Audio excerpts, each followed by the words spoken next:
When does my noble friend intend to bring forward the consultation on Schedule 3 of the 2010 Water Management Act to permit greater use of these facilities?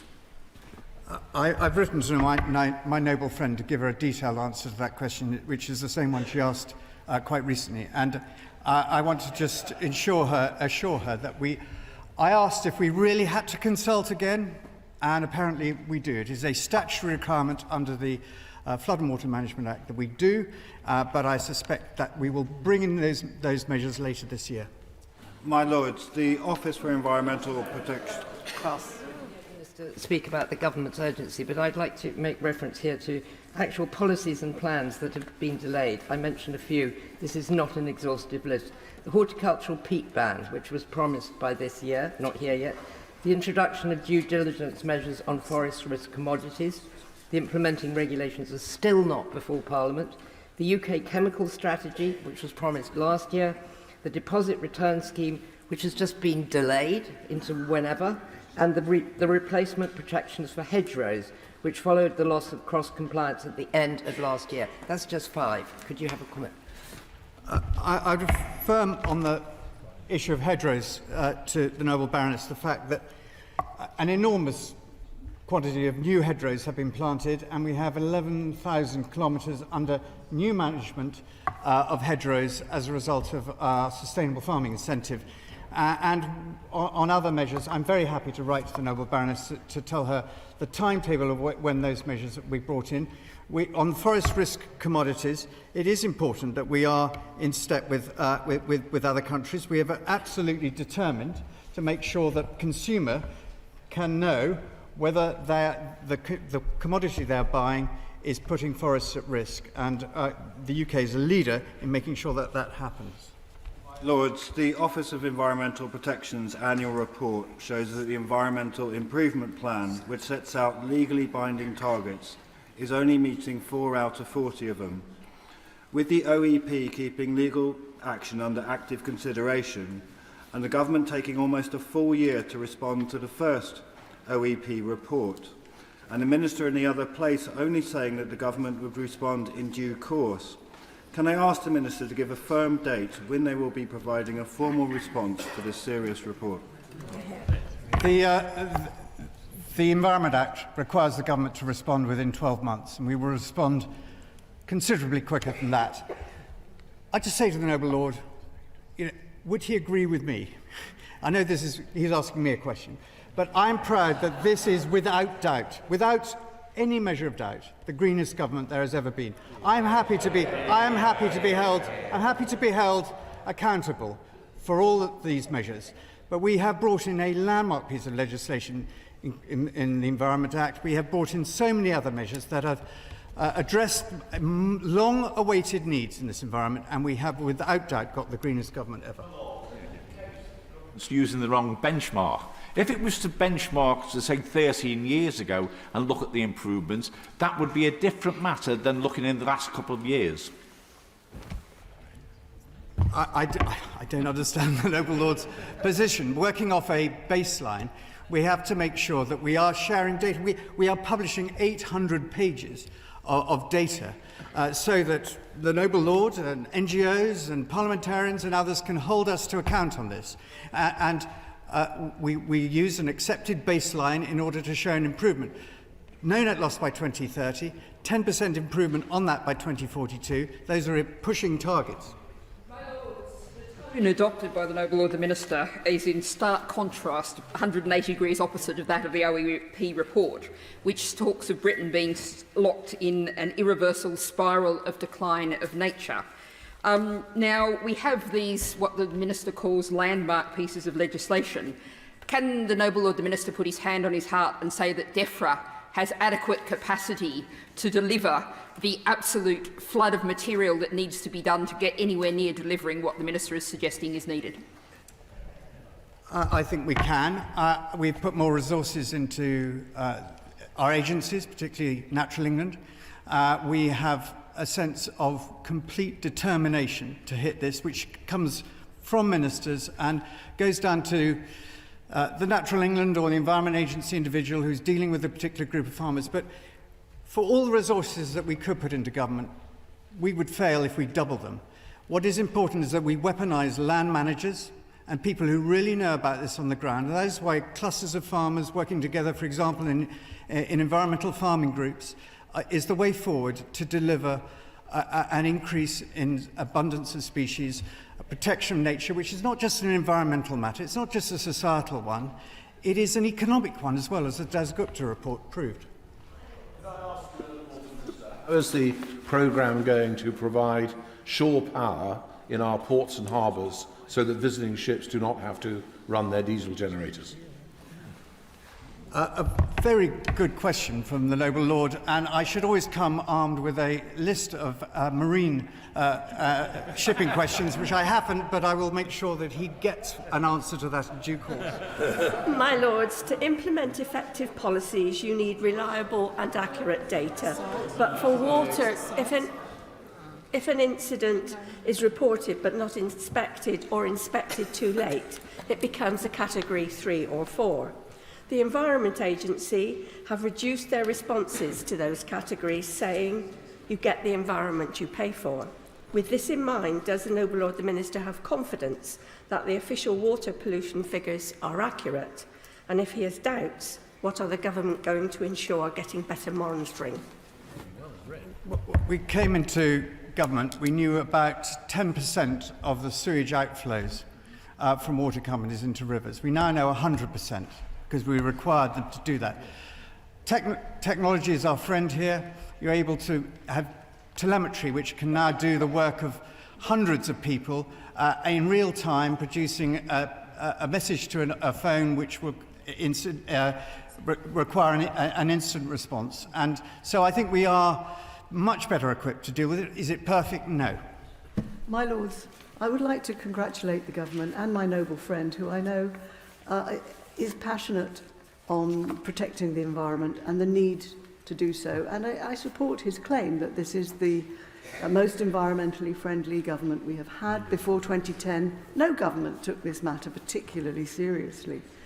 However, could I ask him also to take on board some of the issues that have been noted about resourcing, and particularly the Environment Agency, which isn't apparently attending all the sewage outflows. So it could well be that some significant amounts are happening without us knowing. And could he take that issue of resourcing back to the department?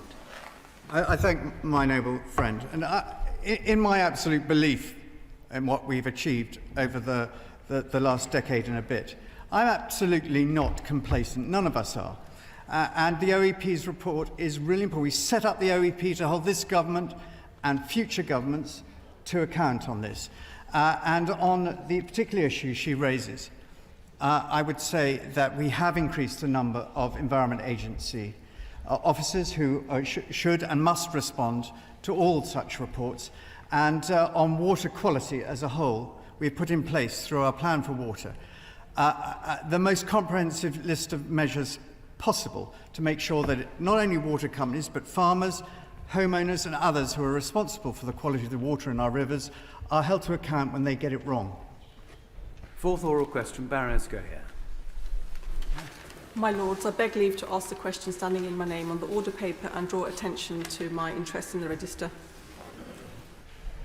My Lords, domestic homicide is a horrific crime that disproportionately impacts women.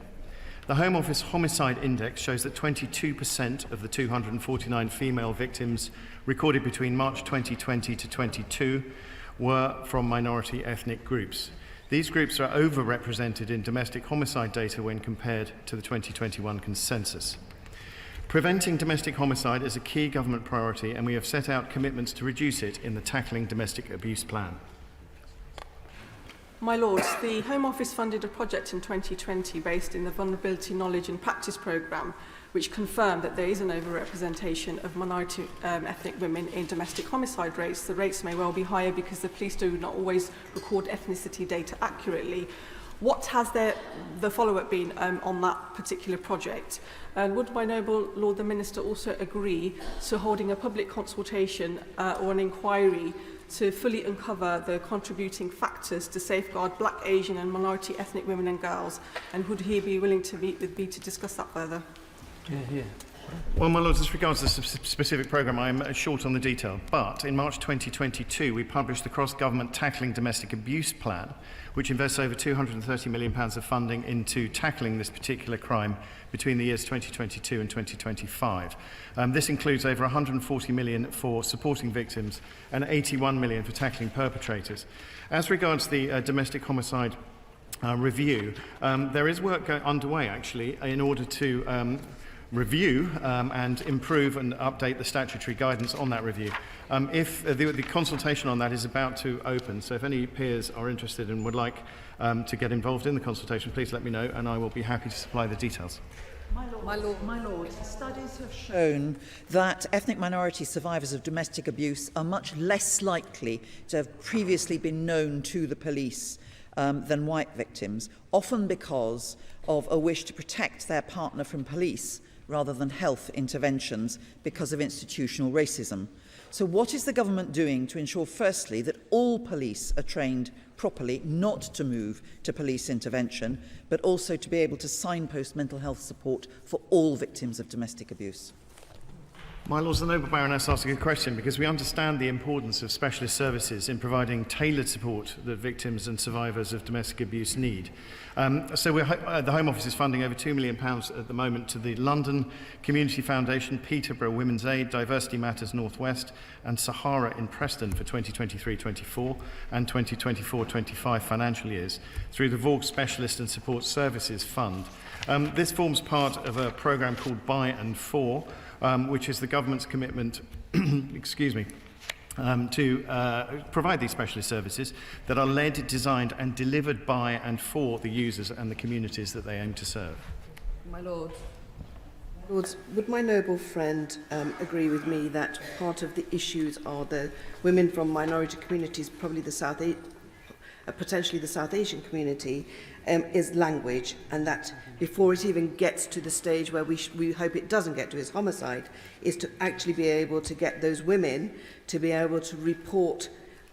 Because of language barriers, they can't, and so would my noble friend the Minister look at ways with working with other departments to ensure that we can get English into communities, whether it's through funding through community groups, but the insistence should be that English has to be part of the programme. The second thing is, would my noble friend the Minister also look at how we do training within the Home Office for us to be able to roll it out, to be able to recognise the start of need of intervention rather than wait for it to become a big problem? Well, I think my noble friend raised some very good points, and it links into the part of the question that Noble Baroness Brinton asked me, which I didn't answer, which is about the police response to tackling domestic abuse. So we have provided funding to support the rollout of the Domestic Abuse Matters training to police forces, which have yet to deliver it or do not have their own specific domestic abuse training, in order to improve and ensure consistency in the police response to domestic abuse. And I would imagine, although I will check, that that includes the language barriers that my noble friend identifies. That programme has been completed by 34 police forces to date. There's considerable work also going on building up the evidence base and indeed starting a library which will help, I think, police forces investigate these crimes. My Lords, the opening words of the Home Office's report referred to by the Noble Baroness in her opening remarks say, the onus is too often placed on survivors from minoritised ethnic groups to navigate a system that has not been designed to take account of their needs, rather than addressing structural barriers that prevent their access to support. And I suspect that not much has changed since that report was written and published in 2022. Because, of course, by the time a woman becomes a victim of domestic homicide, the truth is that she may have been repeatedly failed by the system. And I'd like to ask the Noble Lord the Minister how the Casey report into the Met Police is feeding into the government's programme and what targets the government has to reduce domestic abuse and violence against women and girls, because, of course, the Labour Party does have a target for if and when we are in government. Well, my Lords, I think I've already gone through a number of the programmes that have been put in place, many of which have only started in 2022. I don't think it's fair to characterise the government as not taking this as a priority. As the Noble Baroness will be aware, we made this a strategic policing priority alongside terrorism and others only last year. I think it's also worth at this point, somebody I've referenced many times from the dispatch box, Maggie Blythe, who's the Vorg lead at the PCC, has recently been appointed as the new Deputy CEO at the College of Policing, which I think is a very positive step forward from an enforcement perspective. And I would also like to commend Louisa Rolfe, who's the Domestic Abuse Lead at the PCC. I think we're doing a great deal. There is a consultation underway on the domestic homicide statutory guidance. Suggest the Noble Lady participates. My Lords, after contacting the police to report domestic violence crimes, migrant women in the UK have often been reported to immigration enforcement. For this reason, these women often stay silent for longer. Can the Noble Lord the Minister say what the government is doing to ensure that Black, Asian and minority ethnic women who are victims of domestic violence can report abuse without fear of detention or deportation? Well, the Right Reverend Prelate will be aware that if they do, they are not subject to immigration action, a subject that has been talked about a number of times from the dispatch box. As the Centre for Women's... I declare an interest as the Chair of the Equality and Human Rights Commission. The Noble Lord will know that the Istanbul Convention, which is the foundation for much of our statutory work in this area, Article 12.5 of that convention refers specifically to honour-based killings and violence. The Noble Lord has indicated that they're about to open a consultation in this area. Could he tell the House whether the Section 12.5 requirement, which calls for the government to have improved statutory definitions of honour-based violence, will be part of that consultation? I'll answer the last part of the Noble Lady's question, but I can say actually that we hosted in the Home Office last week Grevio, which is the organisation looking at our compliance with Istanbul. I think we had a very positive meeting, and it was a privilege to be able to host them in the office and go through much of the work that we have already done. I'll try and come back on the specific question asked by the Noble Lady in writing. The Centre for Women's Justice report, which the Noble Lord the Minister has probably seen, highlights a number of issues, barriers faced by women, particularly women from black and minority ethnic communities, barriers they face in reporting domestic violence and abuse. And one of them is they face, and there have been a number of high-profile cases of this, is criminalisation of victims through counter-allegations. And because they lack the ability and they're to be able to navigate the service and the relevant support, often leads to very devastating consequences. Another issue is a fear of losing their children for when social services get involved. So he mentioned earlier about the police and training, but also the specialist services and access to those services. And the report does say that cuts to these services has cost lives. So I'd like to ask the Minister to comment on those particular issues and how best women can be supported to make sure that we, bring down the level of fatalities in this cohort of women. Again, I think the Noble Lady makes a very good point. Obviously, I can't comment on individual cases or indeed on the operational aspects of this. The criminal justice system will have to look at all of those individual matters and judge them appropriately. What I can do is repeat what I said about police training, which has now been rolled out to 34 forces. Obviously, there is more to do. I think the police force are being very well led in this area, as I've just highlighted. But I would also say that the by and for programme, to which I referred earlier, support services by and for those specifically affected, makes perfect sense. It should be as local as possible. My Lords, that concludes oral questions for today. Private notice question on measles cases. Baroness Merrin. My Lords, I beg leave to ask a question of which I have given private notice. The question is as follows. To ask His Majesty's Government what assessment they have made of the declaration of a national health incident by the UK Health Security Agency over a surge in measles cases across the country. My Lords, the UK Health Security Agency declared a national standard incident on the 8th of January 2024. The government and health system is taking control of the disease's spread. Our aim is to protect as many individuals as possible through convenient vaccination targeting our offer of low uptake communities, to contain outbreaks by working with local partners to effectively contact, trace and reduce risk to the most vulnerable, and promote vaccination through engagement and communication with GPs, teachers and trusted community leaders. My Lords, this is a grave yet preventable situation, especially as 80 countries across the world are measles-free, whilst the UK has lost its status. I'm sure that the Minister recognises that the government should have read the warning signs and acted sooner to tackle vaccine hesitancy and low take-up.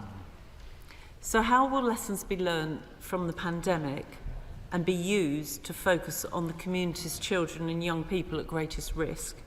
And will a task force be established to coordinate relevant partners and oversee a rapid improvement to get to the WHO's 95% target for take-up?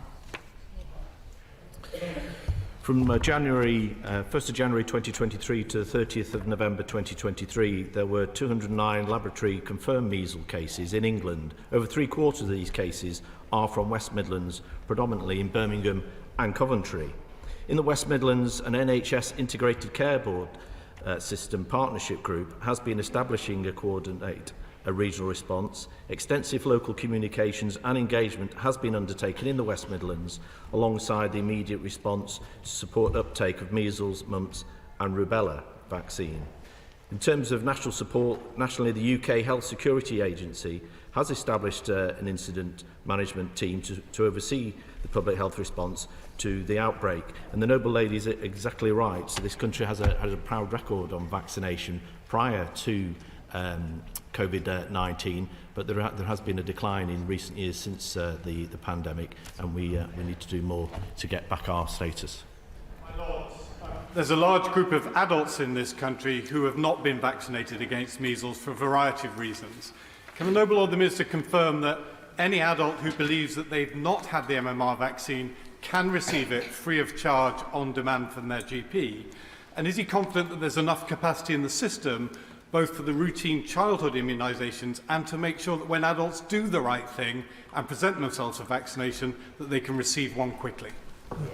The Noble Lord raises a very good point. About 25 years ago regarding the MMR vaccination, there were rumours and misinformation on that. So there is a cohort of mid-20s younger generation people, and by all means what they should do is contact their GP today, ask for an appointment, and that can be confirmed. And I do believe that there is capacity for all those that wish to have vaccination at GPs.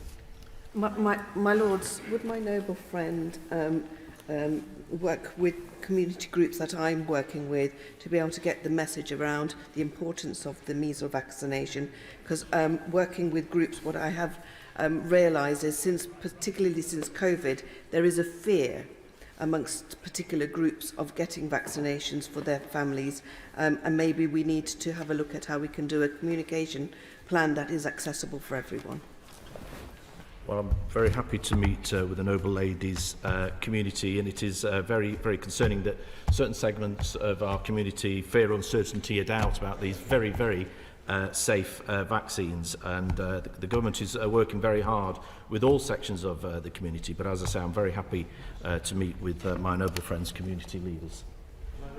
My Lords, one of the issues with the relatively low take-up in minority communities is either the message isn't getting through, sometimes for language reasons, or indeed there's a lack of trust. There's quite a lot of evidence to show, not least in other parts of the world, that the way to address that is to very clearly target the recognised community leaders so they can act as brokers. So what attempts are being made, particularly to work in our gurdwaras, in our temples, in our mosques, to get those leaders to commend these vaccinations to the people with whom they are in direct contact? Prelate's exactly right to bring up this subject. And pop-up clinics is a very quick and easy way to serve hard-to-reach communities, but he's mentioned mosques there. The government is using a new initiative currently to do exactly that, to encourage parents to take their children for immunisation. He also mentions about distrust of the actual vaccine.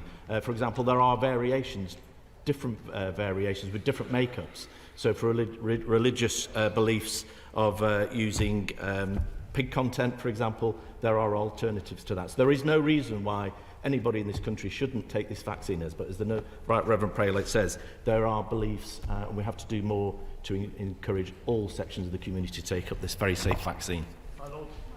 For those of us who are involved, comment on the fact that there is such an unequal distribution of health visitors in this country at the moment in relation to different communities that mean that often, particularly young mothers and fathers, do not have the attention and discussion with a health visitor about the importance of vaccination generally, and whether the government could look at this in detail to return to the kind of situation we had 5 years ago.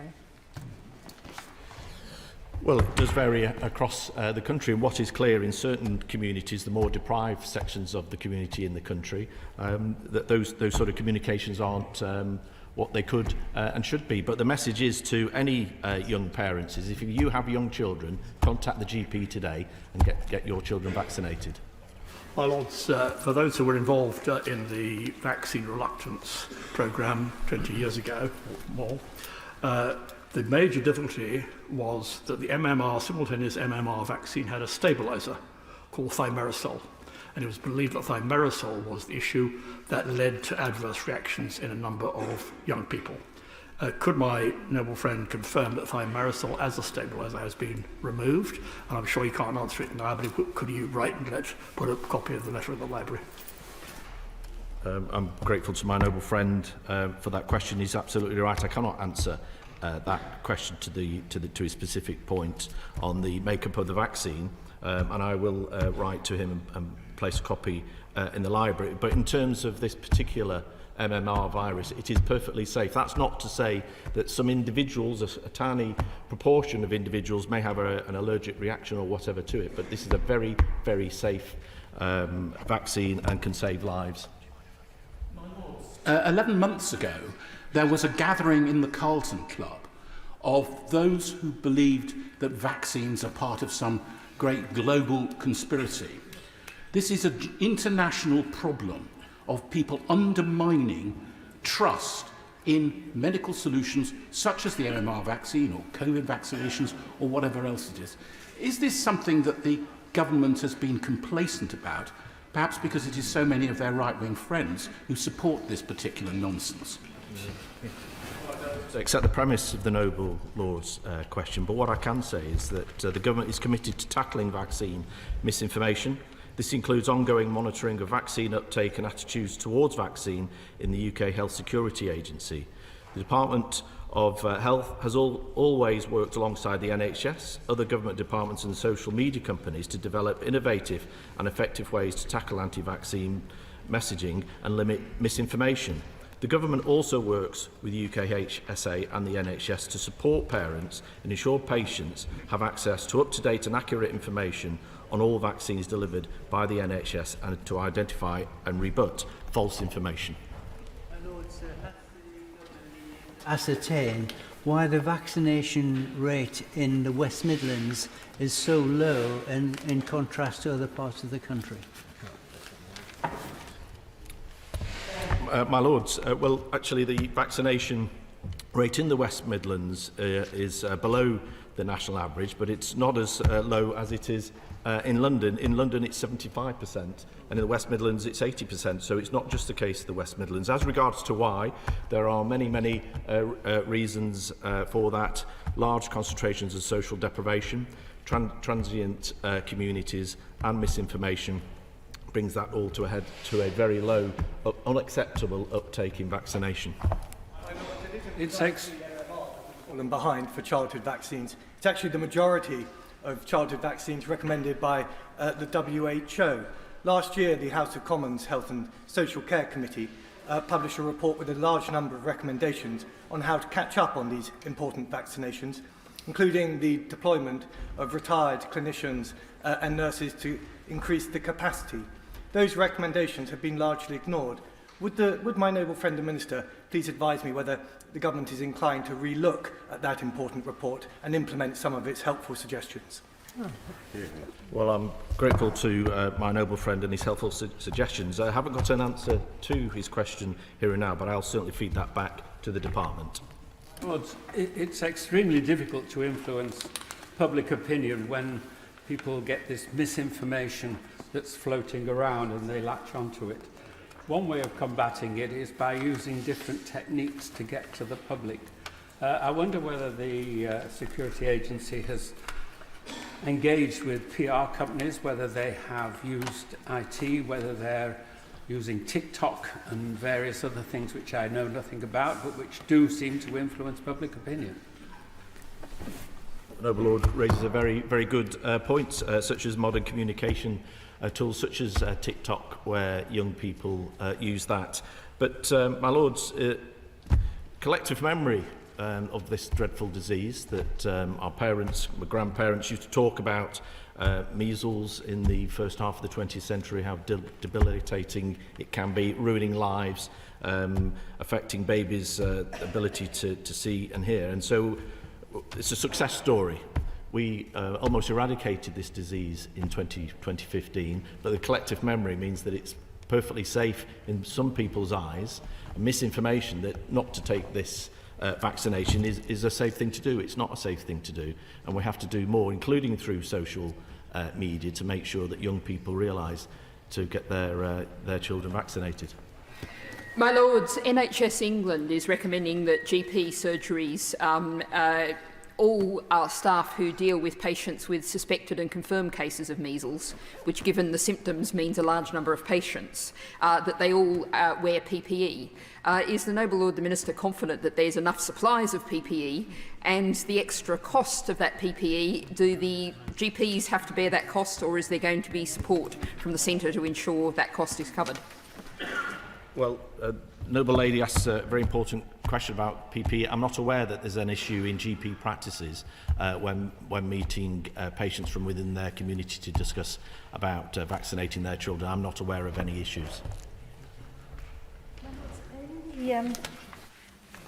On the issue of the communication that is made both with parents and with community leaders, is the government looking and talking about the fact that vaccination is not simply a personal decision and has consequences beyond it?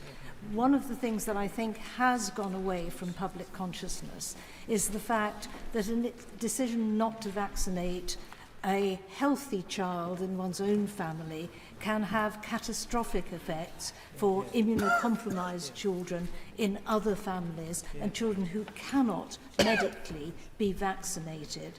And I do think that it's very important, given the social impact of vaccination and immunisation programmes, that the government takes that message about the responsibilities regarding other children who are at school or nurseries with unvaccinated children in the communications with the public.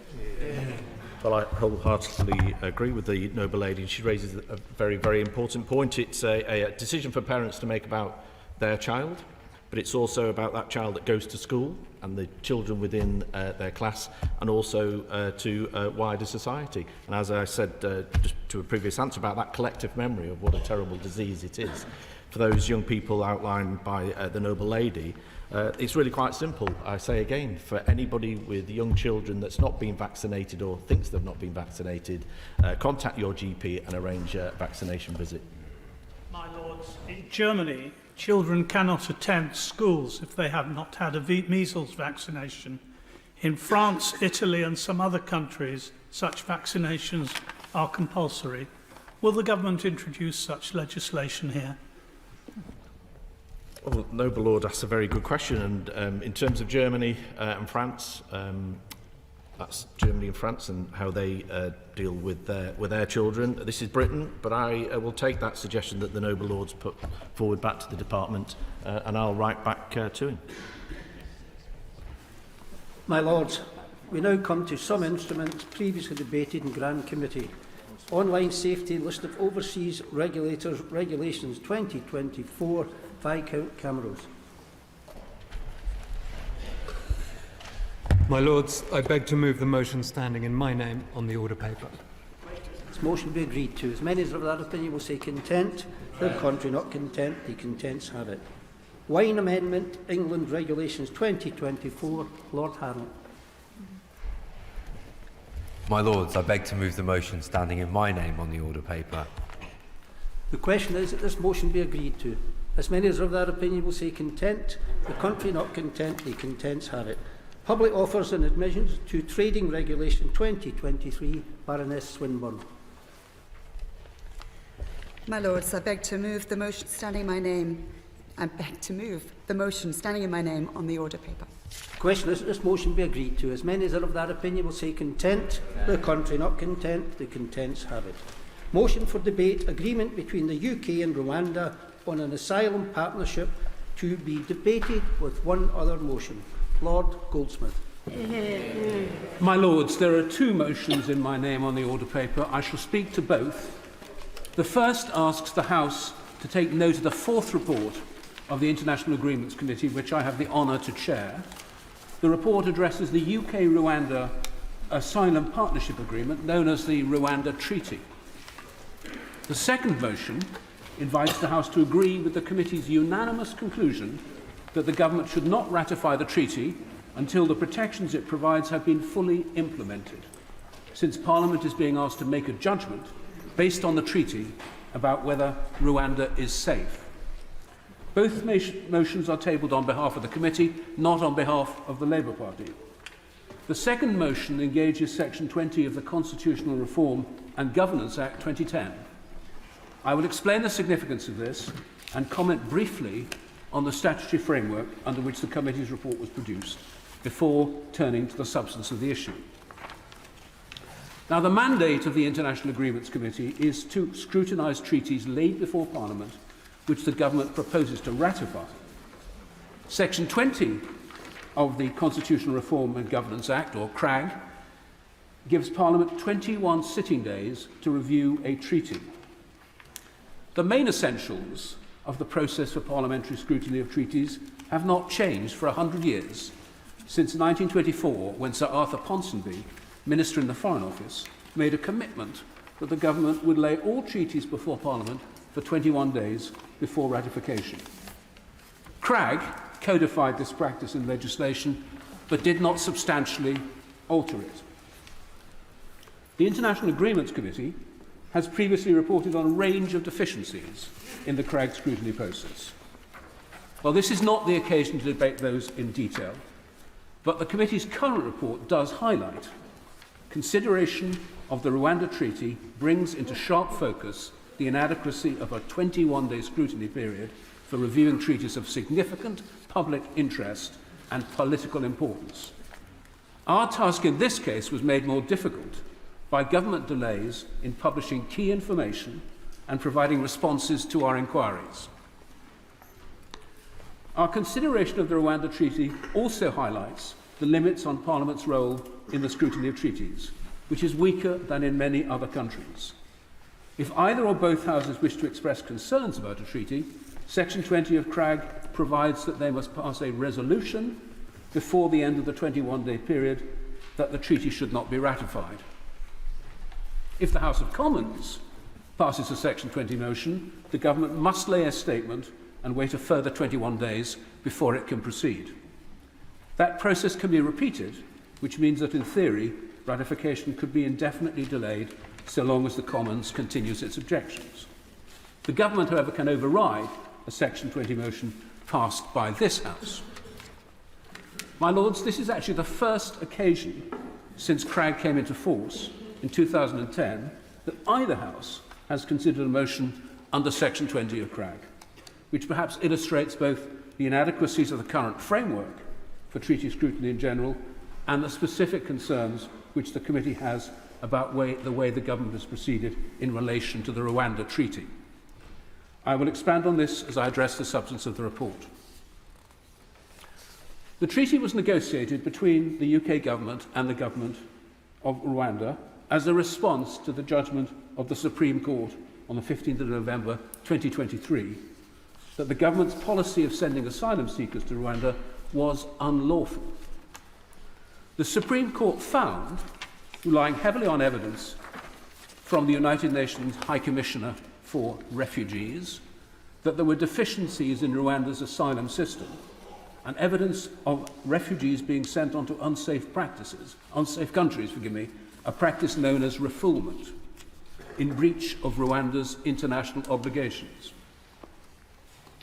Now, the Supreme Court did not doubt the good faith of the government of Rwanda, but found that the practical application of asylum and refugee law was inadequate.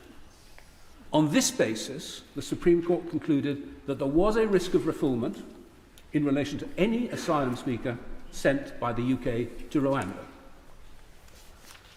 Now, the Rwanda Treaty sits alongside the Safety of Rwanda Asylum and Immigration Bill, which will have its second reading in this House on the 29th of January. This debate is not about the bill, but aspects of the bill are relevant to our consideration of the treaty. In particular, Clause 2 of the bill provides that, and I quote, every decision maker must conclusively treat the Republic of Rwanda as a safe country, close quotes. Clause 2 adds an ouster clause with the effect that the bill's declaration of the safety of Rwanda could not be subject to appeal or judicial review in any legal proceedings. The government's case is that the new arrangements it has negotiated with Rwanda, which are now set out in a legally binding treaty, replacing the previous Memorandum of Understanding, changed the factual position considered by the Supreme Court and thus allowed Parliament to conclude definitively that Rwanda is safe. The foreword of the Home Secretary to the policy statement accompanying the bill and the treaty published on the 12th of December referred to the treaties as, I quote, containing significant new protections in response to the Supreme Court's conclusion, close quotes, and went on to say that, open quotes, this work will enable Parliament to conclude that the Supreme Court's judgment has been addressed and that Rwanda is safe for relocations under the Migration and Economic Development Partnership, close quotes. Well, the committee therefore considered that its job was to consider whether the protections in the treaty do indeed enable Parliament to conclude now that the Supreme Court judgment has been addressed and that Rwanda is in fact safe. The committee agreed that on paper, the enhancement provided by the treaty undoubtedly improve the arrangements under the Memorandum of Understanding. First, the treaty includes an explicit obligation that no person sent to Rwanda will be removed to any other country, except back to the United Kingdom at its request. Second, a new system to process asylum claims will be established with safeguards to ensure compliance with refugee law, including new institutional structures with international judges. Third, the role of the Independent Monitoring Committee is enhanced with additional staff to support its functions. Fourthly, a binding mechanism to settle disputes between the parties is established. These are all important changes, and the committee acknowledges the efforts of both governments to address the issues raised by the Supreme Court. However, it's plain from the government's own evidence to our inquiry and from the background information in the Home Office policy statement that much work needs to be done before the protections which the treaty envisages could be fully in effect. This includes not just the adoption of new laws, systems and processes, but also the recruitment and training of personnel. All these legal and practical steps are set out in our report, but I will highlight just a few of the most important ones. The Home Office told our inquiry that they are still discussing with the government of Rwanda key aspects of the new asylum processing system. The new Rwandan asylum law, which will underpin this important part of the treaty, will be adopted in the, quote, coming months, close quotes, according to the Home Office policy statement. Additionally, the Home Office told us that the process for selecting the co-presidents of the appeal body is still being discussed between the UK and Rwanda. Only after that process has been agreed can the co-presidents be appointed. They in turn will then need to identify and select the other international and Rwandan judges. The Home Office were unable to tell us how many international judges there would be in total, nor how they would be allocated to individual appeals. It is clear that significant more work is needed on this important aspect of the treaty. My Lords, the obligation not to remove asylum seekers to any other country, except if requested by the UK, is central to the government's contention that the treaty meets the concerns of the Supreme Court. The treaty provides an added assurance, although it could also be taken as a lack of confidence in compliance by Rwanda, in stating that the parties will cooperate to agree an effective system to ensure that refoulement does not take place. We asked the Home Office for further information about this, but did not receive a clear answer on when this system would be in place, nor whether the measures would be published. The government also places heavy emphasis on enhanced monitoring arrangements. But from information we received from the Home Office, it appears that the Monitoring Committee has yet to recruit its support team. This is important because the noble Lord, Lord Anderson of Ipswich, whom I see in his place, told us, based on his experience of reviewing similar monitoring processes in his previous role as Independent Review of Terrorism, how resource-intensive effective monitoring is and how important it is to have people on the ground. Another important aspect, new aspect of the monitoring arrangements provided for by the treaty is a process to allow asylum seekers or their representatives to submit confidential complaints. But this system has not yet been set up by the Monitoring Committee. It's also unclear whether the arrangements are to be subject to public scrutiny. In total, our report identifies at least 10 sets of issues where, on the basis of the government's evidence, significant additional legal and practical steps are needed in order to implement the protections the treaty is designed to provide. My Lords, the UNHCR, United Nations High Commissioner for Refugees, published its assessment of the treaty last week. It also acknowledged that, quote, detailed legally binding commitments set out in the treaty would, if enacted and fully implemented in practice, address some of the key deficiencies in the Rwandan asylum system identified by the Supreme Court. However, UNHCR, in common with many witnesses to our inquiry, stressed that the changes needed in the treaty, contained in the treaty, require sustained long-term efforts at capacity building, which can only be assessed over time. The committee agreed with that assessment, which is why we concluded that the treaty is unlikely to change the position in Rwanda in the short to medium term. On the 19th of December, when the Home Secretary came and gave evidence to us, he told us that he did not intend to, I quote, operationalise, unquote, the Rwanda relocation scheme until the government is confident that the measures underpinning the treaty have been put in place. Quotes, he said, otherwise the treaty is not credible, close quotes. The difficulty is that the government has already presented a bill to Parliament asking it to make a judgment that Rwanda is safe now. And yet on the Home Secretary's own evidence, it cannot be so because the measures are not in place and have not been shown to be effective. The treaty is held out by the government as the justification for the measures in the bill, and yet the treaty cannot at present provide a basis for Parliament to judge that Rwanda is safe, while so many aspects of the treaty remain unimplemented and untested.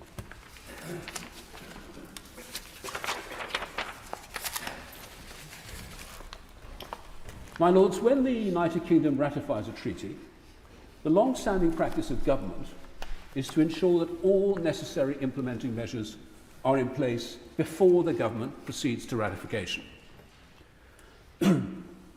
Some of the required steps, it's true, to implement the treaty need to be taken in Rwanda. But it's clear from the information supplied to our inquiry that the government is fully engaged with the government of Rwanda in developing those implementing measures. The government should therefore abide by its usual practice of satisfying Parliament that all measures are in place before ratifying. That is why the committee has recommended that ratification should not take place until certain conditions are met. We consider that the government should return to Parliament when it believes that the treaty is ready for implementation. It should then give Parliament a further opportunity for scrutiny of the treaty arrangements. Only at that point will Parliament be able to assess properly whether Rwanda is safe. The principle of the separation of powers provides a further reason for pausing. It would be constitutionally inappropriate for Parliament to seek through statute to overturn findings of fact by the Supreme Court. I underline findings of fact because that's what the Supreme Court did. It is therefore important for Parliament to be clear that the facts have indeed changed before making its assessment. If the government proceeds to ratify the treaty immediately after the end of the Crag scrutiny period, it could enter into force without being fully implemented, because the government loses control of the timing of entry into force once it has ratified. Yet once the bill is in force, the judgment that Rwanda is safe is a fait accompli, regardless of whether the treaty has been implemented or not. My Lords, before I conclude, I want to thank all the witnesses who took time and trouble to contribute evidence to our inquiry over Christmas and the New Year. I would like to thank all my colleagues, some of whom I am very happy to see in the Chamber, or my colleagues on the International Agreements Committee, for dealing with for their cooperation and support, and our officials and advisers for dealing with a substantial amount of material submitted in response to our call for evidence, including a very large amount of material submitted at a very late stage by the Home Office. Finally, I would like to thank the Government for offering us such a prominent debate spot within the Crowd period. My Lords, the Section 20 motion I have tabled is unusual, in fact unprecedented.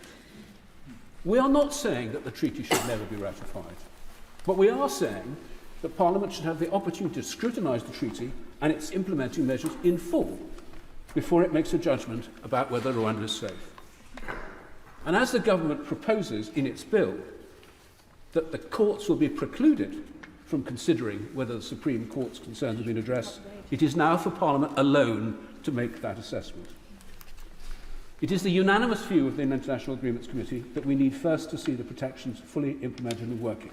And for that reason, the committee concluded in its report that the treaty should not be ratified until the protections it provides have been fully implemented.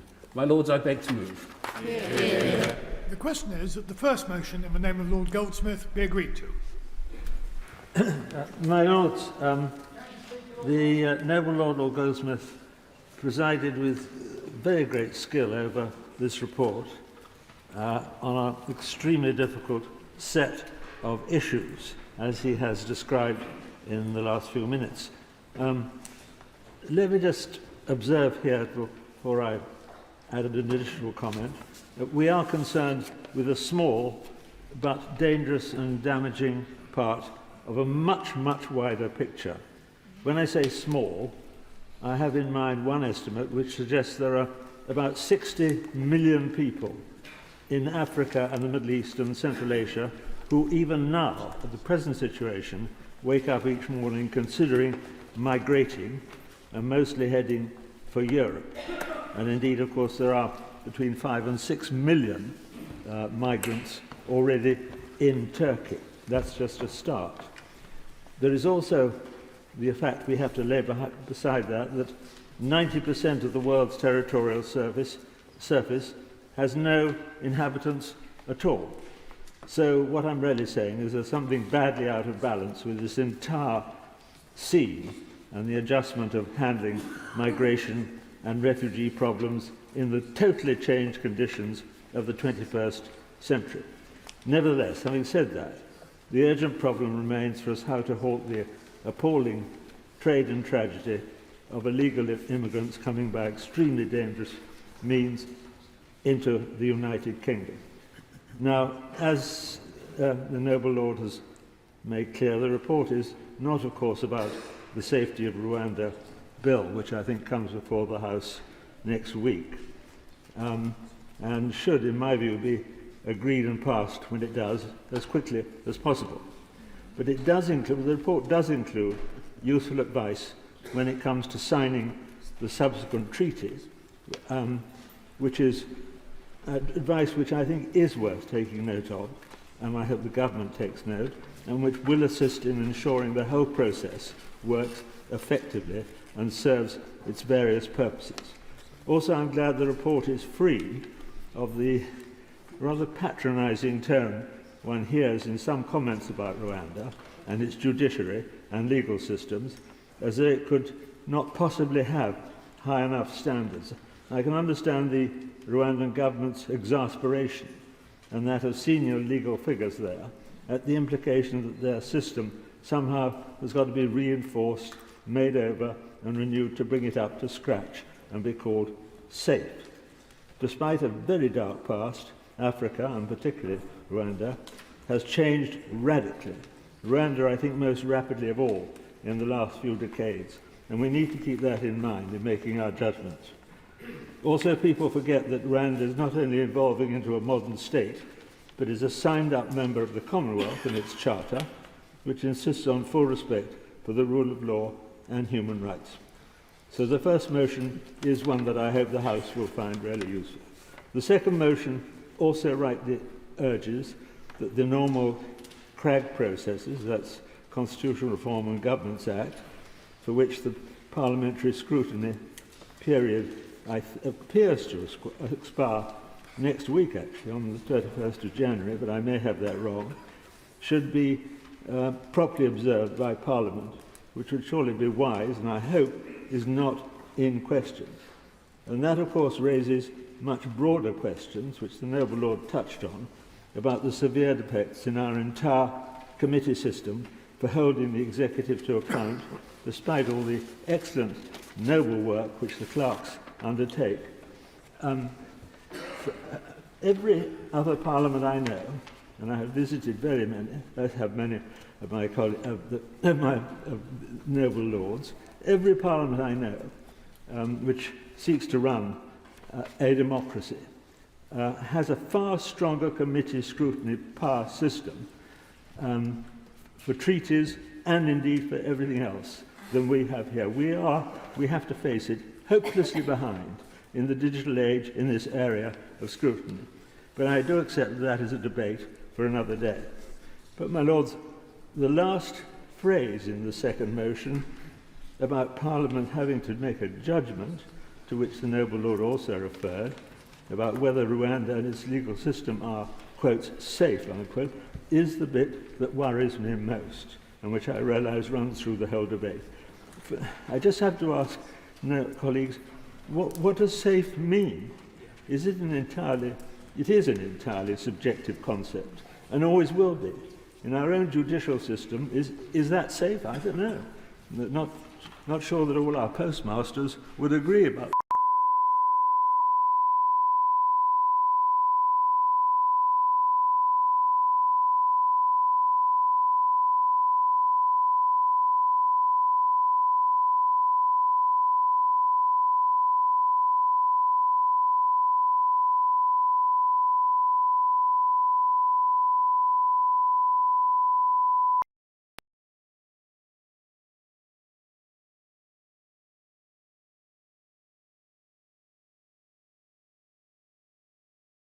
Except through practice and experience.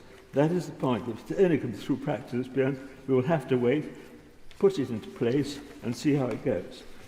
My lords, my final hope, probably unattainable, is that both major political parties will support this project with the basic unity and balance, which is what the public longs for from its politicians and its media.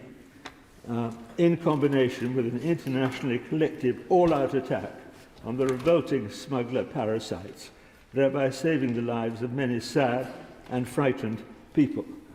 My lords, this in turn would decisively assist thousands of other genuine asylum seekers and refugees who are fleeing for their lives from terror and oppression, and who have arrived here by legal means in receiving the swift and sympathetic treatment which is in line with our nation's traditional instincts.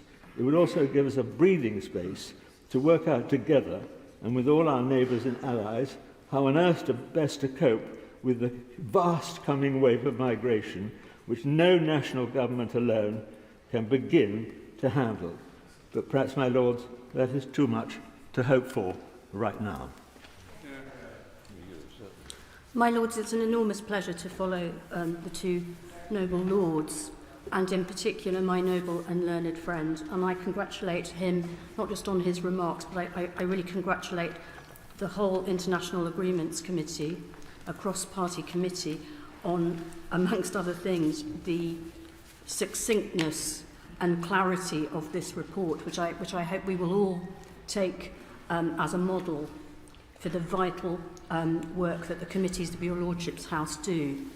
That clarity of succinctness is so important to expressing the message, and I think we've heard it delivered with enormous precision. I shall try not to, therefore, be repetitive. There are many noble lords to follow in this debate. So a few additional comments, if I may, on the treaty. It's light on numbers, my lords.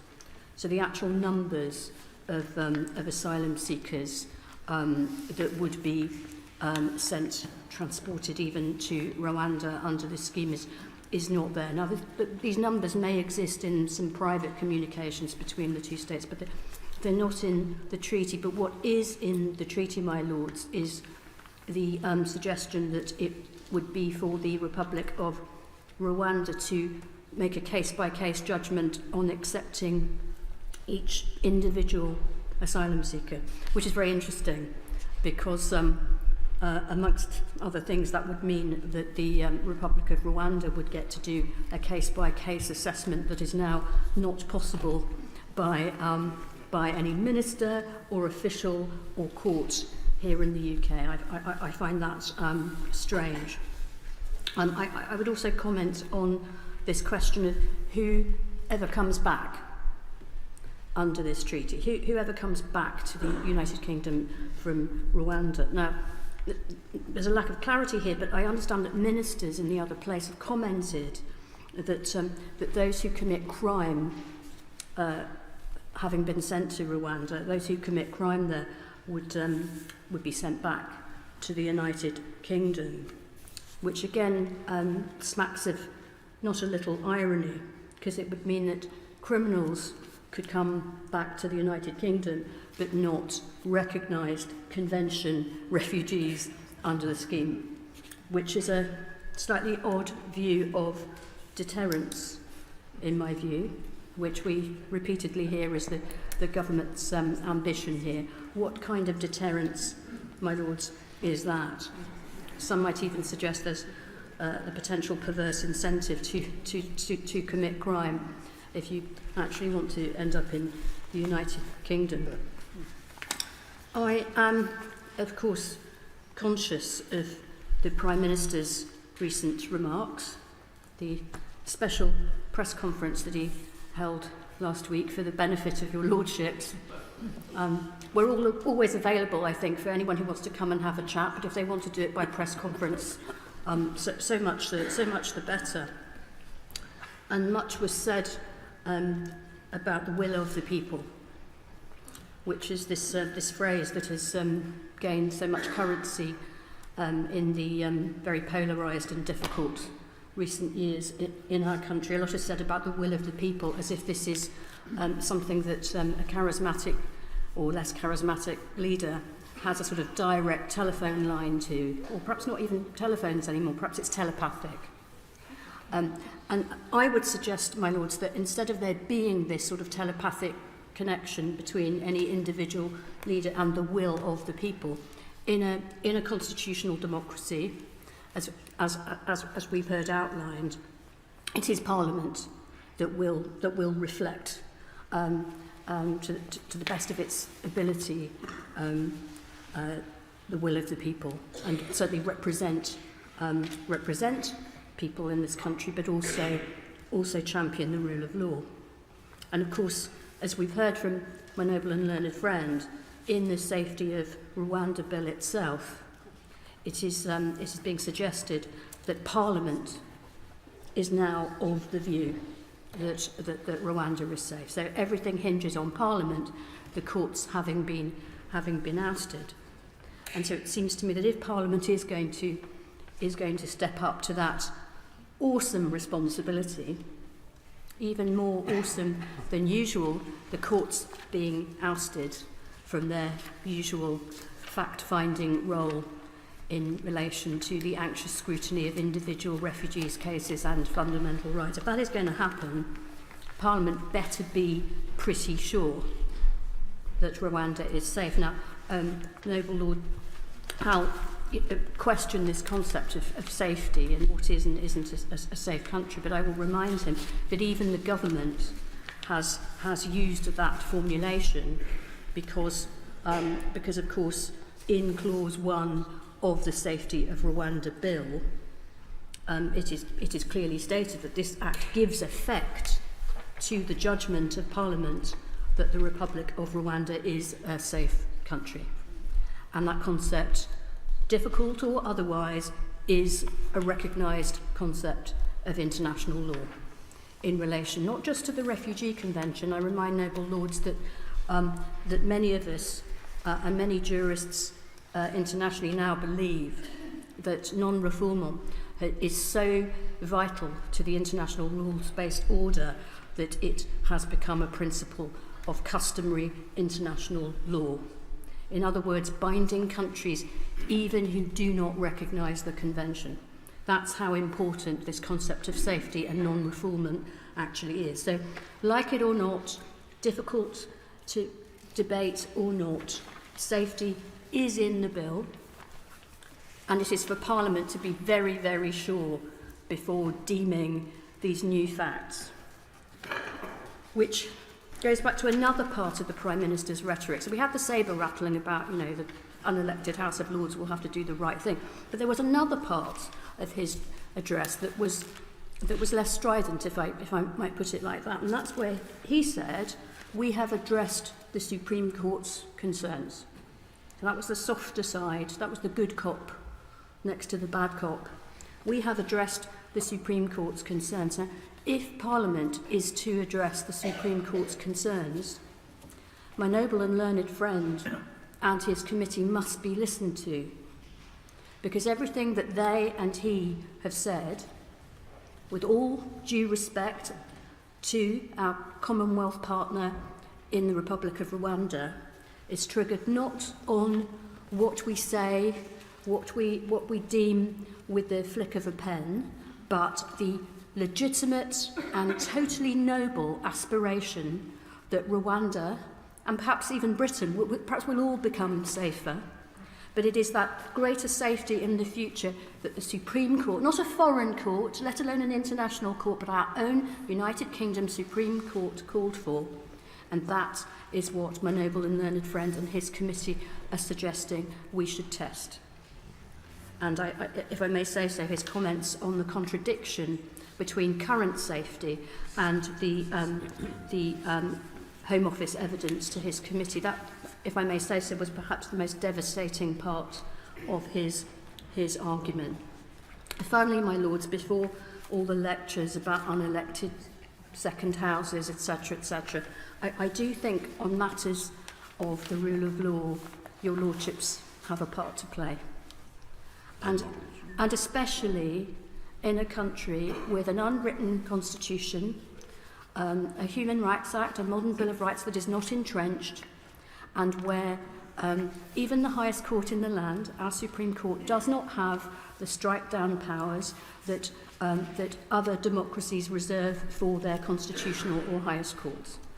In such a system, I do believe that noble lords are entitled to be a little more muscular than usual in relation to matters such as this, that were, my lords, not in anyone's manifesto, that risk being contrary to the domestic rule of law, including by ousting the jurisdiction of the courts, or indeed changing reality as it has been found by the Supreme Court on the 15th of November.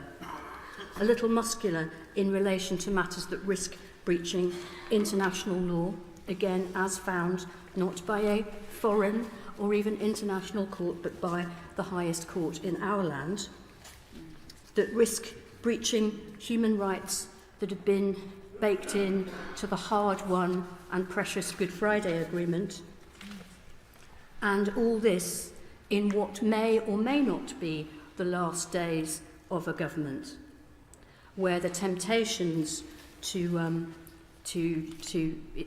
blow dog whistles, to be destructive, to consensus, to the rule of law are all too great.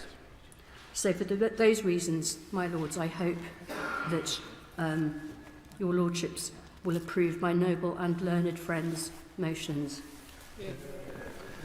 My lords, I'm very happy to follow the noble lady. I'm grateful for the committee's work, especially since the Commons is not debating the treaty.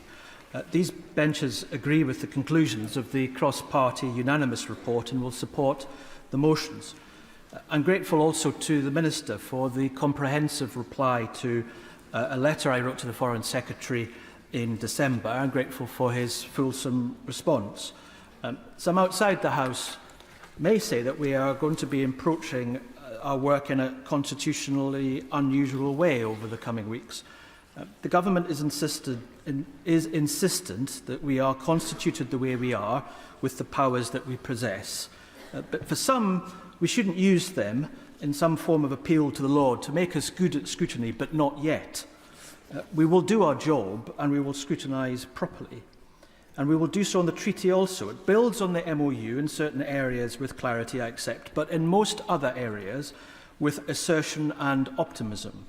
Together with the bill, the government responds to the Supreme Court ruling not by addressing its substantive points, but to set them aside by presenting Parliament with alternative facts. These benches oppose the treaty and the bill. They place the United Kingdom at material risk of breaching its international law commitments, undermine the rule of law by ousting the jurisdiction of the courts, will lead to further substantial costs to the taxpayer, fail to provide safe and legal routes for refugees, and fail to include measures to tackle people smuggling gangs. And the House will recall that on the 13th of April 2022, the Home Office Permanent Secretary said at the start of all of this there was insufficient evidence to back up the government's assertion that the agreement with Rwanda would provide value for money, so he sought and he received a ministerial direction. That was when £120 million money had been spent. But what was utterly unacceptable was after repeated questions on funding from me and others in this chamber in 2022 and 2023, it was only in December last year that it was disclosed that a further £120 million was committed at that time, secretly by ministers with no disclosure. And as I was told in Kigali when I visited the reception centre in the summer of 2022, this is under an annualised rolling contract, renewable in March each year. So can the Minister confirm that there will be another £120 million committed for next year over and above the £50 million which the Home Office has indicated for the coming year? And will this also be kept secret? And is this being scored against official development assistance? And why is it not being reported on a project basis in a transparent way? Incredibly, the Home Office now says that part of the £290 million is a credit line to the Rwanda government. Not for this purpose of the treaty, but a credit line. So for what precisely, Minister, and to whom, and who are the beneficiaries? Now, my lords, I can also today inform the House that on top of the £290 million, the government quietly issued a tender last March for a £78 million contract for, I quote, collection, transportation and escorting individuals overseas through an MEDP, close quote. Given the fact that the only one the UK is seeking to agree is Rwanda, this is now £368 million willing to be committed. So can the Minister be clear what the projection costs for 2025 and 2026 are, so we have transparency? These benches want an immigration system which is efficient and fair, allows for regulated movement of people for our economy, and takes into consideration need and capacity, and is not gamed, either from those within the UK or organised crime from abroad, but one where we reject the pernicious and deliberate conflation of economic migration and those seeking asylum from political and personal persecution. That conflation meant the previous Home Secretary and Minister in this House repeated the untruth that, I quote, "There are 100 million people who could qualify for our protection and they are coming here," unquote. Well, there aren't, and they are not. And as the Lords Minister stopped repeating this trope only after I cited the condemnation of the UK Statistics Authority, formally asking ministers not to repeat it. But, my Lords, the Home Office is a serial offender. Last week, the head of the Statistics Authority wrote to my colleague Alistair Carmichael MP about the Prime Minister's wholly misleading statement on the 2nd of January, saying he had got rid of the backlog of asylum decisions by the end of 2023. It was misleading, of course, because the Home Office ignored so-called hard cases, as it defines them, 5,000 of them. And the Statistics Authority's withering reply, Sir Robert Choate wrote that it is, I quote, "not surprising that the government's claims have been greeted with scepticism and some people may feel misled," unquote. Furthermore, it should be noted the Home Office went full Kafka last week in sending us supporting evidence for its bill. That supporting evidence included this treaty that it negotiated itself. And a justification for the necessity of this treaty, the government says, well, its own bill.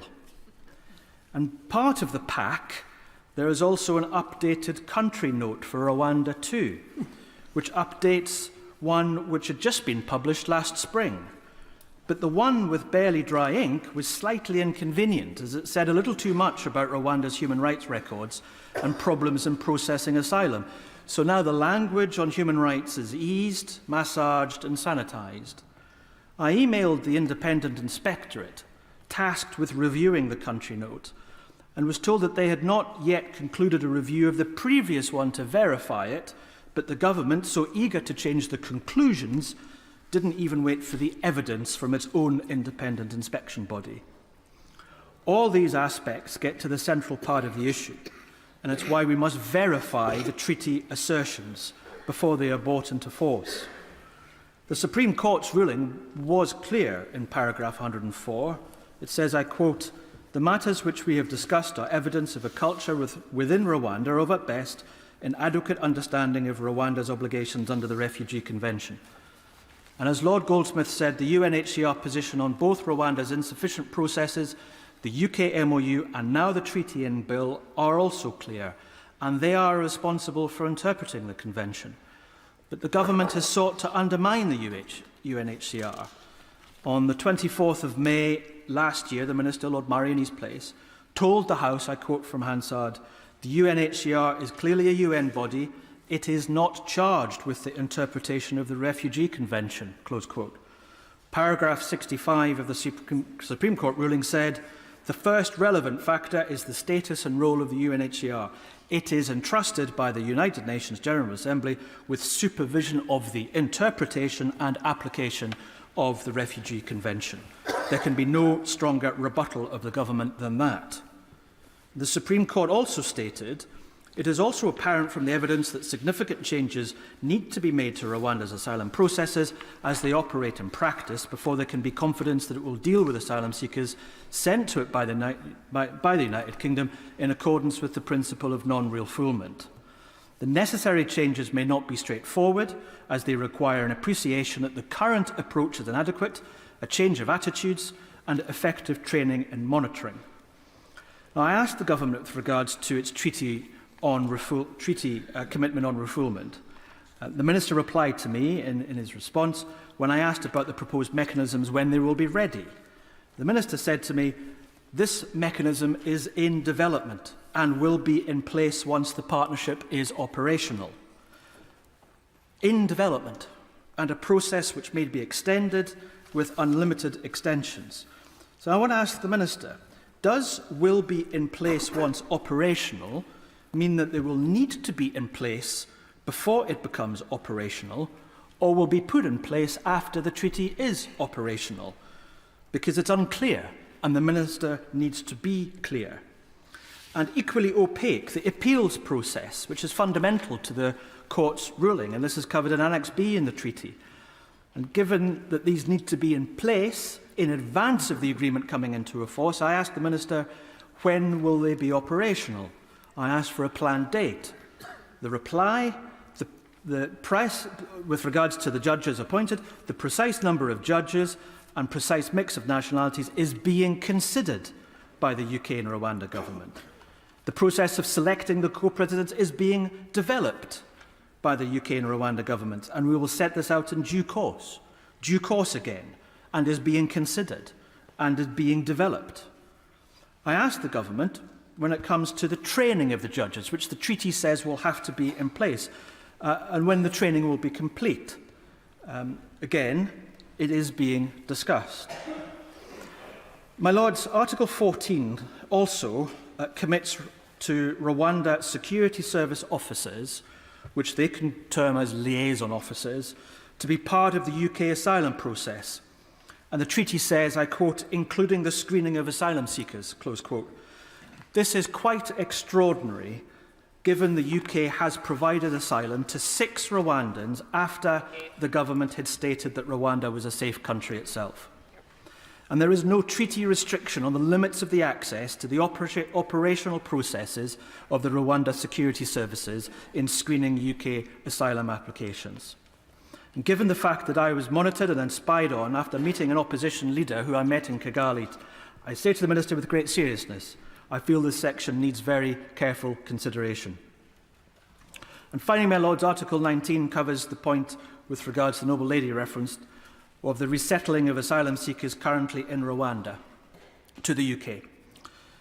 The Minister replied to me saying that the UK is now committed to receiving those asylum seekers from Rwanda to the UK who are the most vulnerable.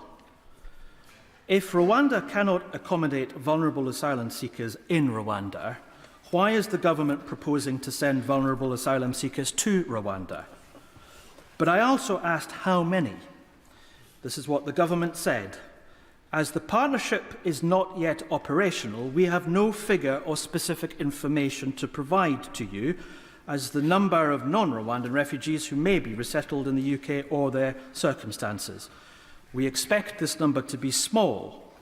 The Minister's response to me sought to be reassuring. He said, I quote, this is not a one-for-one agreement. Well, I think most people will be reassured with that. But if it's not one-for-one, then what is the figure and when will we know, and is it capped? My Lords, the government cannot legislate new facts which are more politically palatable. It cannot mislead by deliberately misstating data. It cannot release new reports which sanitise ones which themselves have just been released. It cannot expect us to ratify a treaty when its essential elements remain unclear, with no detail of time frame or even their commencement. It cannot do these things and expect us to turn away, or as some might say, something must be done, this is something, therefore we must do this. Or as the Foreign Secretary told me last week on the lack of any of the promised new safe and legal routes, we just have to do it because we have to think out of the box. The Supreme Court was pretty clear in paragraph 104 of the ruling that when it comes to safety, thinking in the legal box is a practical necessity. The treaty doesn't create in itself a new reality, and therefore there are too many outstanding questions for us to assent to its ratification now. It's a privilege to take part in this debate, and I'm very grateful to the government for allowing us to have it within the CRAG period. It was also a privilege to be a member of the International Agreements Committee, and thanks to our excellent chairmanship and the wonderful work by our staff, we were able ourselves to complete this report within the CRAG period, despite the Christmas recess. I used to work on international relations and was until recently a trustee of the Refugee Council. So I can't debate this treaty without recording my profound objection to an arrangement which is incompatible with our responsibilities under the 1951 Refugee Convention and its 1967 Protocol, and of course the European Convention on Human Rights. But I acknowledge that that's more for next week's debate than today's. My concern is primarily with the policy and the bill we'll be looking at next week, not the treaty, which is intended to salvage the policy from its Supreme Court shipwreck. On the policy, let me just make one point. I simply remind the House yet again that there is no precedent for the way it dishonours our convention commitments. The government keep referring to what the Australians did in 2012, but that was different. The asylum seekers they diverted to Papua New Guinea were not handed over to the Papua New Guinea authorities. Australian officials went to Papua New Guinea and heard in Papua New Guinea the claims for admission to Australia. Like the arrangement the Italians have been considering with Albania, this is offshoring. What we're talking about is offloading. Those we offload to Rwanda are never to get a hearing for their claim to asylum in this country. We intend to wash our hands of them, declare them inadmissible, Rwanda's responsibility, not ours, unprecedented and unconscionable. On the treaty itself, I have only 3 points to make. First, as a member of the International Agreements Committee, I, of course, support the report we unanimously agreed. It follows the scope and logic of the Supreme Court's reasoning. As the noble and learned Lord Goldsmith has explained, in considering whether Rwanda would be safe for those sent there, it focuses on the court's assessment of the risk of refoulement, enforced return to the country they first fled. I myself would have wished to draw the canvas a little broader, looking beyond the procedural reforms Rwanda has apparently agreed to make, to try to judge how safe for refugees wider Rwandan society actually is.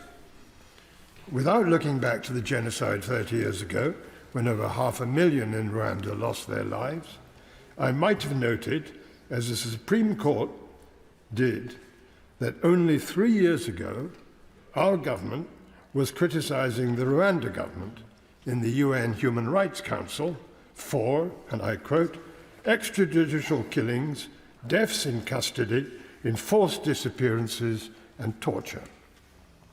I might have asked whether it's Rwanda that's changed, or whether we've just found it convenient to change our tune for domestic political reasons. I might have picked up the State Department's damning country report 2 years ago on Rwanda's human rights record, and I would certainly have wished to note Rwanda's 100% rejection rate for asylum claims there by applicants from Afghanistan or Syria. 100% according to UNHCR, and contrasted that with our 99% acceptance rate, 99% according to the Home Office, for people from these two tragic countries, Afghanistan and Syria, who managed to lodge their claims here. I might have asked what it says about the safety of Rwanda that we are still accepting claims from Rwandan citizens for asylum in this country, as the noble Lord Purvis has pointed out. Allowing them refugee status here means that we have determined, through our processes, that they have a real and well-founded fear of persecution back home. All these issues are relevant, though they're not in the IAC report, but I in no way resile from the report. We agreed it unanimously, and we all acknowledge the efforts the two governments have made to address the issues raised by the Supreme Court. But, and this is my second point, the committee was clear that resolving these issues will take time. Time to assess whether the 10 steps that the Rwanda government have agreed to take, and which are listed at the report's paragraph 45, have been taken, are working, are proving sufficient to set at rest the concerns raised by the Supreme Court. None of the 10 steps have yet been taken. There is no new Rwanda asylum law. There is no new first instance body. There is no new appeal court. No one has been appointed. No judges. No training has been done. It will all take time. I do believe that if the new arrangements set out in the treaty and its annexes are implemented and bed down, the situation for asylum seekers in Rwanda will genuinely improve. But clearly the government themselves aren't confident that these improvements will be sufficient to set Supreme Court minds at rest. If they thought the treaty would crack the problem, why would they now be legislating to prohibit our domestic courts from independently assessing whether it has cracked the problem? Why a belt if the braces aren't broken?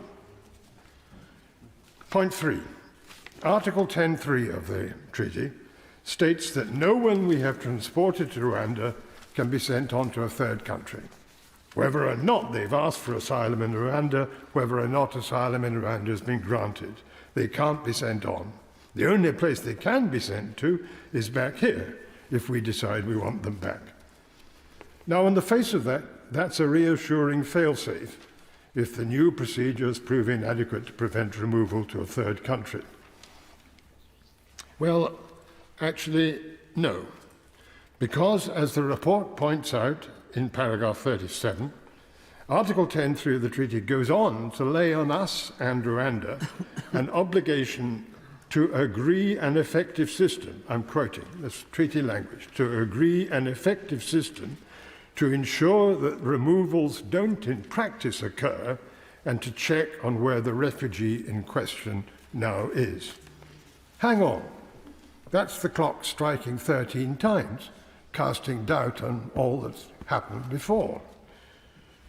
It shows the Rwanda government acknowledging in the treaty that despite all the assurances in the treaty, it's possible that refugees will, in practice, be sent back to the countries from which they originally fled.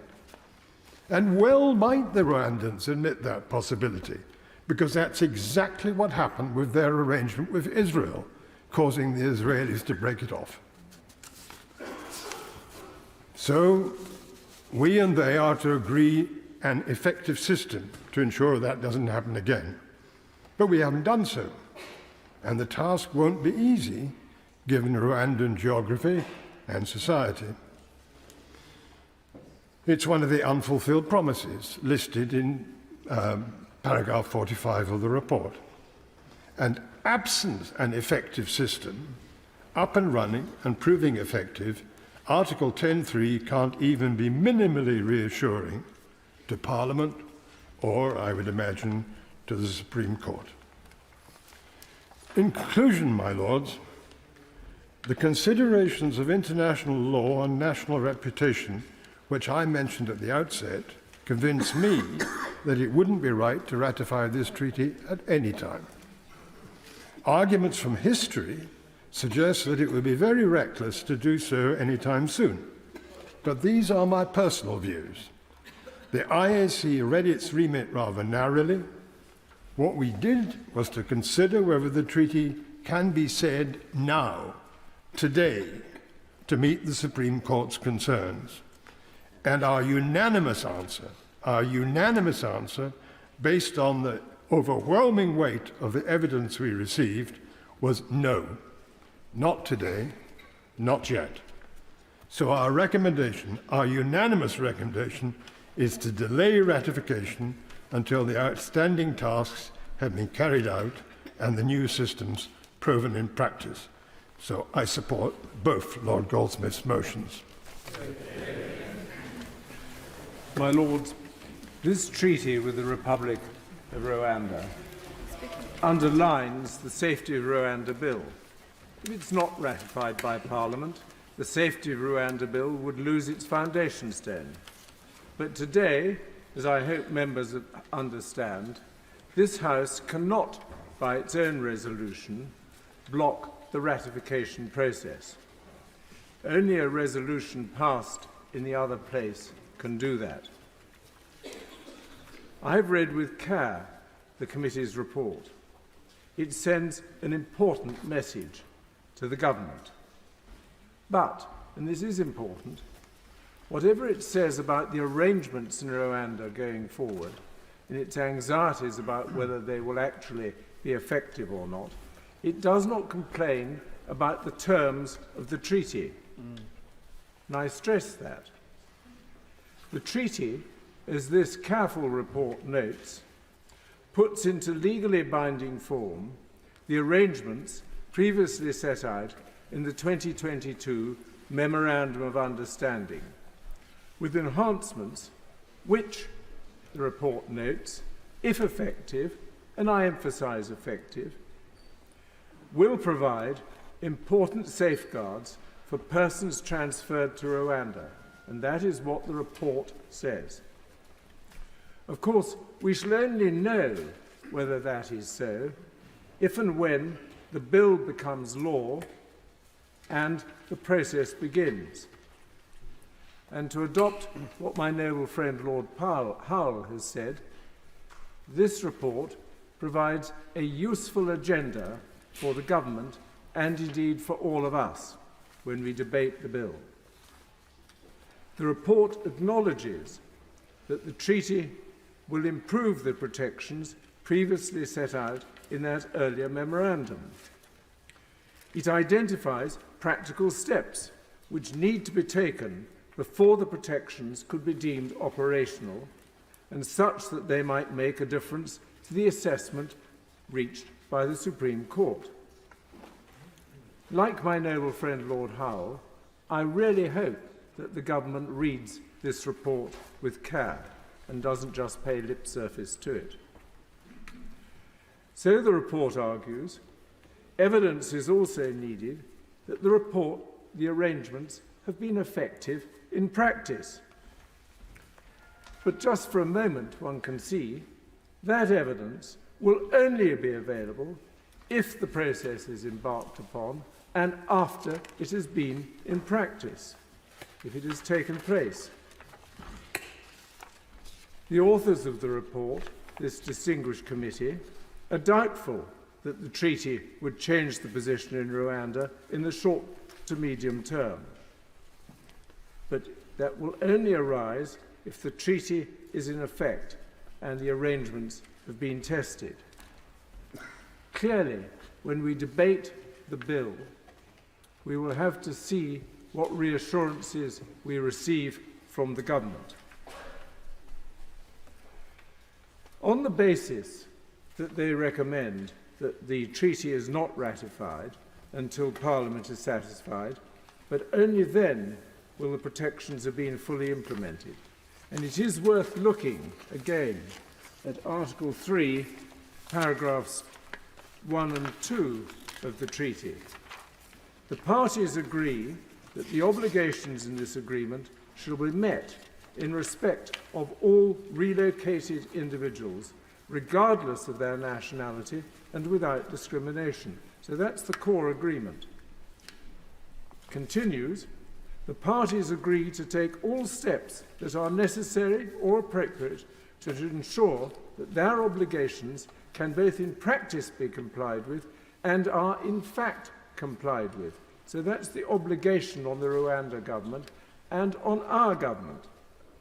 Those steps shall include continuing discussions, support, that's a matter the committee was concerned about, and the fullest cooperation between the parties with a view to maintaining and enhancing their practical ability to do so.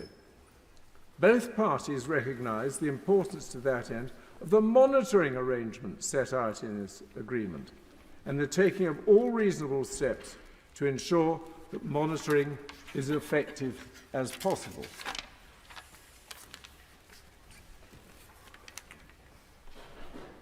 The committee, nonetheless, recommends that the treaty is not ratified, and so have several noble speakers today, until Parliament is satisfied that the protections provided have been fully implemented. But if it is not ratified, there will be no bill that will end the process. The time for advancing these arguments is when we look at the detail of the bill, when we debate it. Are we confident it's right to have a second go? And the report does not itself, I suggest, identify anything objectionable or contrary to principle in the treaty itself. The report's concern is that the treaty obligations imposed may not work, that they may not be adhered to by the Republic of Rwanda when and if the bill is passed and the migrants are sent to that country for processing. And I remind this House that, as an earlier speaker said, the Supreme Court did not doubt the good faith of the government of Rwanda. So the true question today is whether Parliament, when it debates the bill, should have confidence that the aspirations on which it is founded are sound. Will those aspirations contained in the treaty be fulfilled? That is a judgment to be made then for Parliament, and in particular, ultimately, for members of the other place as the elected representatives. The second resolution, therefore, puts the cart before the horse. I have no problem, obviously, with the first motion. The treaty itself, I suggest, is entirely reasonable. It contains clear obligations on both parties.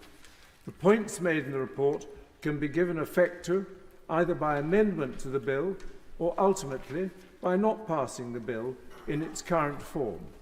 I'm not urging at this stage either of those courses, but that is what is open to Parliament. It is in that debate that the proper forum will arise.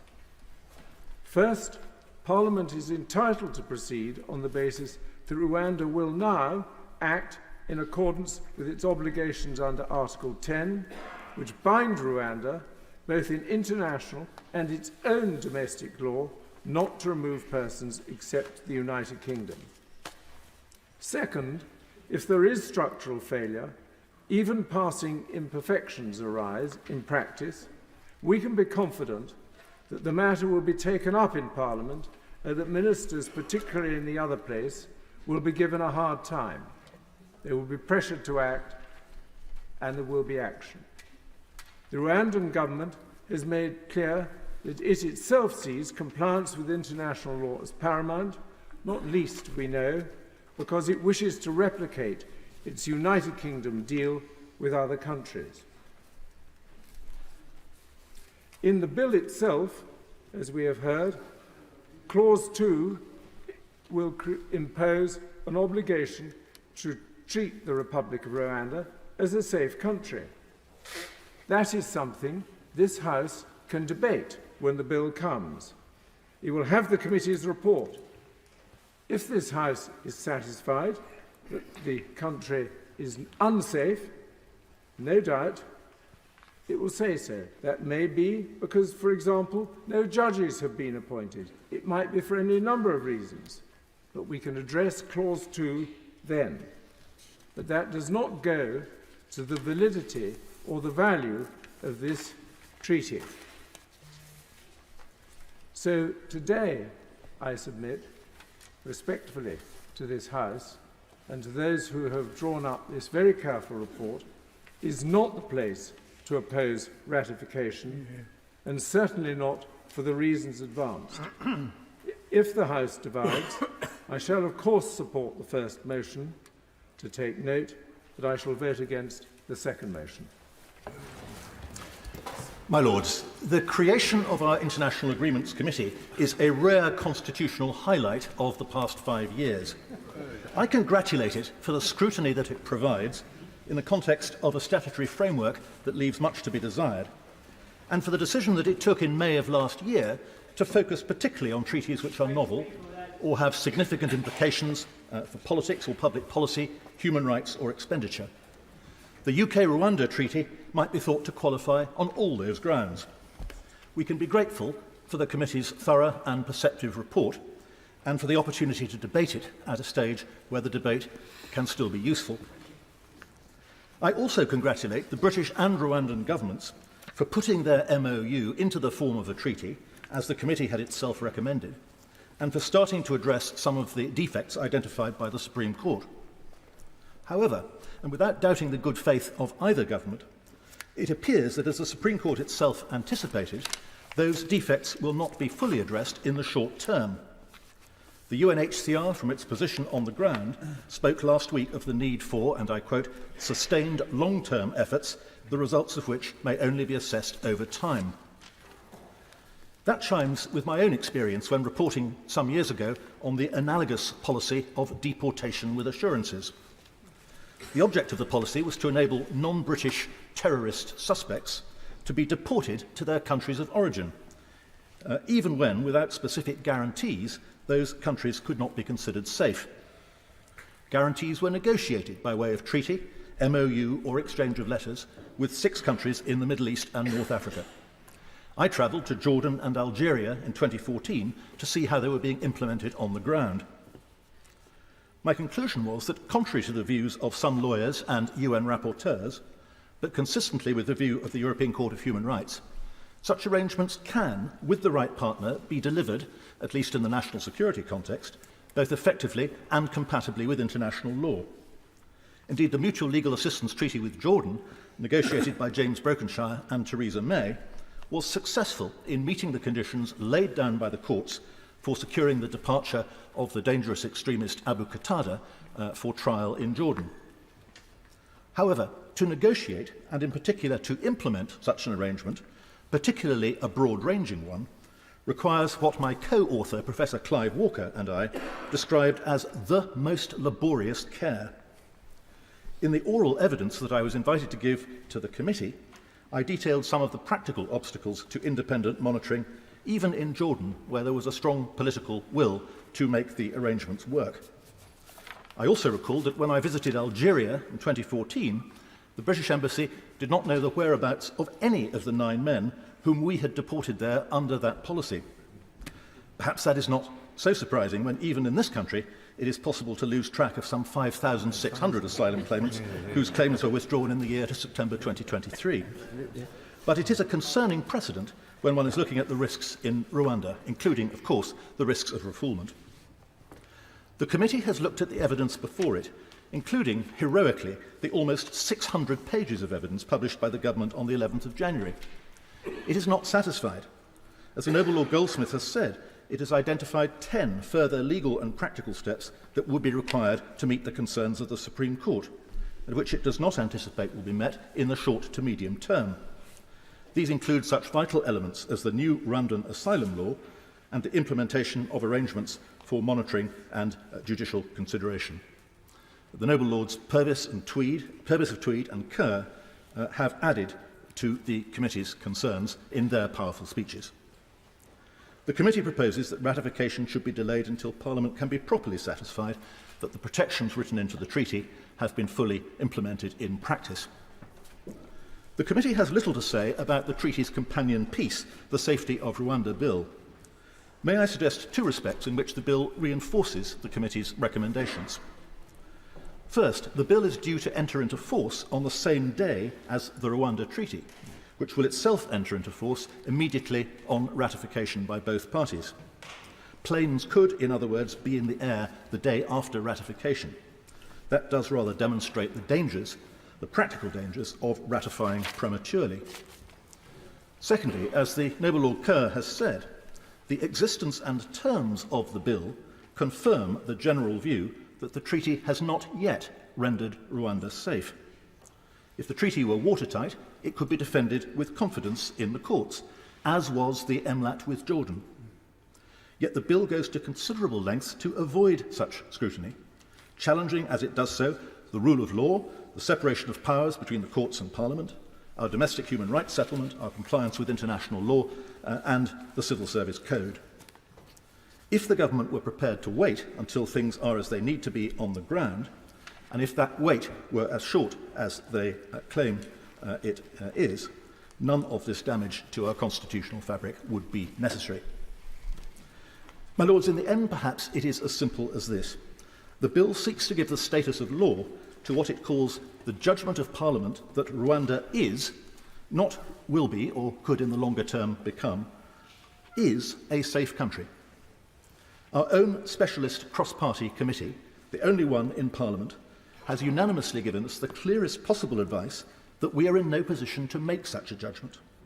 So for my part, I do not see how in good conscience we could make it. For that reason, I support both motions in the name of the noble and learned Lord Goldsmith, and I shall vote for the second one if, as I hope he does, he will choose to test the opinion of the House. My Lords, I welcome the opportunity to speak today and would like to thank the International Agreements Committee for their excellent report. Just to say, as Lord Bishops, we take no position on this bench based on tribal loyalty, and we are not whipped, but instead, because of what our Christian faith teaches us for care for the stranger, we have spoken with one voice on these benches. I am focusing on the issues before us today. Friends on this bench will speak to wider points in the coming weeks as the bill is discussed. As has been said, this treaty is the central plank of the government's case that Rwanda is a safe country for asylum seekers. As others have commented, it is remarkable for the executive to request parliamentarians declare another nation-state safe and safe ad infinitum on the basis that one drafted international agreement answers all the concerns of the Supreme Court. If Parliament does proceed to effectively substitute its judgment for that of the Supreme Court, I would ask where that leaves the constitutional principle of the separation of functions, and what precedent is this setting? The question is not whether both parties are willing and capable of delivering on the treaty, but whether the provisions will actually become operational in reality. Both the committee and the High Court question Rwanda's ability to fulfil its commitments in the short term in light of the evidential deficiencies of the present asylum system in Rwanda, as has already been mentioned.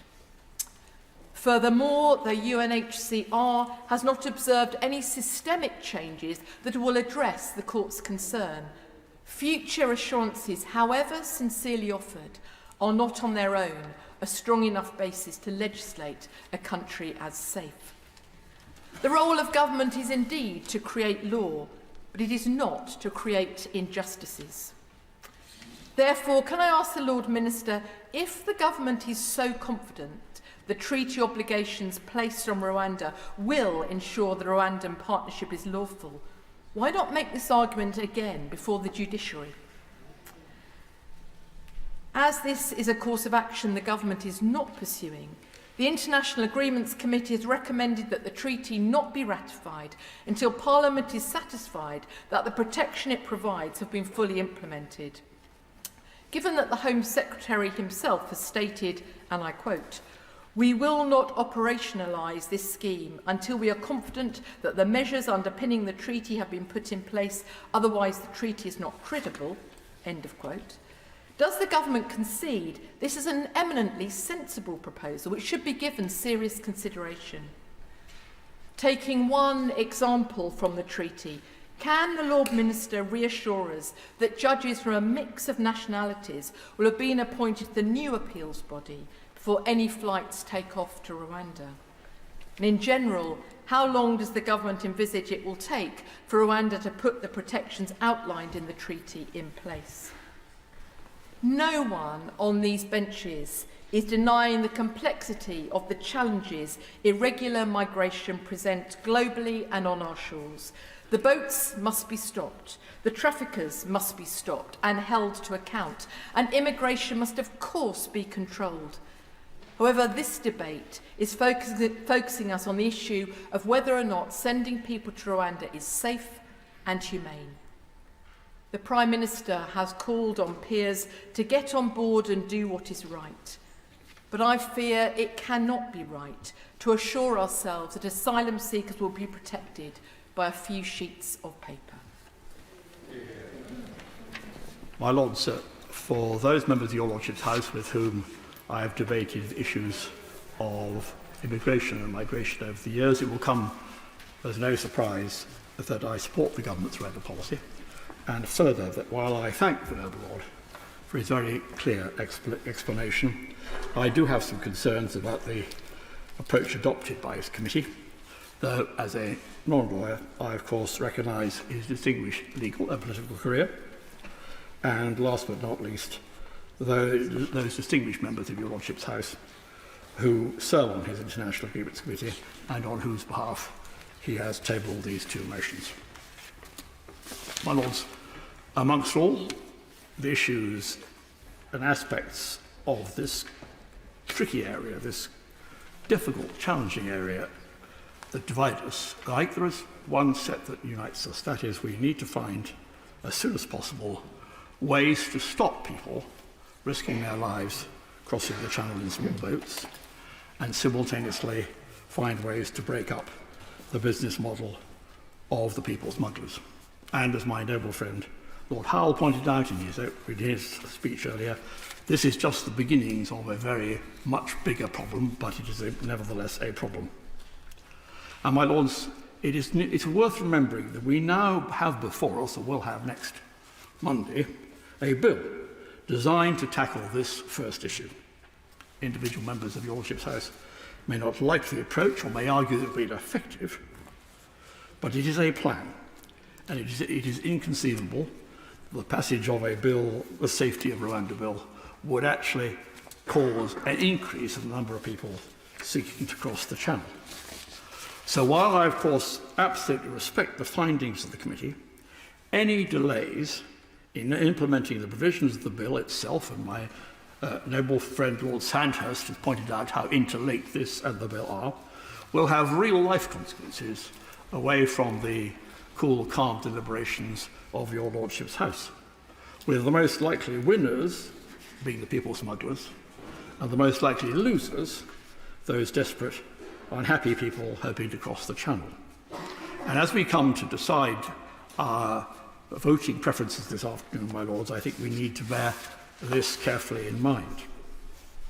My Lords, the government's policy statement on Rwanda, which is the subject of the noble Lord Goldsmith's report, is 33 pages long and impressive in its detail as to how the rights of people sent to Rwanda will be safeguarded.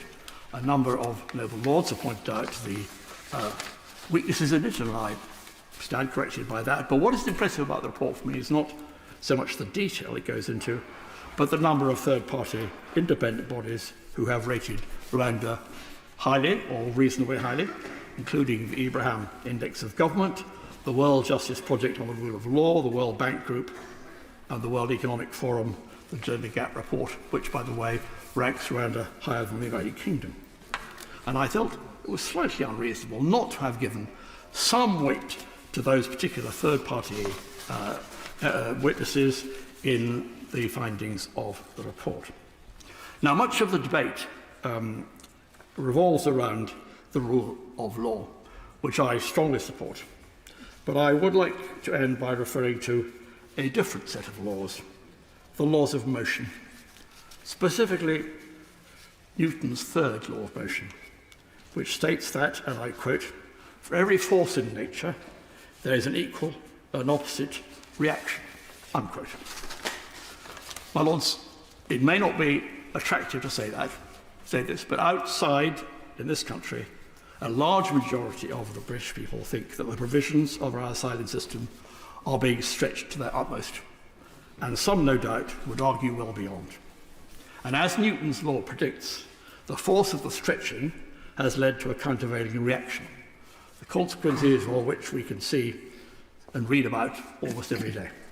And if we are to maintain confidence in our system, it is important to pass or not pass the bill without delay and take the consequences at the next election.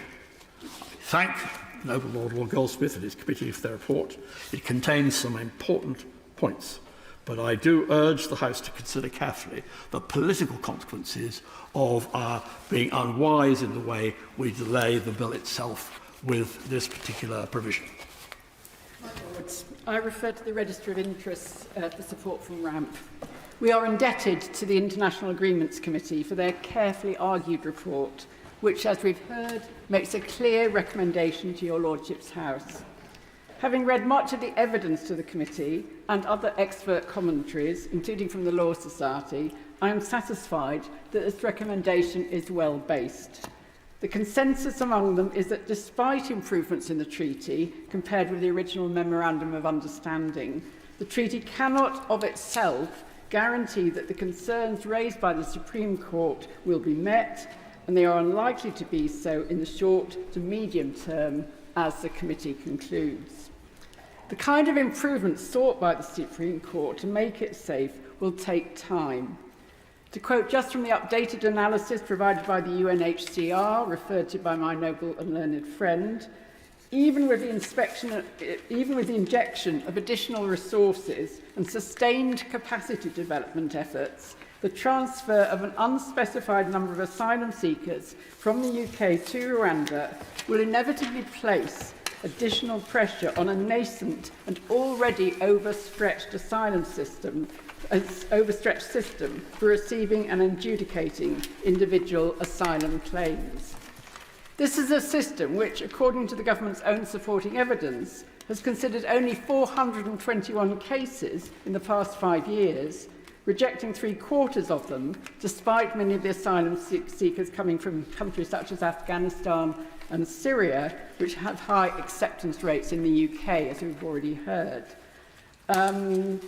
The UNHCR states that as of January 2024, it has not observed changes in the practice of asylum adjudication that would overcome the concerns set out in its original analysis and evidence to the Supreme Court. It therefore continues to have concerns that asylum seekers transferred to Rwanda would not have access to fair and efficient procedures for the determination of refugee status. And based on its own extensive experience of capacity building, which emphasises system thinking, it warns of the limitations of training without the necessary legal framework and implementation capacity. Drawing on the evidence it received, the committee underlines the weaknesses of the commitments on training and monitoring, welcome as they might be. And it reminds us of the Supreme Court's point that however good the monitoring proves to be, it does not help those it identifies as having been turned down wrongly. Quoting the Joint Council on the Welfare of Immigrants, it would be far too late for the individuals whose lives would already be irreparably and irreversibly harmed. At the heart of the UNHCR's concerns is the belief that despite all the treaty's claims, it, like the bill, is not compatible with international refugee law. The JCHR observes that, to quote, the Supreme Court decision relied on evidence that Rwanda had previously failed to comply with international human rights treaties. It is hard to see how turning an agreement into a treaty can answer serious underlying concerns about Rwanda's compliance with its international obligations. My Lords, those concerns are hardly assuaged by the recent revelation already referred to that 6 people from Rwanda have been granted asylum in the UK since the original agreement was signed in April 22. According to the I newspaper, at least one of these decisions was based on sexual orientation. Given Rwanda's worrying record on LGBTQI+ people outlined in the Public Law Project's evidence to the committee, there is very real concern among groups such as Rainbow Migration and the British Red Cross Voices Network about the implications of the treaty and the bill for LGBTQI+ people seeking asylum in the UK who could be sent to Rwanda. My Lords, the treaty is full of assurances about both countries' commitment to their international obligations with regard to refugees. Survivors of the illegal migration bill's proceedings might recall that our concerns, based on the UNHCR's unequivocal analysis that and the earlier Nationality and Borders Bill did not comply with the Refugee Convention, were dismissed as simply one interpretation of that convention's requirements.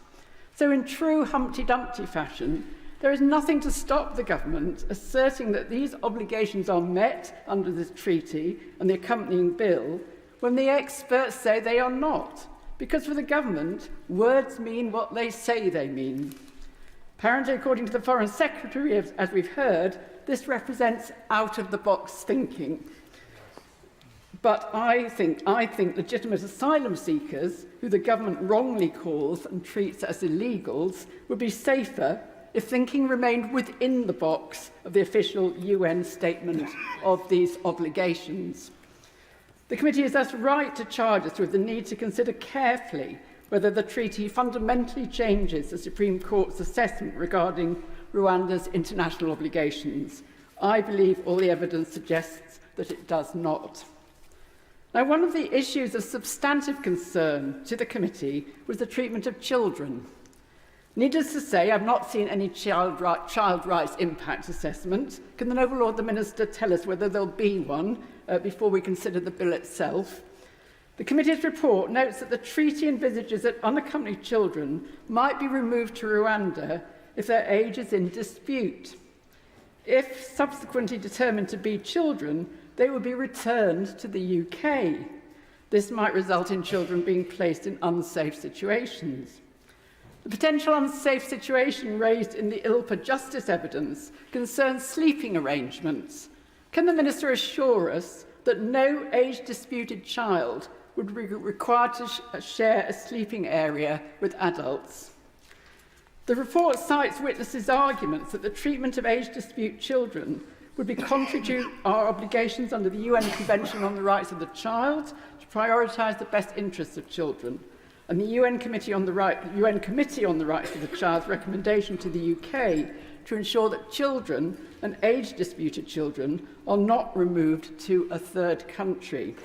Instead, there is a very real possibility that they will be removed to Rwanda, and if subsequently found to be under 18, sent back to the UK in a cruel human pass-to-parcel, which is likely to be very distressing for children who almost certainly have gone through considerable trauma. My Lords, last year, a written answer to me gave the assurance that under the MEDP established by the original Memorandum of Understanding, no one undergoing an age assessment or legally challenging the outcome of an assessment will be relocated until that process is fully concluded. Could the Minister please explain why then the treaty indicates otherwise? Given the Chief Inspector's description of the age assessment process for those arriving by small boats as perfunctory and plenty of other evidence, there's a very real danger of a significant number of unaccompanied children being earmarked for removal to Rwanda despite the treaty's assurances. As your Lordships know, there are very real concerns about the introduction of so-called scientific methods in the age assessment of children. So I realise that even if age assessment is completed in the UK, unless there is a legal challenge, the assurance I was given last year would not ensure that no child was erroneously relocated, but it would at least provide some protection. Nor would it cover children and families for whom, according to Bernardo's, forced removal has devastating impacts on mental and physical health and will blight the development and futures of these children. My Lords, finally a word about deterrence, which is presented as the treaty's overarching objective in Article 2. In response to a recent written question asking what evidence there is of a deterrence effect, the Minister replied, "We set out the evidence covering this in the published impact assessment for the Illegal Migration Act." Well, my Lords, veterans of the passage of that Act may remember that the impact assessment said that, and I quote, "The academic consensus is that there is little or no evidence suggesting changes in a destination country's policies have an impact on deterring people from travelling without valid permission, whether in search of refuge or for other reasons." Refugee Council research supports that conclusion. Moreover, it suggests that rather than being deterred from travelling, asylum seekers will take even more dangerous journeys to reach the UK, and once here will be more likely to go underground, as have apparently already nearly 6,000 asylum seekers. The expert organisations the Refugee Council contacted believe that this will increase rather than remove the power of traffickers and others out to exploit desperate asylum seekers. Journalists from The Times and The Eye who spoke to asylum seekers in Calais were told that they would not be deterred by the threat of removal to Rwanda. The Refugee Council research also found a consensus among organisations that the scheme and the state of perpetual limbo it would create for so many would have a very detrimental impact on the mental health of those seeking asylum. This is also emphasised in briefings from the BMA, Médecins Sans Frontières and Doctors of the World. They cite existing evidence of the detrimental effect on mental health of the prospect of removal to Rwanda, where they fear the healthcare will be inadequate because of a critical shortage of skilled health workers. We are talking here about extremely vulnerable people who have already often suffered trauma and even torture. The latest report of the Independent Monitoring Board expressed concern about the deep anxiety, distress, and the increase in self-harm observed during the period when men were being detained for removal to Rwanda. And on this point, can the Minister explain why, according to the I newspaper, the first 47 asylum seekers selected for relocation to Rwanda more than 18 months ago are still being kept in limbo, given that the rules state applications deemed inadmissible should be considered if relocation is unlikely within a reasonable period of time? My Lords, in his oral evidence to the committee, the Home Secretary conceded that none of us has an interest in rushing the fence and getting it wrong, and that if elements of the treaty are not in place, obviously we will not be able to rely on the treaty for the purposes of the asylum process. While he expressed confidence that the elements of the treaty will be in place, his confidence is not shared by a wide range of experts nor by the International Agreements Committee. I therefore believe it would be irresponsible of us to call for the ratification of the treaty now, and I hope that your Lordships will support the second cross-party motion in the name of my noble and learned friend, Lord Goldsmith. My Lords, the UK-Rwanda agreement on an asylum partnership, which the House is debating today, will not, I suspect, rank high in the ratings of Britain's diplomatic history. Why not? Because it is costly, with so far no evident benefit, because it transgresses a whole range of our international commitments and obligations, those in the Refugee Convention, those in the Rights of the Child Convention, those in the Convention Against Torture, and potentially too in the European Convention on Human Rights. You cannot hope to be a credible champion of the rules-based international order, as the government, rightly in my view, aspires to be, and at the same time pick and choose which of those rules you yourself will continue to honour and which you will not. Because, also, I would add, because it upends our constitutional order separating the powers of the legislature, the executive and the judiciary by setting aside the Supreme Court's ruling that Rwanda is not a safe country to which to send refugees. And that, as other speakers have said, when it is reported that we have been admitting some Rwandan asylum seekers, presumably on the grounds that it is not a safe country for them. Fortunately, we have at our disposal the excellent, concise and relevant report on the Rwanda Agreement by this House's International Agreements Committee, in spite of the absurdly short time limits laid down by the government for the committee to do its work, which has inhibited the committee's ability to gather evidence and to consider the government's own tardy replies to their inquiries. Perhaps the noble Lord the Minister could tell us whether there is any other properly democratic country which provides as little time and as little scope for its apparently sovereign legislature to consider international treaties and agreements before they are ratified. That is a point that the noble Lord Howell made, and I strongly endorse it. And if there is no such country that has as short a timescale and as little scope as we do, then surely it is essential that the government in future provides more time and more scope. But the problems with this agreement don't stop there. Today's debate, and here I would differ from the suggestion by a previous noble lord that those who are moving the second resolution are putting the cart before the horse. I would suggest that today's debate puts the cart quite firmly, quite squarely before the horse, because this is the last pre-ratification parliamentary process on this agreement. Once that is over, there is nothing to stop the government ratifying the next day, if that's what it decides to do.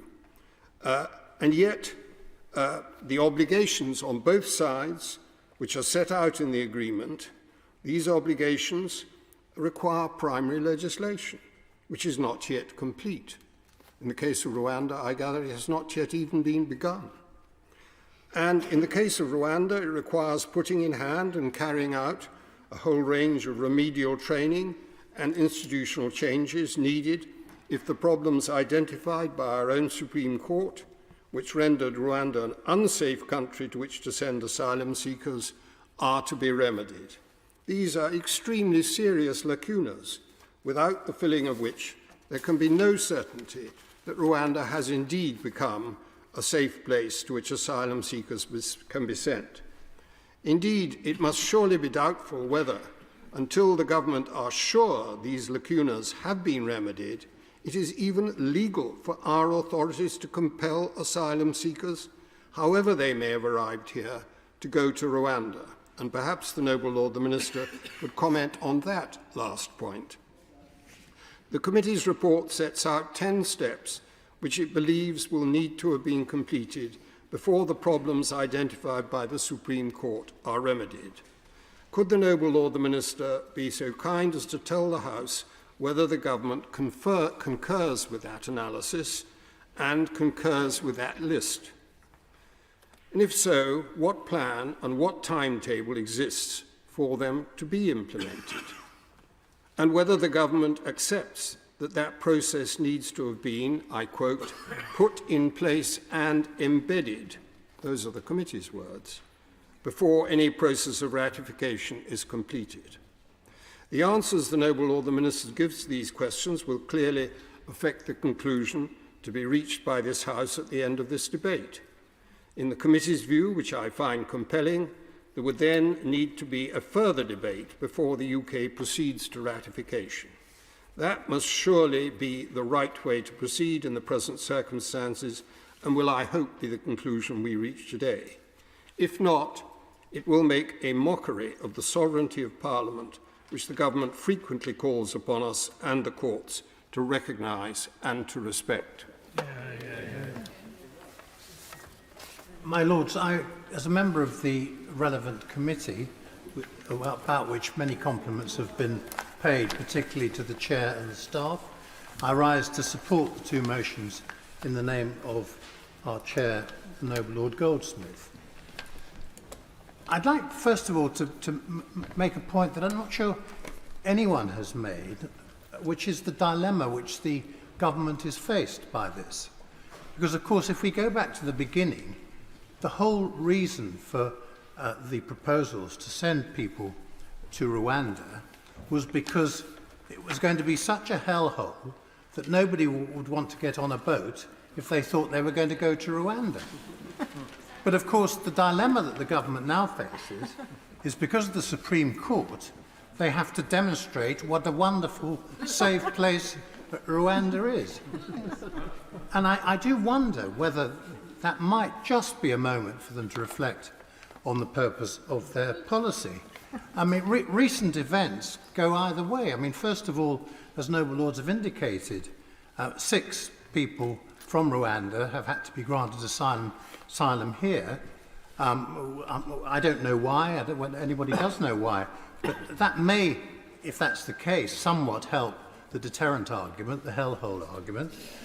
Conversely, Rwanda Air, for the first time last week, commenced non-stop flights between Kigali and Heathrow. Again, which way that goes, whether that's in preparation for taking people, who knows? And which way that goes on the argument of deterrence or safety, again, I'm not sure. But it does seem to me and to many of us, this is a classic case of 2 and 2 adding up to make 5. It seems to me there are a couple of peculiarities of the Rwanda Treaty which noble lords have touched on. The first of the noble Lord Kerr indicated the rhetoric of the government in defence of their policy and of the treaty has been that a number of other countries have done and are doing the same. Italy is quoted vis-à-vis their current negotiations, and of course in the Tory party the highlight would be Mr Abbott winning the election in Australia all those years ago on the basis of processing migrants in Papua New Guinea and I think also Nauru. But of course, as the noble Lord Kerr indicated, there was a fundamental difference in that they were being processed by Australians as to whether they were given Australian asylum in the Australian country. That is not the case with this treaty. Anybody who is sent to Rwanda and is granted asylum there can only, as we know, can only be kept in Rwanda, but certainly can't come back to the UK except in exceptional circumstances. The second point, which I won't want to labour, but a number of people going back to Baroness Chakrabarty have touched on, is there seems to be a strange interplay in this treaty between the asylum rules and the refugee rules. And I'm not quite sure exactly how that plays out, but it is a complication. Now, the government policy says, and the evidence they gave to us, that the new treaty contains significant new protections to meet the Supreme Court objections. A number of noble lords have mentioned them, but the government have listed the new protections. Firstly, a new system for processing asylum claims with new institutional structures and a provision for free legal advice. Secondly, the establishment of a first instance body to hear claims, as well as a new appeals body with judges from a mix of nationalities. Thirdly, an independent monitoring committee needs to be set up, bolstered by a support team. And most particularly, new domestic legislation will be required in Rwanda to implement the new system. So, as noble lords have indicated, and as our report indicates, a large number of actions are now required. A new asylum law, a process for making complaints to a monitoring committee, the recruitment of the monitoring committee support team, independent of the establishment and hiring of independent advisory experts, the establishment and appointment of co-presidents of the appeals body and other international judges, training for the new appointees, and the availability and recruitment of legal advisors and interpreters. All of this, as noble lords have said, and as our report indicates, take time, and in the committee's view, should be established before ratification. Now, noble lords who are hesitant about voting for the second one of the noble Lord Goldsmith's motion should accept that this is not about the treaty, this is not about the legislation which has caused such rows within the Tory party. This is the treaty. And I would remind noble lords that none of the 4 Tory members, including the noble Lord Howell, who is in his place, dissented from this recommendation. This is a unanimous recommendation, including the 4 Tories. Now, and we're all aware through the publicity how the Tory party in another place has been tearing themselves apart over this issue, but it's the bill they've been tearing themselves apart over, not the treaty. And I think noble lords really need to take that on board. My lords, I do believe that in any rational world, this would not happen. Lord Goldsmith's recommendation would be followed in a rational world. And I do wonder if it can only be the absolute determination of the government to have flights started to Rwanda before an election, and that is what is stopping this. I should add that I don't think our recommendation in any way implies a criticism of Rwanda, who I think we all accept have been acting in good faith. They're a perfectly respectable member of the Commonwealth, and I think they do seriously wish to implement the desired protections. The noble Lord, my noble friend Lord Purvis, has referred to the best part of £400 million we have committed to this project. I did note that in Davos, President Kagame did indicate that if no boats were sent there, no migrants were sent there from the boats, we could have the money back. I suspect we'll be asking him for it. My Lords, it's a pleasure to follow the wonderfully clear and blunt speech of the noble Lord, Lord Razzle. And I rise acutely aware of the quality and depth of knowledge already contributed in this debate and of the desire of the House to get to the vote on the important issue before us. So I'll aim to not detain the House for too long. But I do think there are some points from the debate thus far that are worth stressing. As many speakers have noted, we are not here debating the infamous Rwanda bill. That pleasure is to come.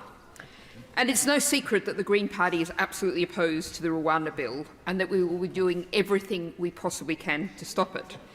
As Baroness Chakrabarti noted, the will of the people is diverse, not singular, and many people are joining with us by signing the Green Party petition against the bill to express the concordance of their feelings with ours. But that is not what we are talking about today. We are examining, scrutinising, the viability, the practicality, the deliverability of the safe and legal offloading, to borrow the term of the noble Lord Kerr of Kinlochard that sums up the position so well, the offloading of Britain's responsibility for providing care and refuge for some of the most vulnerable people on the planet to Rwanda. Now, one interesting measure worth considering here is the economic. Rwanda has an annual GDP of $1,000 per person.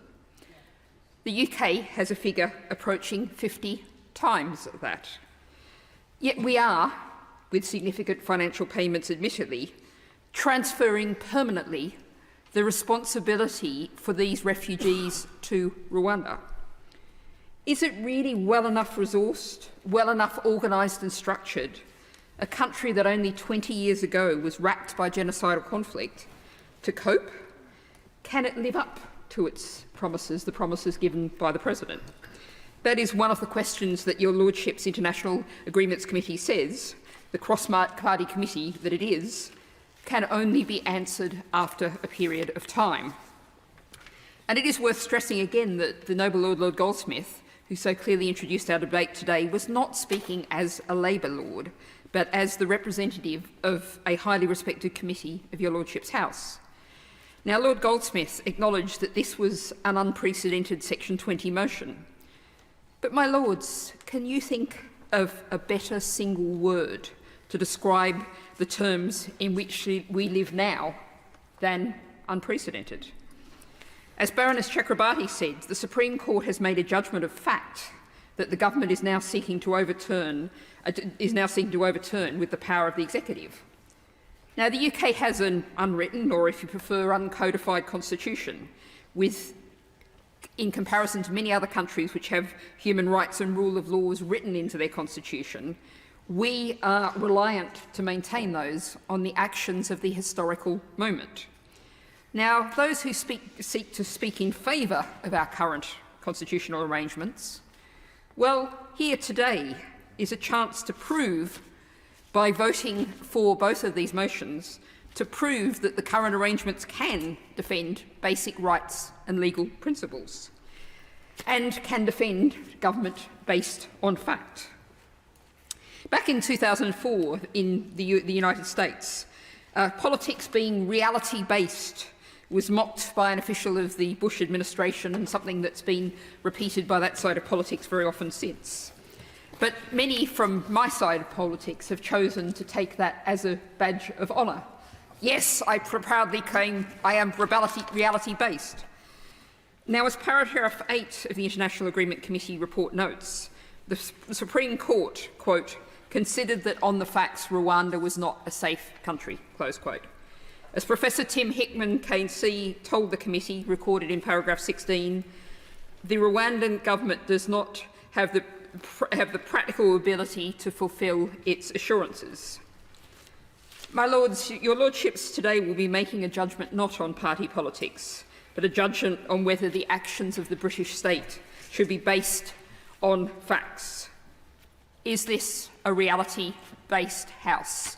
The Green Party will be supporting both of these motions, and I'd urge every member of your Lordship's House to do the same.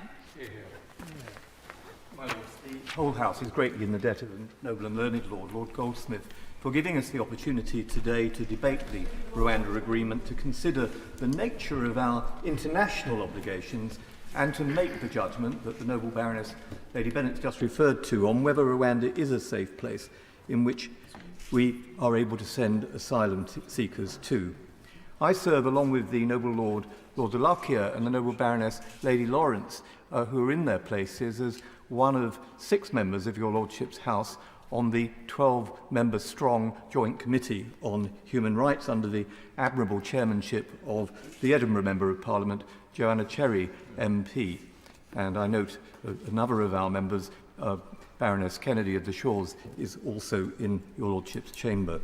We were in session again last Wednesday, taking evidence from the Refugee Council, from Justice, the Immigration Law Practitioners Association, Chatham House, Migration Watch, and Professors Sarah Singer and Tom Hickman KC. Among others, on Wednesday of this week, we'll hear from Lord Sumption and indeed from the noble Lord Sandhurst KC, who spoke earlier in our debate. My Lords, it's the job of Parliament to hear different views and to carefully assess the arguments. And too often, as my noble friend Lord Hannay has indicated earlier, we put the cart before the horse. We don't do it.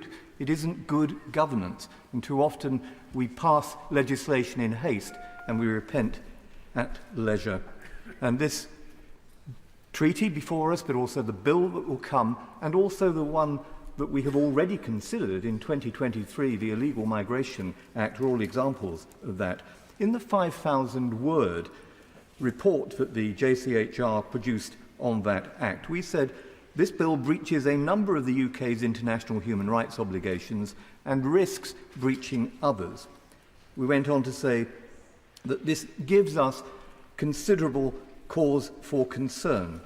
And we said the government is rightly concerned about the loss of life in the Channel, and so are we, echoing the point that the noble Lord Howell of Guildford, of course, made trenchantly in his speech. The loss of life and the scale of the migration crisis is such that politicians of all persuasions must respond to the widespread concern and anger at the failure to tackle the crisis, both here and in other jurisdictions. But it doesn't do the process any good when we are seen to stampede things through both houses. And, my Lords, I would simply note that when the Joint Committee asked the then Home Secretary, Suella Braverman, to appear before us to justify the measures that were in the previous bill, she declined to do so. I do not believe that is the way that Parliament should be treated. I don't think it does anything for public confidence in our processes. The government rightly insists that the criminal mafia-like gangs who make their fortunes by preying on the desperation and misery of the vulnerable must be hunted down and jailed, and I agree.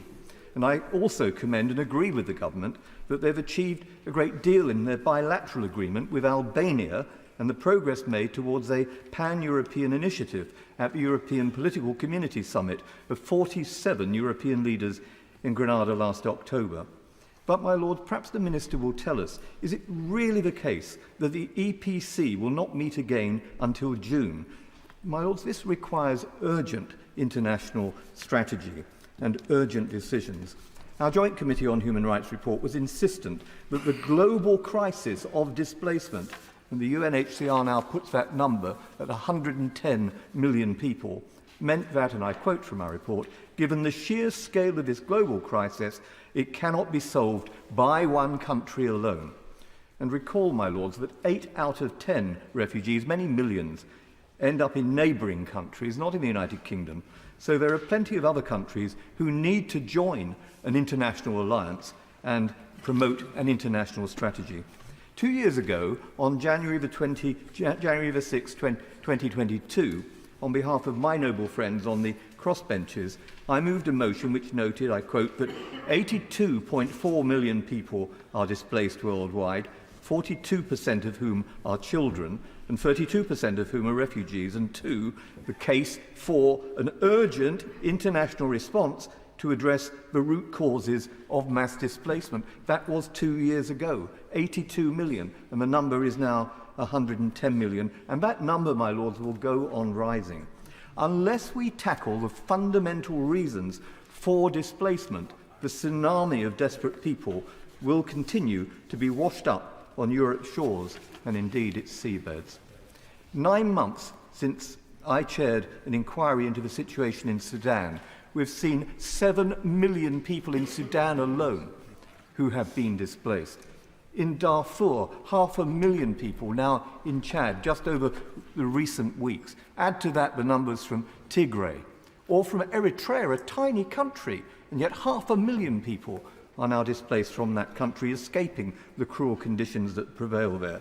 The JCHR was told last week, and I quote, that unless there is a collective global effort to create stability through conflict resolution and the promotion of rights in those countries, the number of refugees from those specific countries is unlikely to decrease.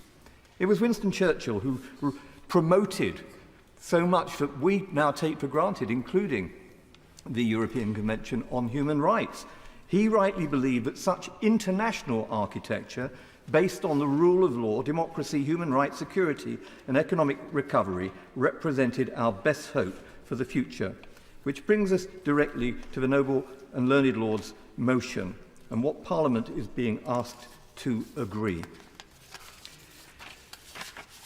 As we have been reminded, it was the unanimous decision of the Supreme Court in November, based on the identification of a number of concerns about Rwanda, including poor compliance with its international obligations, poor understanding of the Refugee Convention, and a poor human rights record, which led to the International Agreements Committee producing the report that we've been considering. And of course that report actually says this: the Rwandan government does not possess the practical ability to fulfil its assurances to the UK government, at least in the short term.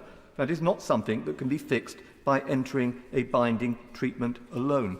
And to confirm that, last week the JCHR heard evidence of the inadequate in-country access to legal remedies in Rwanda, a lack of independence of the judiciary and legal representatives, and a bad track record in complying with other international agreements.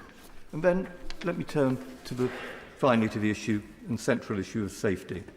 Once again, we have the Home Secretary unable to give a Section 19(1)(b) statement on the face of the bill to affirm that the compliance of the bill that's coming before us next week is present, which can only presumably mean that they don't regard Rwanda to be a safe destination. Witnesses to the JCHR last week put it to us that if the government was confident about the safety of Reformor, they wouldn't be afraid of independent judicial oversight. The question today is simply whether we can honestly say that Rwanda is a safe country, and it was put to the JCHR that this also engages the separation of powers between judiciary and parliament, a point which was made by the noble and learned Lord Goldsmith earlier. Professor Singer said this: to contradict the Supreme Court in this way is perhaps not showing the respect to the court that should be owed as a constitutional principle. Furthermore, the legislation prohibits the UK courts from reopening and considering the question of whether Rwanda is safe. The JCHR was left in no doubt that if this bill is rushed through the courts, will once again be asked to decide whether Rwanda is safe and whether circumstances have changed. And guess what? If the verdict is that Rwanda is still not safe, the law will have to be changed yet again. And meanwhile, the government of Rwanda itself has said they wouldn't want, as the noble Lord Razzle reminded us, they wouldn't want to implement a scheme said to be contrary to international law. In considering the issue of safety, the House will want to take into account the new analysis of the UNHCR published last week. in which it once again insisted that Rwanda is not a safe country, a point which was made by the Nobel Baroness Lady Lister. That says this. It includes the following. As of January 2024, UNHCR has not observed changes in the practice of asylum adjudication that would overcome the concerns set out in its 2022 analysis and in the detailed evidence presented to the Supreme Court. At a minimum, my lords, the government needs to tell us what has changed on the ground in Rwanda since the Supreme Court decision. What evidence does it have, for instance, in regard to political oppression or to LGBT people? What examination has the government made of the reasons why Burundi has closed its borders with Rwanda and that country's links, Rwanda's links with the M23 militias in the eastern DRC? What analysis has been made of that? And what is its response to the 2023 Human Rights Watch report that commentators, journalists, opposition activists and others speaking out on current affairs and criticising public policies in Rwanda continue to face abusive prosecutions, enforced disappearances and have at times died under unexplained circumstances? Now, like others, my lords, I visited Rwanda, in my case in the aftermath of the genocide, and saw terrible mass graves. Huge strides have been made to recover from the deaths of between 500,000 and 800,000 people, as my noble friend Lord Carr reminded us earlier on. But it's deceptive to describe Rwanda as a safe country for refoulement, and it's passing strange that we have 5 alleged genocidaires living in the UK that we've not sent back to Rwanda for fear that they would be at real risk of not receiving a fair trial if they were returned there. The primary issue in those extradition proceedings was whether they are at real risk of a flagrant denial of justice if returned to Rwanda. They expressed fears that they would be tortured and executed. When the cases came back in 2015 and 17 to the courts, this is what Lord Justice Irwin and Mr Justice Foskett said in their comment. Our concerns focus on the political pressures on the judicial system, the independence of the judges, the difficulties and fears of witnesses, and particularly the capacity of defendants of allegations of genocide to obtain and present evidence and be adequately represented in their defence. My lords, we should think very carefully before stampeding through treaties, agreements, or indeed next week new legislation.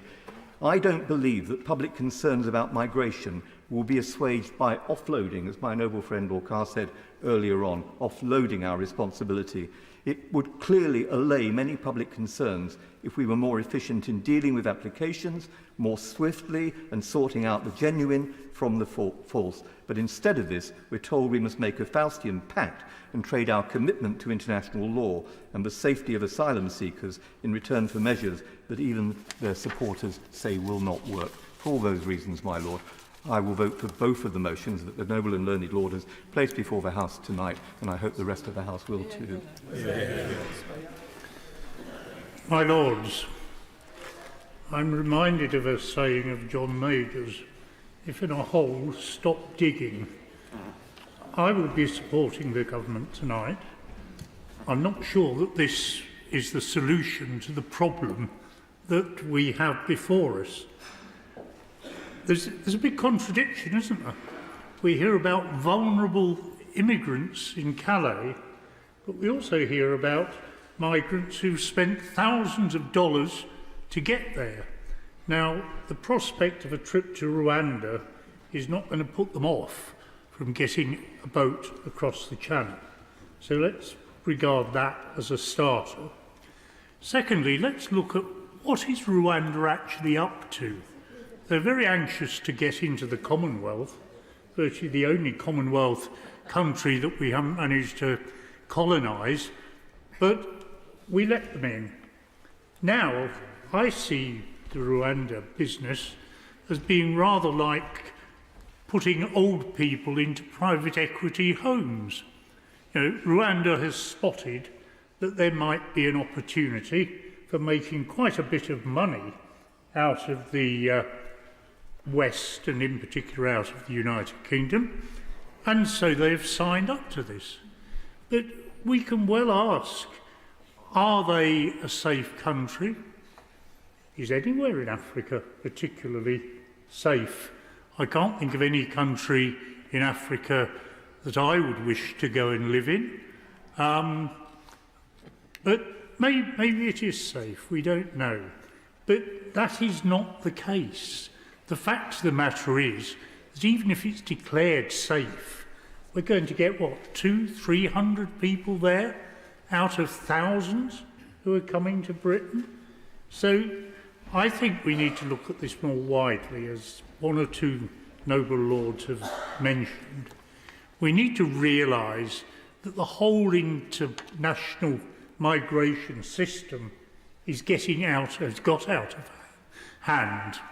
It's not a case of whether or not people are any more vulnerable. It's a case of the fact that in modern technology, they can look at their iPads and work out that this would be a much better place to live than where many of them are at the moment.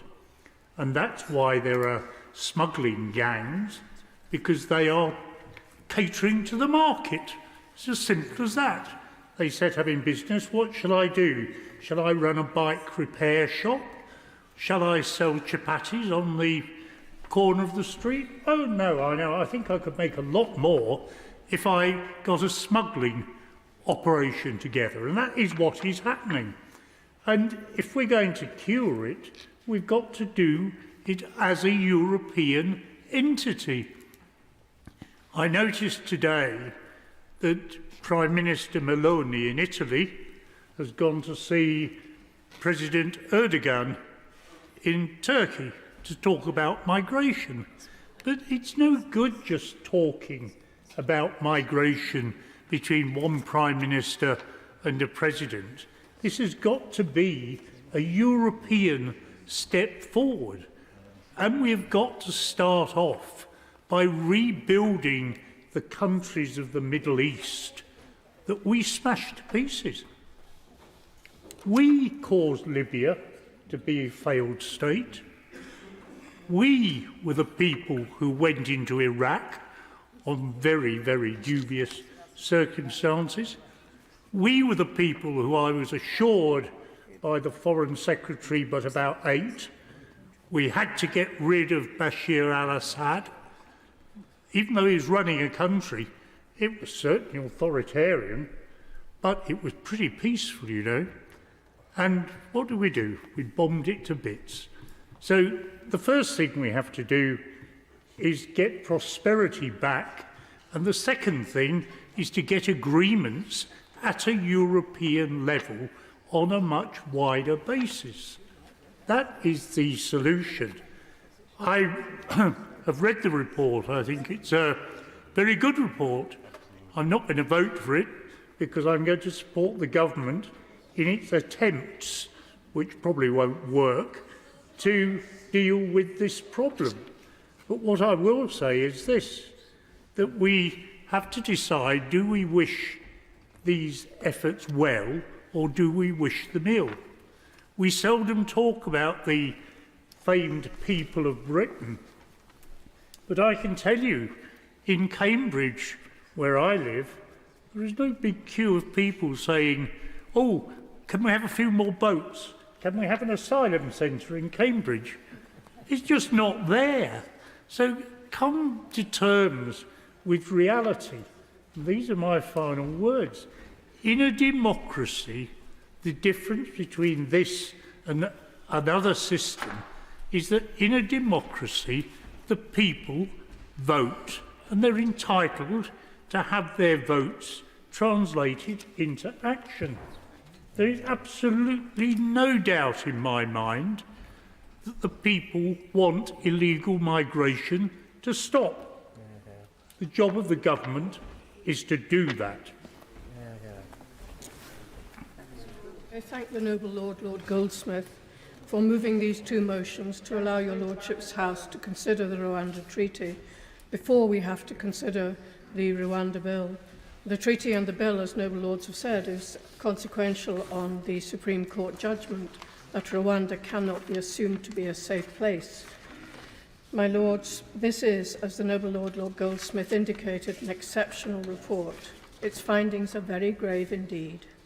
And my lords, next week we will be asked in the Rwanda Bill to accept that Rwanda is a safe place, despite the fact that the evidence does not exist, as the Noble Lord Alton just graphically illustrated.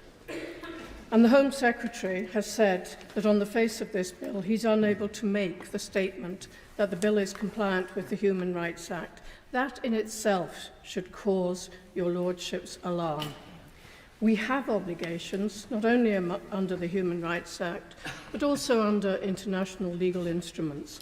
And this isn't the first occasion on which this government has produced legislation which is not compatible with our international and domestic legal obligations. I think of the Legacy Act, currently being challenged in the High Court in Northern Ireland.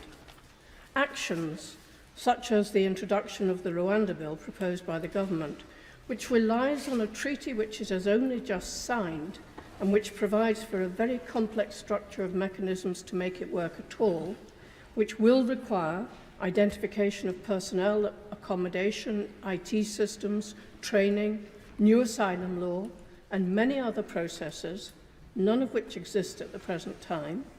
The introduction of a bill like this does further grave damage to the United Kingdom's international reputation. What is so stark on reading the report of the International Agreements Committee is the manifest lack of ability, capacity and preparedness to make the provisions of the treaty operational in the near future, in addition to its other deficiencies. My Lords, that there is a problem of uncontrolled, unlawful migration cannot be denied. However, the response of the government over the past years has been generally to reduce the number of staff employed to deal with asylum matters and the general resources provided for these matters, and above all, the failure, as the Noble Lord Alton said, to devise a workable human rights compliant strategy to resettle displaced people, and more importantly, to work internationally to create levels of peace and prosperity in the countries from which so many of these migrants come. Yet, my Lords, we granted over 500,000 asylum applications this year. That's 70% of the total number of applications. In contrast, some 25,000 illegal immigrants arrived in small boats last year. In future, we're planning to send such people out to Rwanda before their asylum status has been determined, if they enter through what they are called dangerous, illegal and unnecessary methods. And, my Lords, already this year, 614 people are reported to have arrived in 15 boats. That's about 40 people in a boat. Their status is then to be determined in Rwanda, and there's an agreement that they won't be deported by Rwanda unless the UK asks for them to be sent back to the UK. However, there is evidence that Rwanda has deported people who arrived there under comparable arrangements to Uganda. Moreover, if they're not granted refugee status in Rwanda, their future will be very bleak indeed. It will not really be possible under the proposed processes to track and monitor what happens to them. The proposals for tracking and monitoring are very limited, they're time limited, and they're currently an aspiration rather than a reality. I think in a very unstructured and knee-jerk kind of way, we're attempting to limit the number of people coming to our shores. And in so doing, we have spent hundreds of millions of pounds. We have paid many millions of pounds to France. I think £500 million over the 3 years ending in 26. Yet those seeking to come unlawfully to the UK are still able to set off from France with an average of 40 people in the standard inflatable. And many of those inflatables have come under significant pressure, and people have died as a consequence. My Lords, getting 40 people into an inflatable and setting it on course for England will not be achieved speedily. It must be possible for the French to do more in return for the money which we have given them, through the use of drones or helicopters, allowing for intervention on French soil. A positive and proactive French response in this context would undoubtedly have a deterrent effect. Moreover, we are spending millions in policing the Channel because we no longer have the coastal vessels necessary for these channel operations, because their replacement was delayed by the government. So now we're hiring private vessels to do the work at a cost of £36 million in a year. Work to replace these vessels will not start for another 2 years and is not expected to be completed before 2028. So we're going to spend another £200 million picking people out of the Channel. And that is in addition to the money we're spending each day in accommodating people and providing necessary resources for their processing appeals, etc. My Lords, the solutions proposed in this treaty, even if they were acceptable in human rights terms, and there's no evidence that they are so acceptable, have yet to be realised in any degree. The committee has identified very significant matters which require to be addressed before the UK can have any confidence that the structures will actually work, and that Rwanda will be a safe place for migrants to be processed, and that the UK can be satisfied that migrants wouldn't simply be deported to third countries in breach of the requirements of the treaty. Can the noble Lord the Minister explain how, if the UK has such difficulty in providing accommodation, education, healthcare and all the other services which are necessary, how can the UK expect that Rwanda will be able to do so? And most particularly, to echo the comments of the noble Baroness Lister and the noble Lord Alton, how can he assure the House that children and vulnerable adults will be kept safe under these arrangements? My Lords, the committee has said the government has presented the Rwanda Treaty to Parliament as an answer to the Supreme Court judgment and has asked Parliament on the basis of the treaty to declare that Rwanda is a safe country. While the treaty might in time provide the basis for such an assessment if it's rigorously implemented, as things stand, the arrangements for it provides are incomplete. A significant number of further legal and practical steps are required under the treaty, and they give as examples the new asylum law which is required, a system for ensuring that a refoulement doesn't take place, a process for submitting individual complaints to the monitoring committee, which has yet to get its support people, the appointment of independent experts to advise the asylum first instance and appeals bodies, the appointment of co-presidents of the appeals bodies, the appointment of international judges, training for the international judges in Rwandan law and practice, training for Rwandan officials in dealing with asylum applicants, and steps to ensure a sufficient number of trained legal advisors and interpreters are available. Can the noble Lord the Minister tell the House what the timetable for the creation and establishment of all these structures is and when they will be delivered in a way which will enable the House to have confidence that people who are sent to Rwanda will be safe? And my Lords, even after all that work has been done, there will have to be further work to ensure that what has been established actually works. My Lords, your Lordships have heard repeatedly that there's no evidence that Rwanda is currently a safe place. The structures provided in this treaty are quite simply not operational at present and not capable of being operational. For that reason, I will vote to support the motion that the government should not ratify the treaty until the protections it provides have been fully implemented. My Lords, I am grateful to the noble Lord Goldsmith and members of the International Agreements Committee for their report on the UK-Rwanda agreement. It's a as other noble lords have pointed out, it's a model of clarity, precision and informative analysis, as was the noble Lord's elegant summary today. Lord Goldsmith, Lord Kerr both brought us through the steps proposed in the treaty and those still needed to make Rwanda a safe country. They concluded that so far those steps, and noble lords, I won't go through all the steps to which they referred, but the steps have not been put in place yet, as noble lords have pointed out across the House, and we do not know whether they will be put in place and how effectively they will. I think, my lords, the question is a fair one that has been put. It's whether the guarantees proposed by the government to be agreed in international law under the treaty, which involve legal and practical steps and reassurances on compliance, are sufficient to allow Parliament to judge whether Rwanda is safe. Is saying something is the case, or committing to measures which may make it so, proof that it is so? And I would ask, will it reassure the courts? The committee does not think it should reassure Parliament, and nor, in my view, is it likely the courts will judge it so.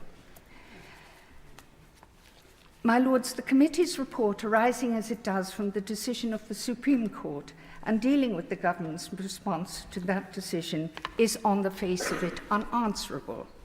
I sympathise with the courts who interpret the law. I sympathise with the committee, which, following the Supreme Court judgments, asks whether the treaty will do the job the government says it does, that is, to reassure Parliament Rwanda is safe. Whether the treaty succeeds ultimately and works will be for the courts to decide. But if a successful challenge is brought against removal to Rwanda, that answer will be no. For as long as the UK is bound by the current provisions of international laws relating to asylum and refugees, it will not be able to satisfy the obligations. No country can. Such international treaties protecting human rights, asylum and refugee claims of people from jurisdictions other than our own seem to command priority over the concerns of people in this country. Moreover, ever more complex arrangements seem to be put in place to promote and safeguard such claims, often at the expense of those voters in this country.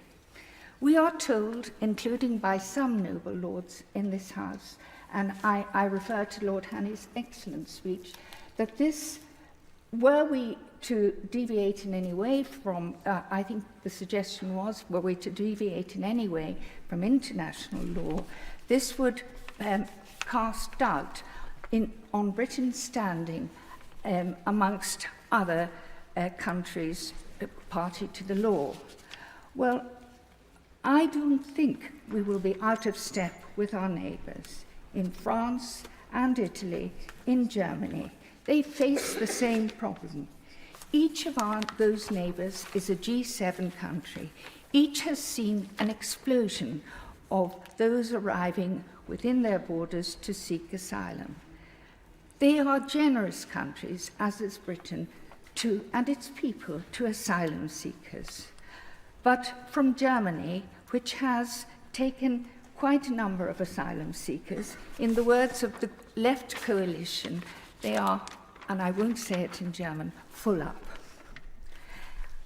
We are living in a make-believe world in which Parliament and the courts seem to be at loggerheads, in practice, if not in principle.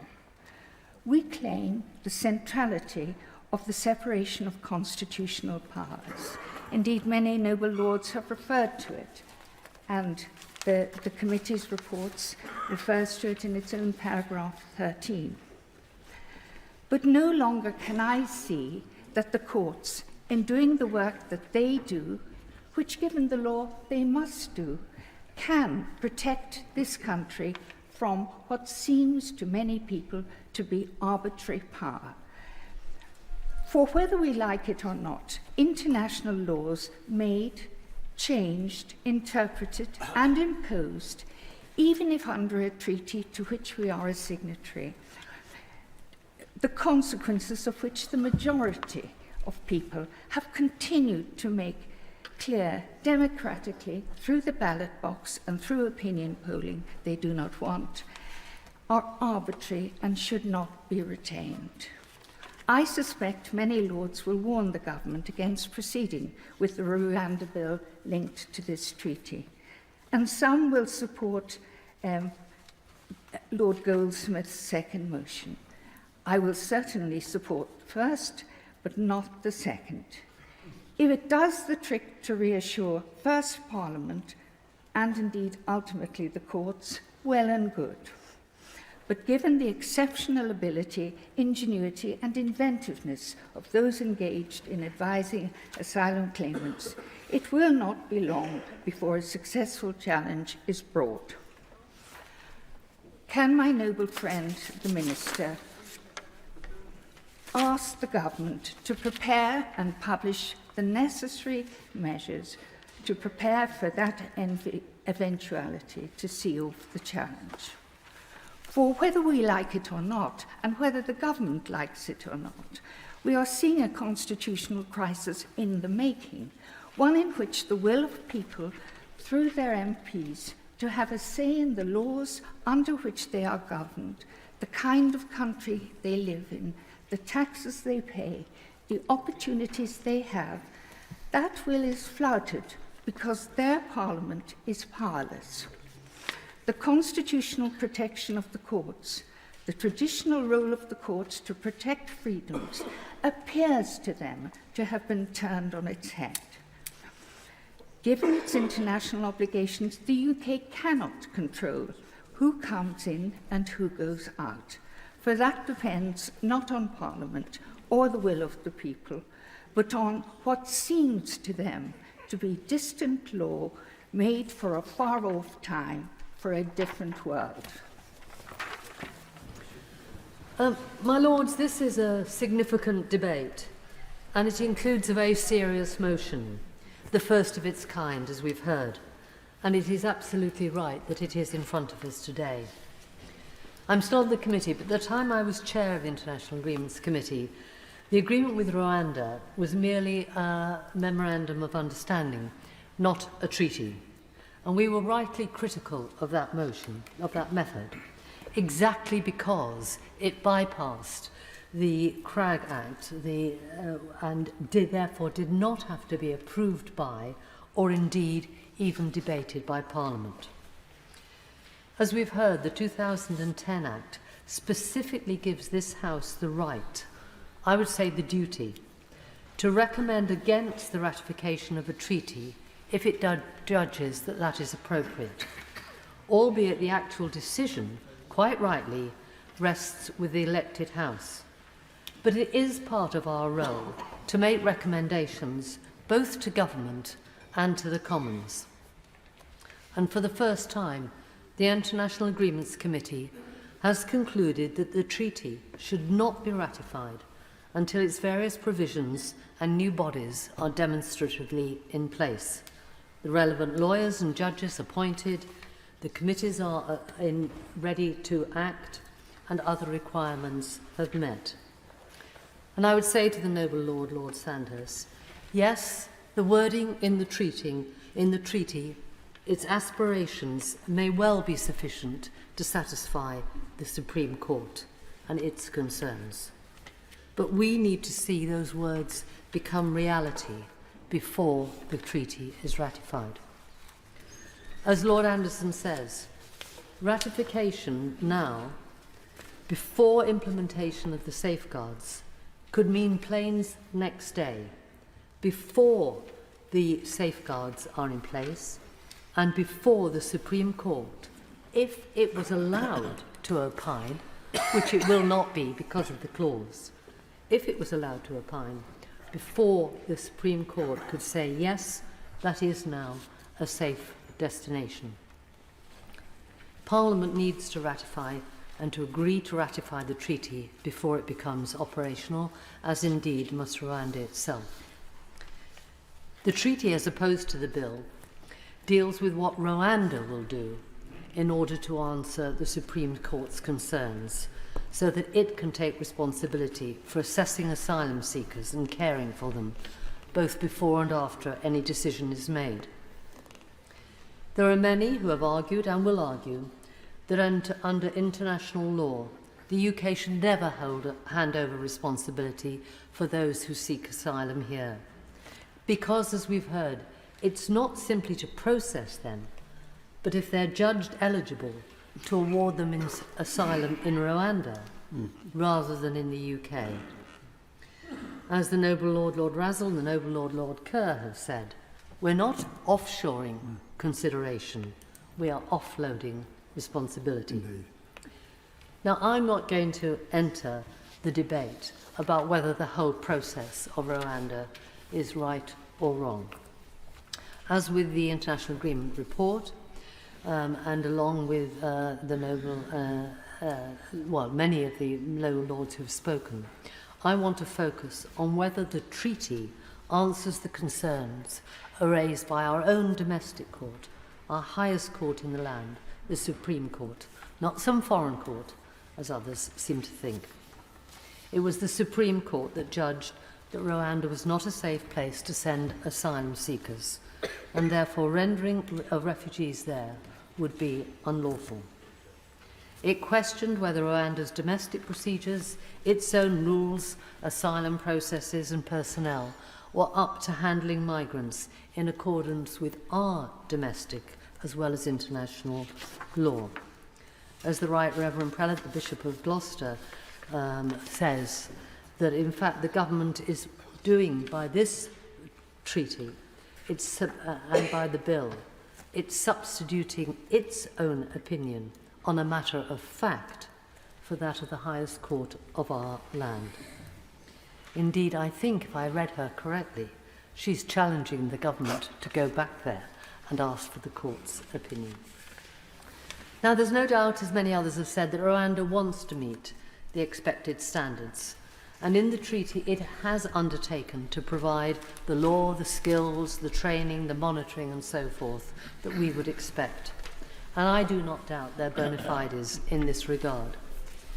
But surely our government and Parliament needs assurances that all those protections and provisions are actually in place before we ratify a treaty. A treaty by which people landing on our shores after difficult, trying, dangerous journeys, and as Baroness Lister says, possibly trauma in their home country, can be sent 4,000 miles away to a continent they may not know, and in the process lose all rights to claim asylum in the UK. The International Agreements Committee has not said the treaty should never be ratified. It has judged that the treaty should not be ratified until Parliament is satisfied that the protections it provides have been fully implemented by Rwanda and the safeguards which many noble lords have enumerated are actually in place. And we use the word Parliament. It is essential that the Commons should be able to decide whether the treaty should be ratified. I agree again now with the noble Lord Sandhurst. It is a matter for them. But for them to be able to take that decision, government has to provide time in the Commons for a debate and a vote. And the Commons' own Home Affairs Committee has argued for that, so that the elected House can record its view as to whether the treaty should be ratified at this point. It seems particularly inappropriate, given that the 2010 Act specifically allows for a Commons vote, that the government is not obliged to provide time for this in the Commons. Our usual channels are rather more facilitating. Indeed, the government will be entitled to ratify the treaty once it's been laid for 21 days, i.e. on the 31st of January. Now, I wasn't here in 2010, but some of the noble lords here today were. And I'm absolutely certain that when that 2010 Act went through, allowing for the House of Commons to take a view on ratification, it never envisaged that that was a theoretical right and would depend on the government giving time in the Commons for such a vote. It was in the wash-up, so I assume there was a bit of oversight at that moment. So the 2010 Act is not fit for purpose, and today, in fact, is the first test of one of its clauses, allowing us to at least give our opinion on the matter. But it remains the case that the Commons can anyway only defer, not decline ratification, and that would only be for 21 days. We are not talking about this being for months on end. But as we've seen, both with Australia and possibly now also with this one, given that there's no requirement on the government to make a Commons time available for a debate and vote, it is effectively shutting off the one power given to the Commons in the Act. Today, however, our decision is a simple one. We have been given the right to have this debate today, and we have, through the noble and learned Lord, Lord Goldsmith, got the opportunity to give our view about whether it should be ratified at this stage before we know whether all the procedures are in place. I think that is a judgment for us. I think the judgment is that not now, not today, that the ratification should not take place until we have assurances from the government that what is written on the treaty is actually up there, ready to work and ready to receive whatever number of migrants are sent there. I hope the House will support both of the motions. My Lords, it's a pleasure to follow the noble Baroness Lady Hayter. She spoke with calm authority, derived not least from being former chair of the committee whose report we're considering, and her words should be hearkened to strongly. I wanted to start what I say here, and there's been a long debate, and I'm not going to repeat, I promise, what everyone else has said, by commending the government and the government of Rwanda for going through the process of discussing and reaching a treaty. The problem about that achievement is that it's only the beginning of a process, not the process itself. And indeed, the noble and learned Lord Goldsmith, in his excellent opening of this debate, explained that. He explained the role of the committee and the point of the committee. And if I can use a metaphor, if the treaty does not have safe foundations, then the skyscraper that is built upon it will become catastrophic. And we should not allow that catastrophe to occur if the foundations are not solid. The committee has found that the foundations are not solid. In reality, my lords, are there not 3 steps that have to be fulfilled? First, there has to be a treaty. The treaty is considered by Lord Goldsmith's committee, and if it passes the test of the committee, then it is legitimate for it to become it is legitimate for there to be the parliamentary bill, which goes through its normal steps in both houses. And then there is to be an effective law, if the bill is passed, which falls within the standards of our jurisdiction, of fairness, administrative sense, and of justiciability, without court proceedings being excluded under what are entirely artificial and uncomfortable and unfamiliar processes. So the 3 steps I've described are not, to coin a phrase, 3 steps to heaven. They're 3 steps to law, and each one can only be mounted when the other one has successfully been trod upon. My lords, it's noticeable, I would suggest to your lordships, that in this debate there have been 7 speeches from the crossbenches. As a former member of a political party, and I apologise to them for the umpteenth time for being here, but they don't mind really, I can tell your lordships that unlike the political parties, there is absolutely no homogeneity about the crossbenches. There's not that much homogeneity about some of the political parties.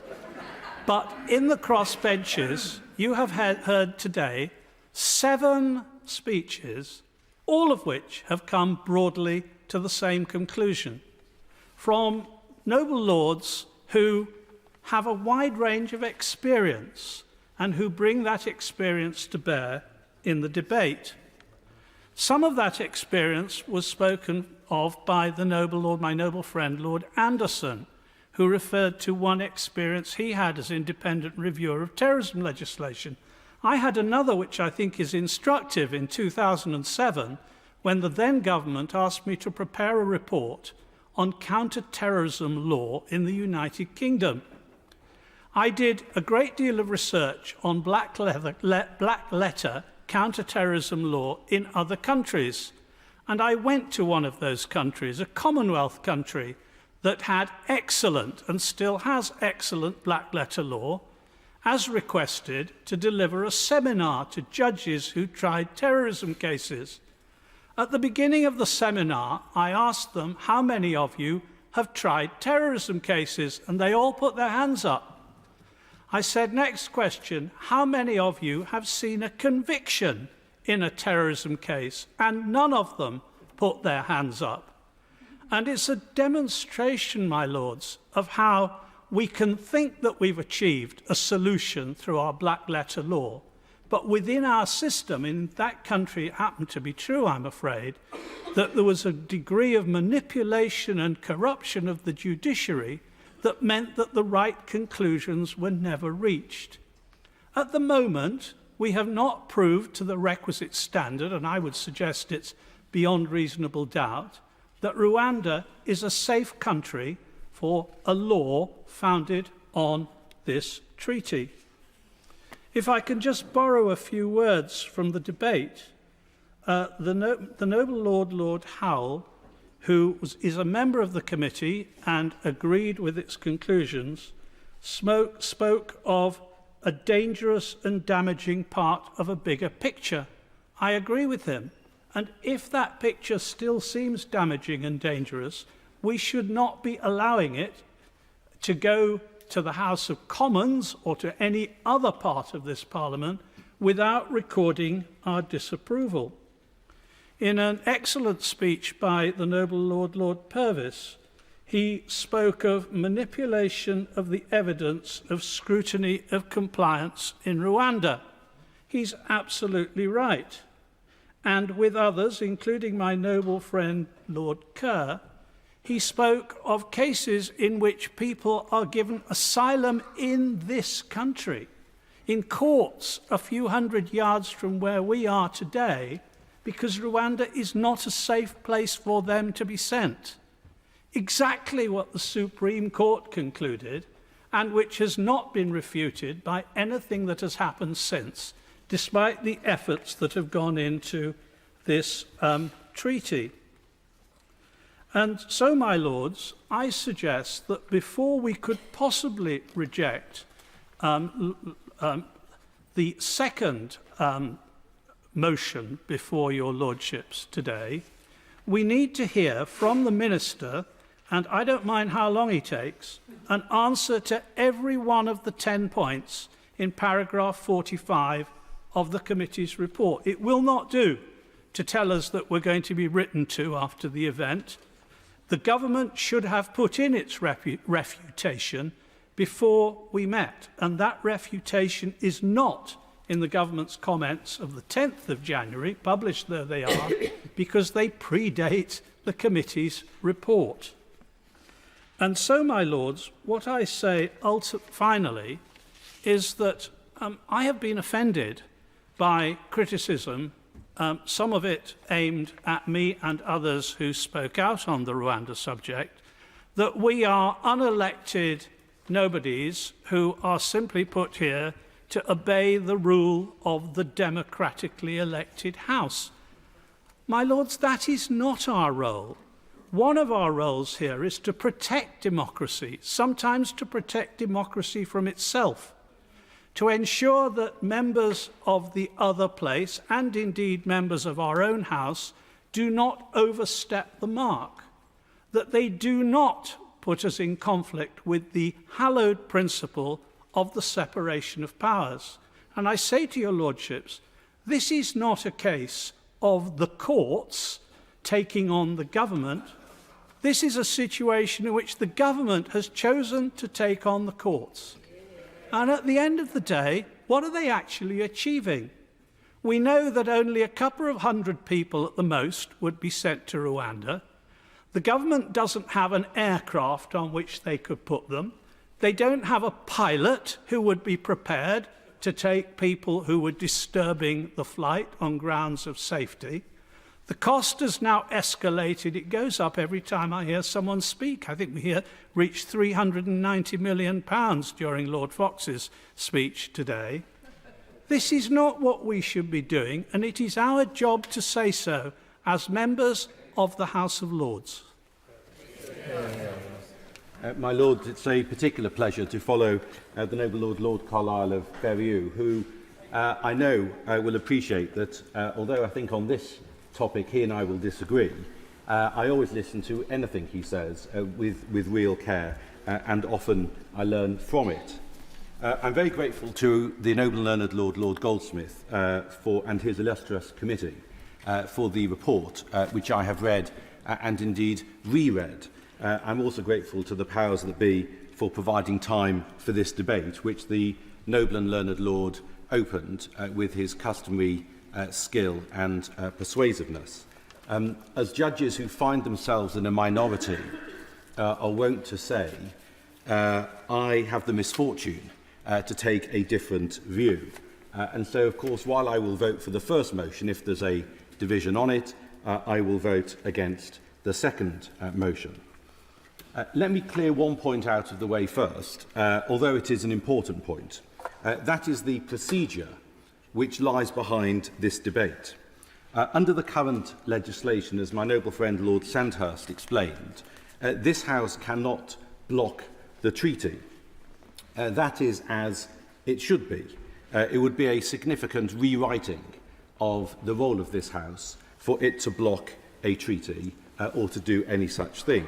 Under the relevant Act, the other place can in fact delay a treaty. It can delay it again and again and again, but this House has no such power. I do accept that there is a real debate to be had as to the role which Parliament, and especially the other place, should have with regard to the review and ratification of treaties. All of this used to be done under the prerogative, but times have moved on. My friend, not in the parliamentary sense, but in the actual real-world sense, Alexander Horn, has co-authored a paper with Professor Hestermeyer on this topic, under the aegis of the Centre for Inclusive Trade Policy, and I'm grateful to them for advance sight of their paper. I don't agree with all of the paper's conclusions. Alex will, I hope, forgive me for saying that, but it's a valuable contribution to a very important debate. As my noble friend Lord Howell of Guildford said, our procedures in this context are not replicated in many other countries and may well require review and perhaps updating. But that is not the issue today. The issue today is not our procedures for ratifying and discussing treaties, it is the treaty itself. And as my noble friend Lord Sandhurst noted in his speech, the issue is the treaty and not the bill which we will be debating in second reading next week. Many noble lords don't like the bill. I know that. I look forward to some vigorous and perhaps lengthy debates on the bill.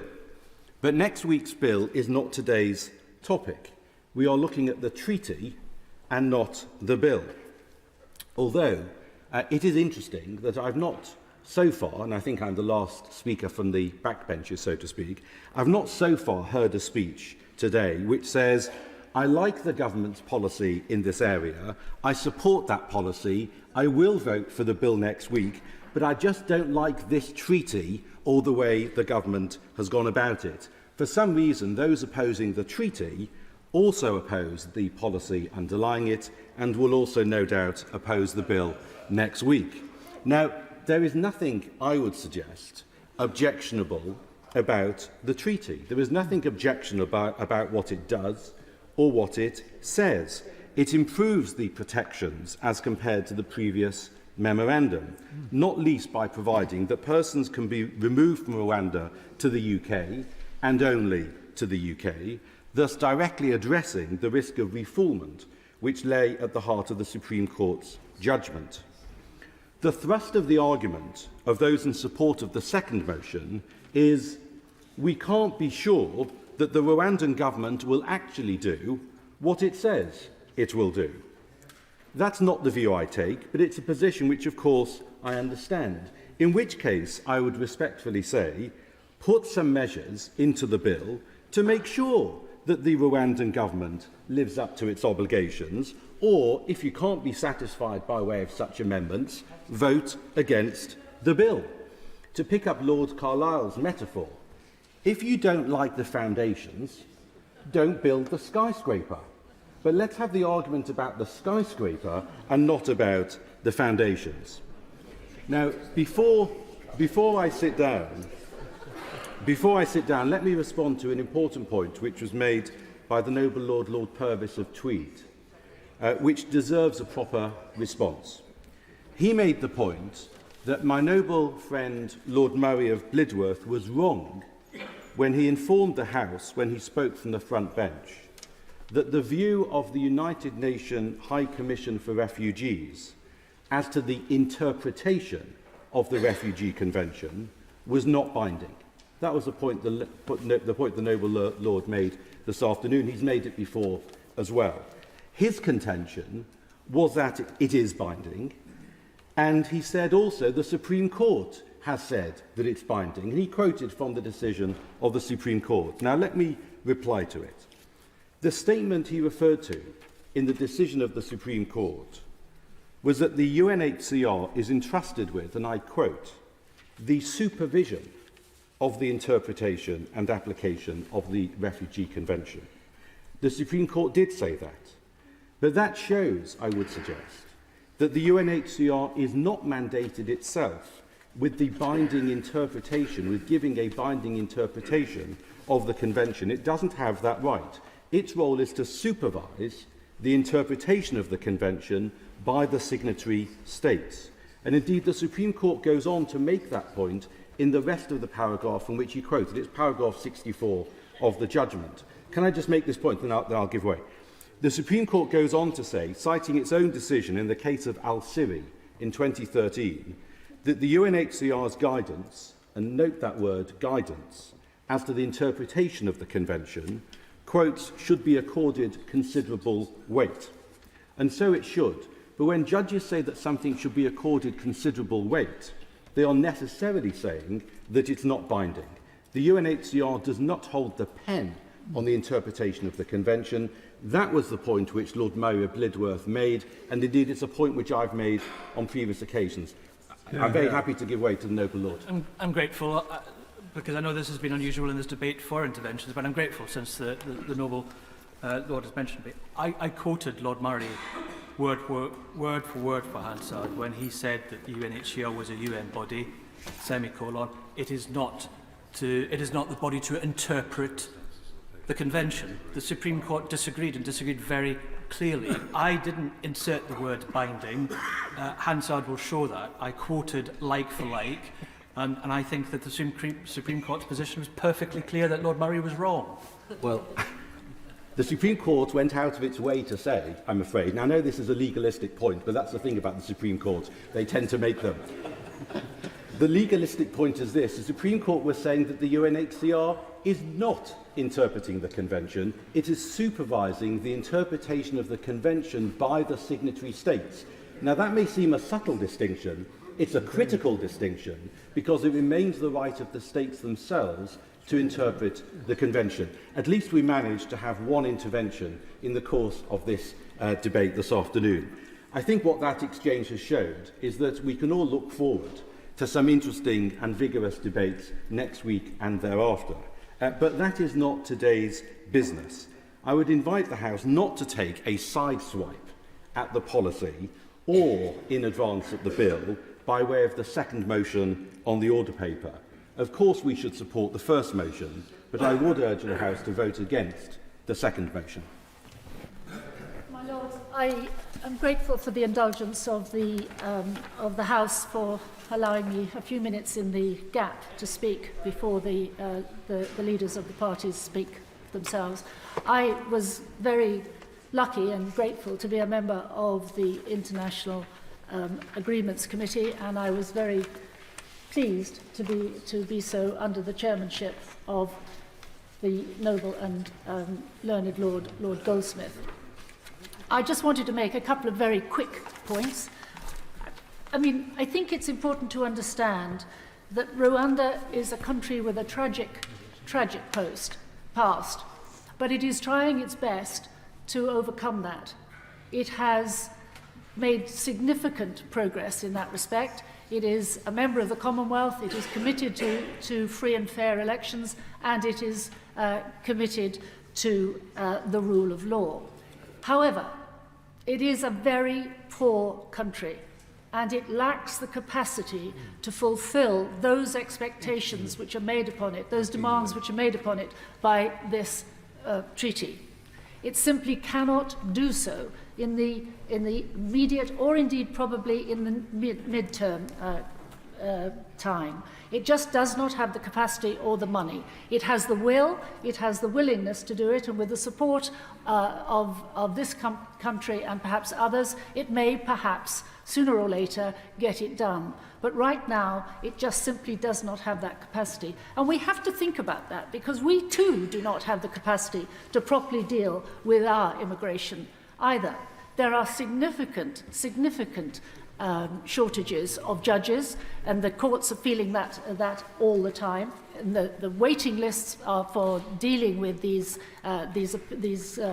cases is growing by the day. The appeals process is well over 2,000 people waiting to have their appeals heard. We lack the capacity.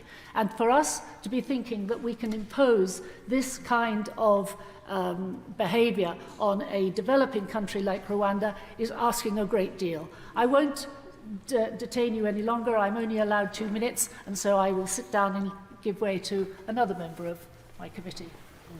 My Lords, it's a great pleasure to speak in this debate where we've heard so many excellent, informed and expert views on this issue.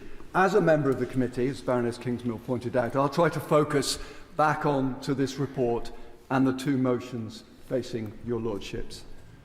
But, my Lords, as the noble and learned Lord Goldsmith and his predecessor as chair, the noble Baroness Hayter, set out, if we needed a demonstration of the shortcomings of the CRAG process, then this indeed, albeit the first time it's ever reached your Lordship's House, demonstrates those shortcomings. And as a member of the committee, I realised how little time CRAG gave us to scrutinise something as important as this treaty.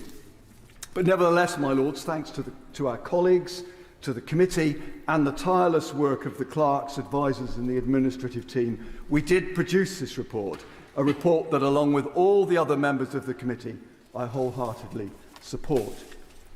My Lords, there is one element that came up, and I think it was the noble Lord Sandhurst, and I may have inferred something that he didn't mean, but there seemed to be an inference that because we did not comment on something, we agreed with it. A sense of silence is assent. So I would like to undertake that as a committee, we adopted a very specific focus. We did not seek to determine the morality of the Rwanda deportation concept. We did not analyse the applicability and cost-effectiveness of the scheme. We did not examine whether the central deterrence theory has any validity. And we did not probe how, in conjunction with the bill, and I look at the noble Lord Wolfson when I say that, in conjunction with the bill, it affects the Constitution and our international reputation. My Lords, as you will have gleaned from the excellent speeches from my noble friends, we on these benches believe that the Rwandan scheme is a politically partisan, immoral proposal that is neither cost-effective nor achievable. We think the deterrence theory is unproven and, in any case, too high a price for breaking the Constitution and dragging our international reputation through the mud. But no, this report did not look in those directions. The committee took a simple approach of examining the journey from the Memorandum of Understanding to the treaty via the Supreme Court judgment. It tested the claims made by the government for the treaty. And as the only parliamentary committee doing this scrutiny, I'm delighted that the noble and learned Lord Goldsmith has laid this Section 20 motion. This is our only power under CRAG, and I'm pleased that we're seeking to apply it. So, my lords, in mid-November, the Supreme Court found the Rwanda policy, as expressed through the MOU, was unlawful. As we've heard, the basis for this ruling was that Rwanda is not a safe country in this context. The Supreme Court was clear, so clear, in fact, that it revealed a range of institutional, legal and procedural measures that were needed to be in place to render the country safe enough for the Rwanda policy to be lawful. As the Secretary of State James Cleverly says in the policy statement document, the government produced a policy that, quote, carefully considers and responds to the Supreme Court's judgment, adding that, quote, the policy statement should be read alongside the treaty. During his evidence in the committee, the Home Secretary repeatedly took the line that because the words in the treaty meet the requirements of the Supreme Court, Rwanda will be a safe location to achieve the government's ends. As he said, quote, once the treaty has gone through the legitimate democratic process in Westminster and Kigali, we can legitimately say that that's the court's, concerns have been addressed. As an aside, I would note, as others have, that if his confidence really was that strong, why is the bill necessary? If, as he suggests, the Supreme Court's demands have been satisfied by the treaty, why turn the Constitution on its head to keep judges away from making a ruling? But that's a debate for another day. So, my lords, the committee's report does not question the integrity or the willingness of the Rwandans to deliver on this treaty. What it does do, however, is review in detail what actually needs to be done in Rwanda, on the ground, not just on paper, but actually existing and operating. My lords, we can see from the evidence presented to the committee that there is much that needs to be achieved to meet the terms of the treaty. Much to be achieved, therefore, to meet the Supreme Court's criteria for legally safe process.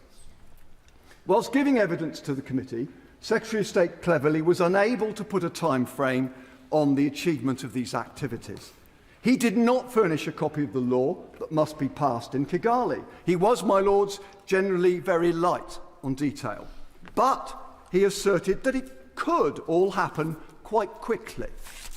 In section 45 of this report, the committee has set out 10 paramount legal practical steps that have to be implemented in order to properly meet the terms of this treaty. As your lordships will have seen, this involves passing laws, setting up new processes, and appointing and recruiting a wide range of people, as well as training them. None of this, my lords, is trivial or indeed routine. Given the importance to the legality of the scheme of these 10 measures, James Cleverly was asked to confirm that the government will not ratify this treaty until it is satisfied that the agreement has been fully implemented. Having heard what he had said moments before, his answer was, my lords, quite curious and a little bit surprising. And my lords, I make no apology for repeating the Secretary of State's quote, because I do think it perhaps demonstrates a little lucidity for a moment. James Cleverly said, quote, we have a process that we are running through. They, that's the Rwandans, have a process that they are running through. The point is that we will not operationalise this scheme until we are confident that the measures underpinning the treaty have been put in place. Otherwise, the treaty is not credible. I repeat for emphasis, we will not operationalise this scheme until we are confident that the measures underpinning the treaty have been put in place. Quite clearly, he has some doubts. But never mind, I would suggest there is very little difference in waiting for the conditions to be operationalised and meeting the conditions of this motion. Both require evidence that the treaty's requirements are in place and operational on the ground. The difference, my lords, is that this motion expects Parliament to be involved in that process. And we, as lords, should always protect Parliament's role in making decisions such as this. In the Secretaries of State's confidence is demonstrated, then in fact it won't take very long. He said it might not take very long.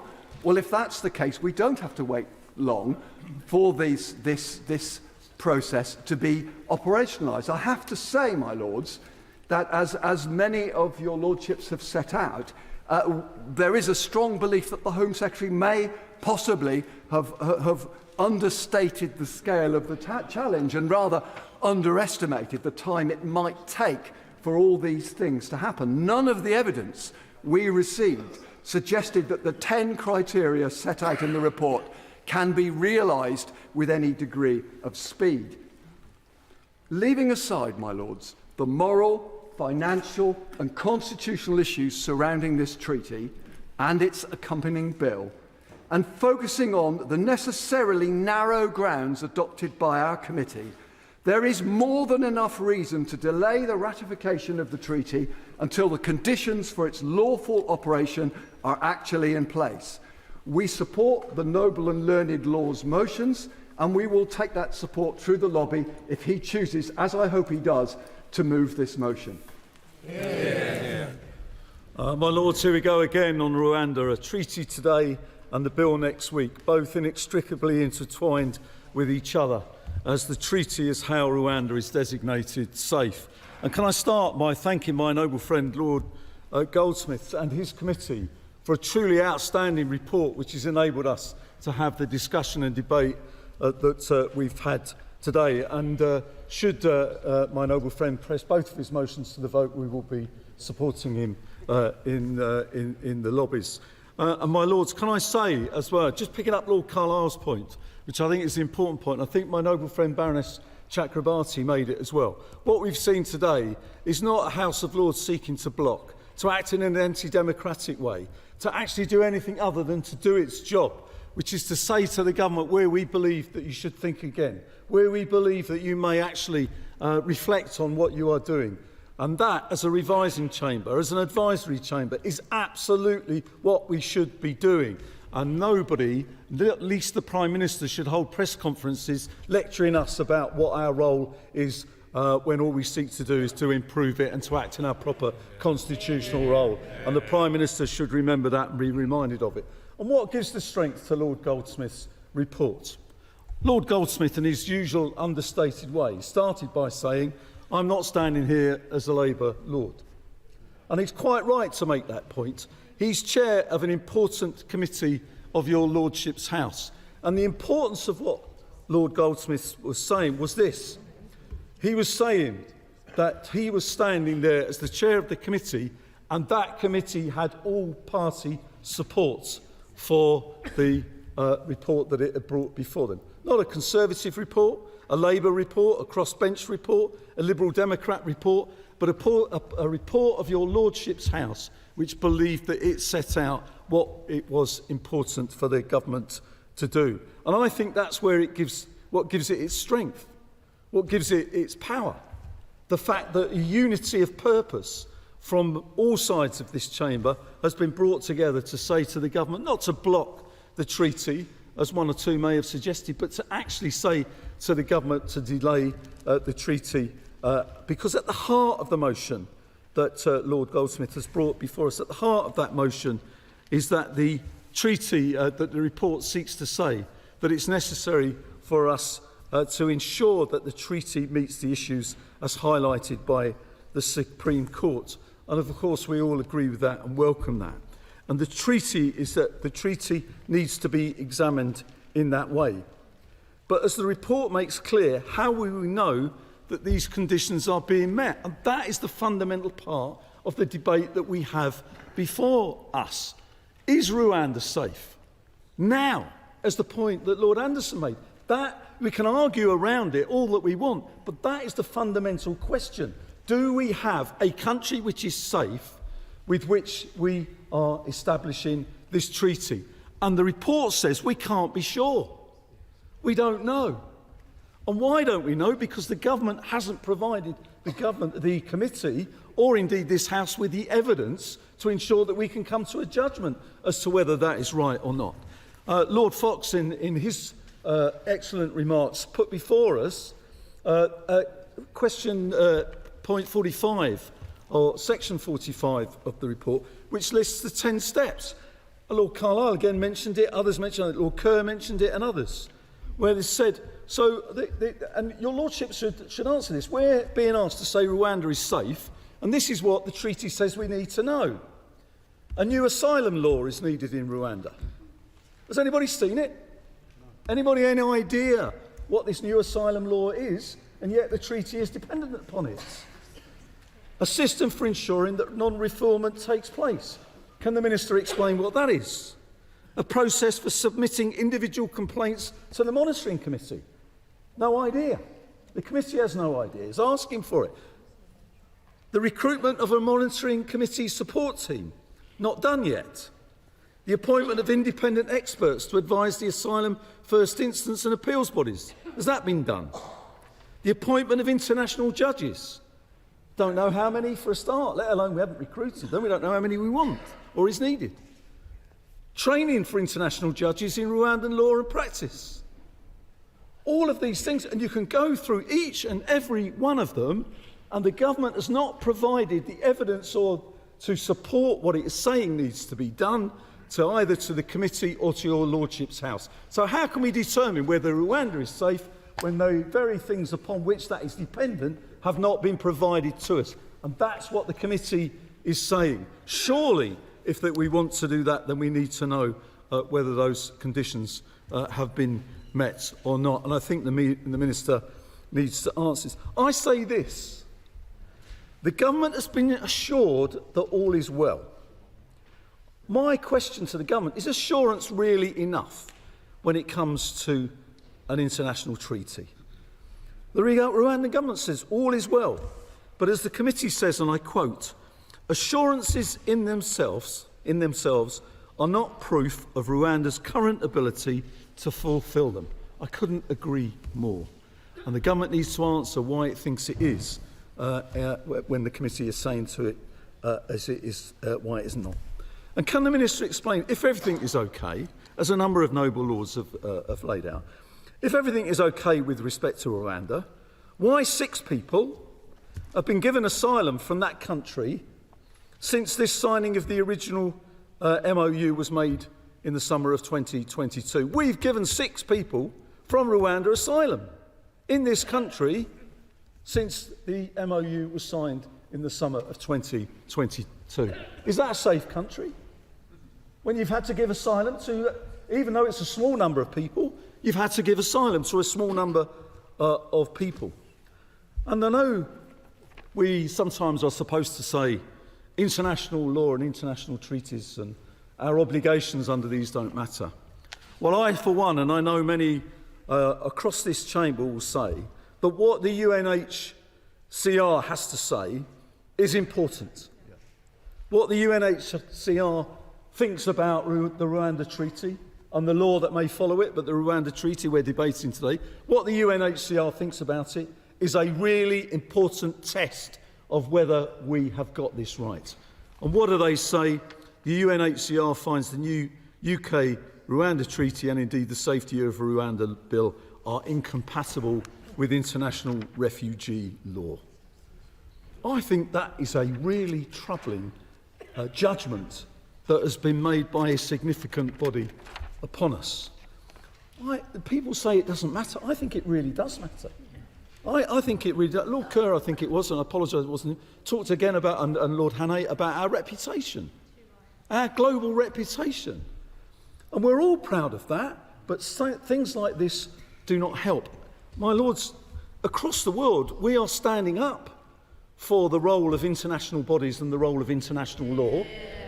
Across the world, what are we doing in the Ukraine or the Middle East or other parts of the world if it is not international law and international treaties that we're standing up for? And yet one of the bodies that is the most significant body globally is actually questioning whether we've got that right.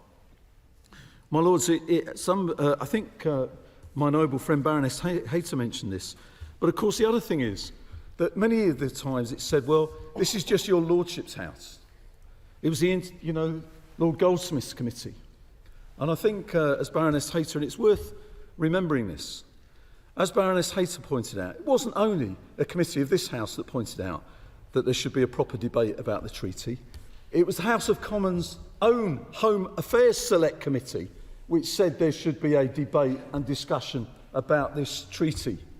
Again, an all-party group which said such is the significance, such is the importance, such is the relevance of this to our policy of our government that it should be discussed in Parliament. So, my Lords, not just here but in the other place as well, disquiet, upset and unease about the fact that it may be that the treaty is ratified without that significant debate and discussion that needs to take place. So I think my noble friend Lord Goldsmith has done a real service to your Lordship's House, enabling us to have this discussion, to enable this chamber to at least ask the government to think whether it's got this right and whether it really, really wants to ratify a treaty without the due consideration and the proper process that it deserves, to answer the very many real questions that have been put before it today. Not to block it, but simply to play, your Lordships to play their parts in asking the government to answer very serious questions about where is the evidence that it needs to provide in its declaration that Rwanda is a safe country. And I think with that, I hope that my noble friend Lord Goldsmith puts his second motion to the vote, because we shall certainly be supporting it and be proud to do so. Yeah. My Lords, I'm very grateful for this debate and for all of the contributions that have been made. The Rwanda Partnership and the treaty underpinning it, providing its foundations, if you will, is critical to the government's plan to establish an effective deterrent to dangerous crossings and to stop the boats. It is a topic that has been closely scrutinised in the weeks since the Supreme Court judgment, and I have little doubt that will continue to be the case in the days and the weeks ahead. But that's not to say this debate has any less merit. On the contrary, it has been instructive and insightful to have the committee's report brought to life. I'll address the various issues that noble lords have raised today and respond, if I may, to some of the conclusions given in the committee's report and to the noble Lord Goldsmith's motion, though I recognise my time here is limited. But first, I think it's worth taking a moment to remind the House of what this policy is trying to achieve and its journey to this point. The UK has a track record of providing protection to those who are most in need of it through our safe and legal routes, with over 500,000 people coming to the UK in this way since 2015. We are rightly proud of that, but we also need to be clear that illegal migration diverts resources away from the effort to help the world's most desperate and vulnerable people through safe and legal routes. In short, the Rwanda Partnership was created to enhance the UK's efforts to tackle illegal migration, which is costly to the British taxpayer and imperils the lives of those making highly dangerous journeys. Our innovative approach goes hand in hand with our existing wider work across Europe and elsewhere, which has seen many thousands of crossings prevented and the number of arrivals fall by more than a third. The noble Lords Fox, Razzle and the noble Lady Baroness Lister asked about the deterrent effect, and the partnership is just one tool in our toolbox to tackle illegal migration. But we are making progress with our mission. As I've just said, the number of arrivals were down by a third. The first year numbers have dropped since this problem started, while crossings to other European countries are up by 80%. But we must go further. To fully solve this problem, we need a strong deterrent. As our work with the Albanian government shows, deterrence does work.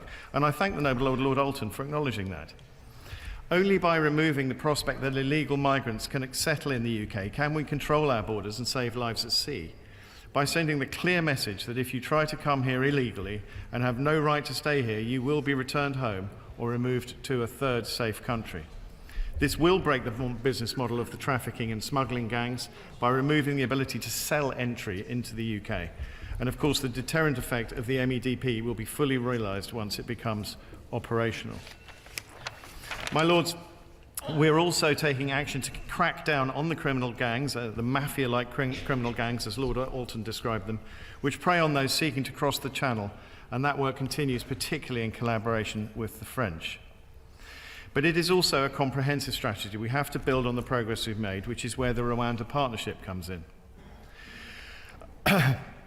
Noble lords are well aware of the journey this policy has taken through the courts. We know the underlying principle of the policy, which is to relocate eligible individuals from the UK to a safe third country to have their asylum claims determined there, to be lawful and compliant with the Refugee Convention.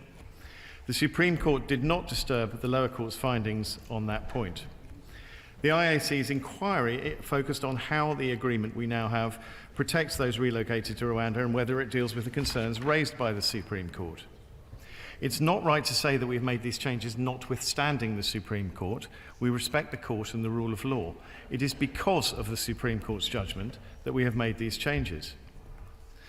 Having only considered evidence submitted up to the summer of 2022, the Supreme Court recognised changes that could be made to address its findings to improve the Rwandan asylum system and strengthen assurances. Significant and successful work has taken place with Rwanda since the time of that evidence to do just that. The treaty does not override the court's judgment. Rather, it responds to it. And these are not alternative facts, as alleged by the Noble Lord, Lord Purvis. It is perfectly constitutionally appropriate for Parliament to consider the protections we have secured and conclude that Rwanda will be safe for the purposes of asylum. My Lords, through the treaty and associated work highlighted in the policy statement, we have addressed every point of the Supreme Court judgment. To highlight just some of the provisions of the treaty, there is a full package of support available for all of those relocated, regardless of their eventual status. Everyone relocated will be accommodated and supported for 5 years, as long as they remain, so that they can study, undertake training and work. They will also have access to free healthcare for this time. Steps are being taken to further strengthen Rwanda's asylum system, and a new appeals body is being introduced. New legislation is being developed in Rwanda to reflect the necessary changes and to strengthen the asylum system to fulfill their obligations and ensure all those relocated are protected. The appeal body will be co-chaired by one Rwandan and one other Commonwealth judge, who will select a panel of judges from a mix of nationalities to hear these appeals against refusals of asylum or humanitarian protection claims. For at least the first 12 months, the appeal body shall receive and take into account advice from an independent asylum and humanitarian protection law experts before determining the appeal, and this expert opinion will be published. The establishing of the new appeals process ensures the final determination of an asylum claim will be objective and independent, and this level of transparency makes clear our and Rwanda's commitment to getting this right. Crucially, there is absolutely no risk of refoulement for anyone relocated, regardless of status or circumstance. Because the treaty is clear that under no circumstances will refoulement take place. The Enhanced Independent Monitoring Committee will have unfettered access to the entire system to rigorously assess both countries' adherence to these obligations under the treaty. I was asked a number of questions about the monitoring committee, which I would like to address. But before perhaps I go back to those, I would also like to just point out that on the appeals body, which I was talking about, I didn't actually talk a bit about the tracking mechanism, and I will come back to that, because nobody will be relocated without the necessary mechanisms for their protection being in place. My Lords, I've temporarily lost my place. The protections in place in terms of the Independent Monitoring Committee. We've addressed explicitly the risk of refoulement through the treaty, which contains an undertaking from the government of Rwanda that they will not remove anybody who is transferred from the UK to Rwanda. The treaty also enhances the role of the Independent Monitoring Committee, as I've just said. Article 15 makes specific provision that enhanced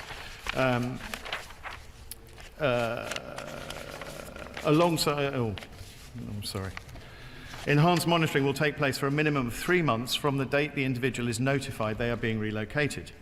The monitoring committee will ensure obligations under the treaty are adhered to in practice and will be able to take steps to prevent errors at an early stage through real-time monitoring. The monitoring committee will provide real-time comprehensive monitoring with an initial period of enhanced monitoring of the end-to-end relocation and claims process to ensure compliance with treaty obligations. The Monitoring Committee will have the power to set its own priority areas for monitoring. It will have unfettered access for the purposes of completing assessment reports. It can monitor the entire relocation process from the beginning, including initial screening to relocation and settlement in Rwanda. It will be responsible for developing a system to enable relocated individuals and legal representatives to lodge confidential complaints directly to the committee. And it will undertake real-time monitoring of the partnership for at least the first 3 months, but this can be extended. And then the Monitoring Committee will report on its findings to the Joint Committee, and following notification to the Joint Committee, it may publish reports as it sees fit. My Lords, these are very significant protections, and they've been agreed in an internationally legally binding treaty which the UK and Rwanda will abide by. To question its effect... I'm grateful to the Lord for giving way. He's been very helpful, as he usually is. He's been going through the items in paragraph 45, the 10 items there, but he has not given a timeline for any of them. Will he give us a timeline for when those 10 items will be completed, and an undertaking that nobody will be taken to Rwanda until they have all been completed and implemented? The Lord will indulge me. I have a long way to go, and I hope to get to all of his questions. To question its effect is to question both parties' commitment to the rule of laws. And I'm grateful to my friends, my noble friends, Lord Howe, Lord Sandhurst and Lord Wolfson, who made some very good points on this. And I'm sorry, but not particularly surprised to hear the noble Lady Baroness Bennett cast aspersions in the direction of Rwanda. Again, I thank the IAC for its report, which we will respond to in writing as a priority. But I must be clear that the government intends to see the conventional Constitutional Reform and Governance Act process through to the end as normal. The government recognises the intent behind the motion, but we believe it is unnecessary and misguided. The motion in question is completely unprecedented, as the noble Lord Goldsmith noted, and with all due and sincere respect to the noble Lord, a mischaracterisation of the process. It is unnecessary, as it is completely usual for Parliament to complete its scrutiny of a treaty and for the CRAG process to end before a treaty has been implemented. Just one such example of this is the free trade agreements that the UK signed with Australia and New Zealand in 2021 and 2022. Both treaties were laid before Parliament for scrutiny, and in both cases legislative changes were required to implement the obligations within the agreements. Those changes were introduced in parallel. The scrutiny debates happened and the CRAG process ended long before those treaties were implemented. The implementing primary and secondary legislation measures were put in place and the treaties were brought into force in early 2023. It's for any government to decide ahead of ratification of any treaty if the implementation required for the UK to be legally compliant with its treaty obligations has been duly put in place. And I do not believe the two debates should be confused, such as they have.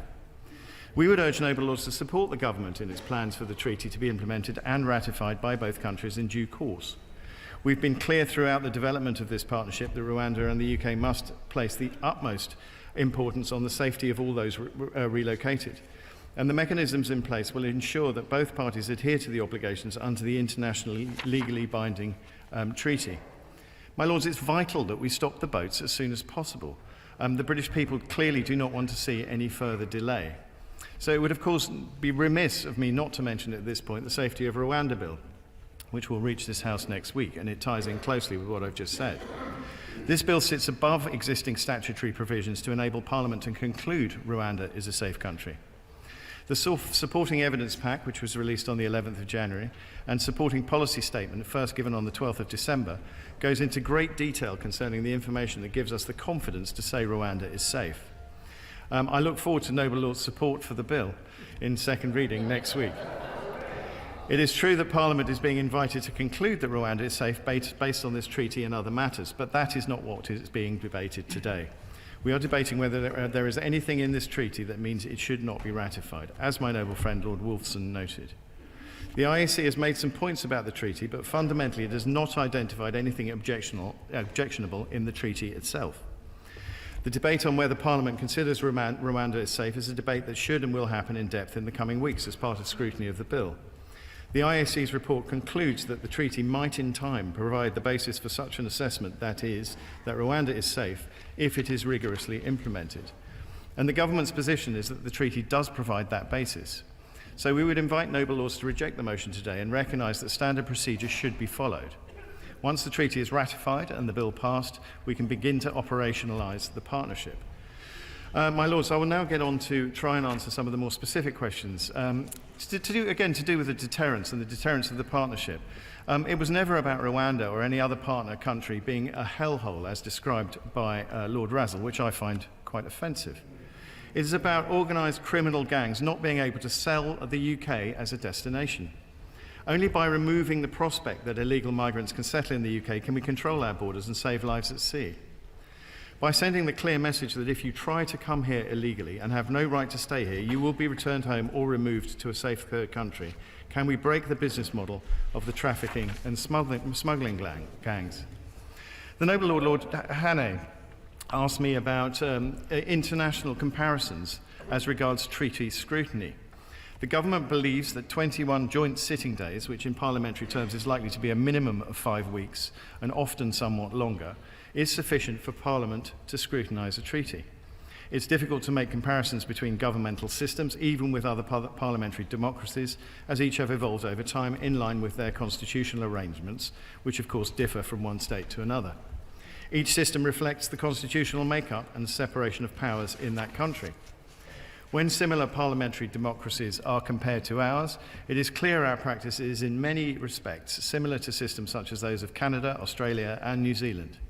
We consider that in many respects our system is in fact stronger than theirs, not least due to the existence in the UK of a statutory framework for treaty scrutiny. My Lords, the Noble Lord Kerr referred to the Supreme Court and Israel and the various comments that have been made about their agreement with Rwanda. But we do not agree that this sets a relevant precedent, nor implies Rwanda will not adhere to its obligations under our treaty. The terms of the arrangements between Israel and Rwanda are not available for scrutiny, are not transparent or monitored like ours. The scheme referenced was voluntary, open-ended, and did not openly commit to guaranteed acceptance or a custodial role on the part of Rwanda. So on the information known, it bears little resemblance to the UK-Rwanda treaty, and the lessons there are not directly applicable. My Lords, the Noble Baroness Lady Lister asked a number of questions about children. Article 3 states the agreement does not cover unaccompanied children, and the United Kingdom confirms that it shall not seek to relocate unaccompanied individuals who are deemed to be under the age of 18. The treaty does, however, provide for the relocation of children as part of a family. It should be noted that this does not constitute a policy change and is consistent with the principles of the extant Memorandum of Understanding. I would urge those with family links in the UK to seek to come here via the existing safe and legal routes. My Lords, as well, there was a question about... Sorry to interrupt the Noble Lords, but I was specifically asking about age-disputed children, where there does seem to be, the protections seem to be less than they were under the original Memorandum of Understanding. I was just getting to that. As regards children where the age assessment results are not conclusive, the Home Office will only treat an individual claiming to be a child as an adult without conducting further inquiries if two officers, one of at least Chief Immigration Officer grade or equivalent, have separately determined that the individual's physical appearance and demeanour very strongly suggest they are significantly over 18 years of age. The lawfulness of this process was recently fully endorsed by the Supreme Court in the case of BF Eritrea from 2021. If doubt remains about whether the claimant is an adult or a child, they are treated as a child for immigration purposes until a further assessment of their age by a local authority or the National Age Assessment Board. This will usually entail a careful, holistic age assessment known as a Merton-compliant age assessment, and only once this assessment is complete could the individual then be treated as an adult if found to be so. Under the Illegal Migration Act, those wishing to challenge a decision on age will be able to do so through judicial review, although these are non-suspensive and can continue from outside the UK after they have been removed. So the treaty provides for the return of anyone who is removed as an adult and later determined to be a child, and appropriate temporary care of such an individual. My Lords, a number of Noble Lords have referred to the UNHCR report. And the first thing to state is the government is not abdicating responsibilities, as the UNHCR have alluded to, and as suggested by the Noble Lord Alton and the Noble Baroness Lady Hayter. This is a partnership with Rwanda, helping to make the immigration system fairer and ensuring that people are safe and enjoy new opportunities to flourish. As this government has been clear, tackling the issue of illegal migration requires bold and innovative solutions, and our partnership with Rwanda does offer that. Rwanda is a safe country that cares deeply about refugees, and it currently hosts over 130,000 asylum seekers. Indeed, the UNHCR has signed an agreement with the government of Rwanda and the African Union to continue the operations of the Emergency Transit Mechanism Centre in Rwanda. By temporarily accommodating some of the most vulnerable refugee populations who have faced trauma, detentions and violence, Rwanda has showcased its willingness and ability to work collaboratively to provide solutions to refugee situations and crisis. And this agreement has also attracted EU funding, which will support the continued operation of the ETM until 2026. My Lords, the Home Office has granted refugee status to nationals from Rwanda, as noted by the Noble Lord Coker, Lord Kerr, Lord Hannay, Baroness Lister. How then can we say Rwanda is safe? But people from many different nationalities apply for asylum in the UK. And that includes nationals, or they include nationals, from some of our closest European neighbours and other safe countries around the world. Each case is considered on its individual merits by caseworkers who receive extensive training. All available evidence is carefully and sensitively considered in light of published country information. Asylum decision makers carefully consider everyone's protection needs regardless of nationality by assessing all the evidence provided by the claimant in light of the latest available country of origin information. Asylum claims made by persons from Rwanda will have an individual assessment made against the background of relevant case law, policy guidance and the latest available country of origin information. Paragraphs 339J and 339JA of the immigration rules require decision makers to take into account all relevant country of origin information in making their decision. My Lords, the Noble Lord Alton and the Noble Baroness Lady Lawler asked about the Home Secretary and the signing of the 19.1b Human Rights Statement. This does not mean that the legislation is incompatible with the ECHR. It means that the Home Secretary cannot say that it is more likely to be compatible than not. That is the consequence of this being an ambitious and novel bill, which is what is needed to fulfil our commitment to tackle the small boats. And there's nothing improper or unprecedented about pursuing ambitious and innovative ways of solving such endemic issues as migration. We believe that it is lawful. We are acting in compliance with our international obligations. My Lords, the Supreme Court's judgment was made on the basis of the facts in June 2022. Mr. sits down. Could he explain to your lordships why, if the government believes this bill is lawful, the minister is unable to say that it is lawful? My Lords, I just did, I think. All right, I'll go over it again. The Home Secretary, as I say, cannot say that it is more likely to be compatible than that. That is not the same as the question the Noble Baroness just asked me. This is the consequence of it being an ambitious and novel bill. There is nothing improper or unprecedented about pursuing ambitious and innovative ways of solving such issues. We believe that it is lawful and we are acting in compliance with our international obligations. My Lords, the Supreme Court's judgment was made on the basis of the facts in June 2022 when the case was brought. It made clear that while they had concerns about the arrangements in place in June 2022, changes to safeguard against risks, quote, may be delivered in the future. The UK's treaty with Rwanda responds comprehensively to the court's concerns. It provides a binding guarantee in international law against refoulement and provides guarantees about the treatment of relocated individuals in Rwanda. It reflects the work we in the Rwandan government have completed in the 18 months since June 2022, and once ratified, it ensures no one will be sent into a position where they would face a real risk of harm. As the Noble Lord Goldsmith himself noted, it is unprecedented for the House of Lords to place conditions on an international treaty in this way. Never in the history of the Constitutional Reform and Governance Act of 2010 have either House forced a vote to try to delay the ratification of a treaty until its provisions have been implemented.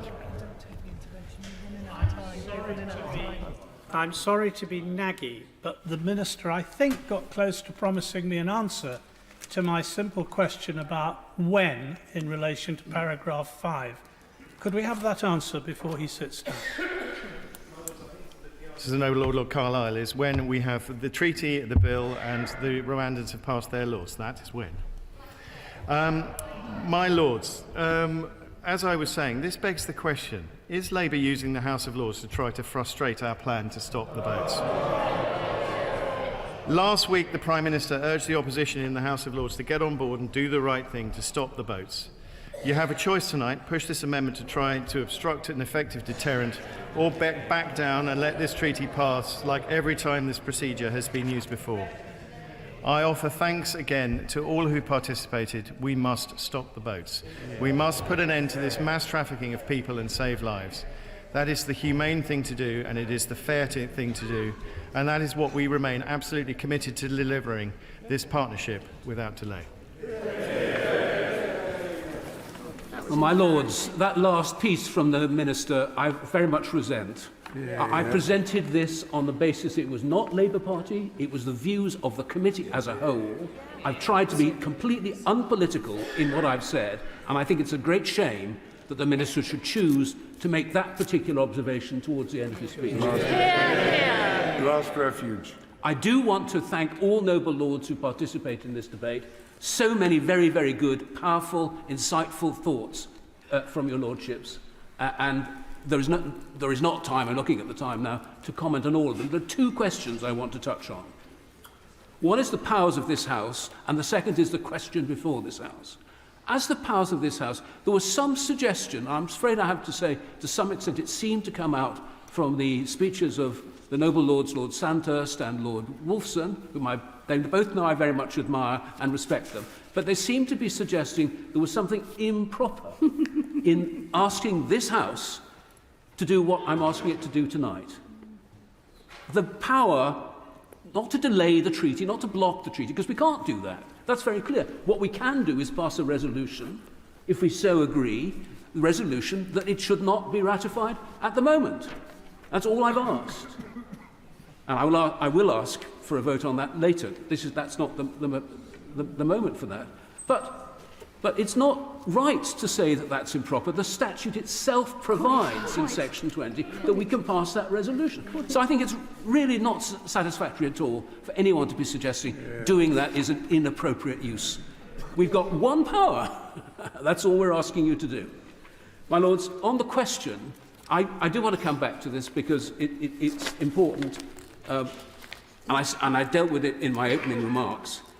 One finds out the question that we were dealing with by looking at the foreword of the Home Secretary to the policy paper he put forward. And I just repeat, this work will enable Parliament, that the work is the treaty and the associated things, to conclude that the Supreme Court judgment has been addressed and that Rwanda is safe for relocations under the Migration and Economic Development Partnership. I say to my noble friend, the noble Lord, Lord Howell of Guildford, whom, again, I know he knows I very much respect and I very much appreciate the work he's done on the committee. That's what safety means. It's safety for relocations under that partnership, and that's what it means, and that's what we were looking at, and that's where we were unable to reach a conclusion. But the noble Lord, Lord Fox, my noble friend, Lord Coker, were right. The question is whether or not whether there's a willingness to do this, not whether the policy is right, but whether or not the procedures, the instruments are in place at the moment to achieve that result. And I just want to make one slight amendment to that, and that is that the procedures to make this possible, these are the paragraph 45, the 10 points, these are not things we thought up. This is what the government says is going to happen. All we're saying is those things ought to be in place before the final statement is made by Parliament that this is safe. Because once it's done, and once the government ratifies, that's the end.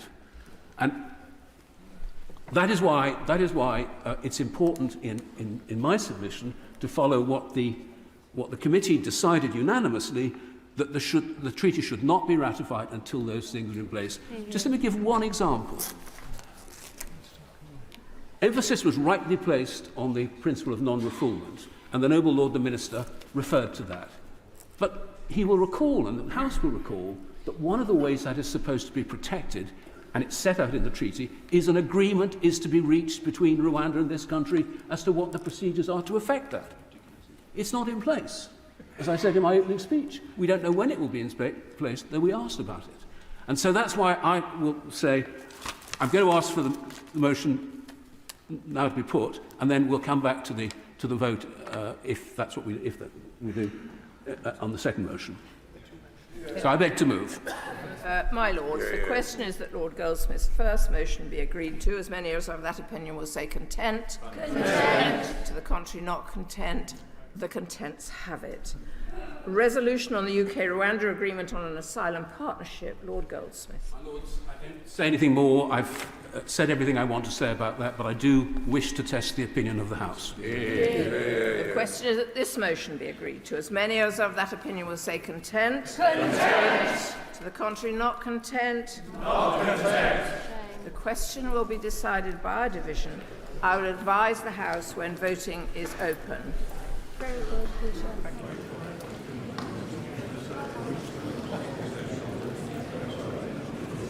Voting is now open.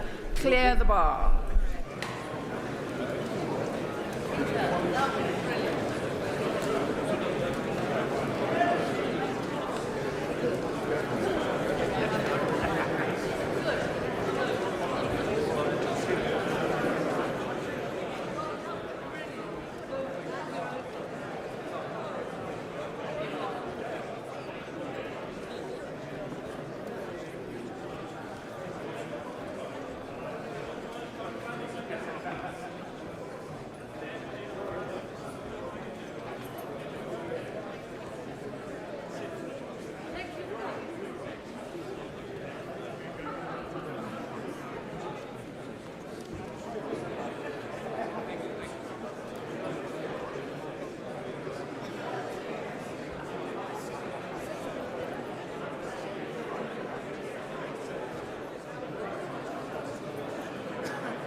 My Lords, there have voted contents 214, not contents 171, so the contents have it. My Lords, we'll just have a moment for noble lords to regroup before we get to the last business.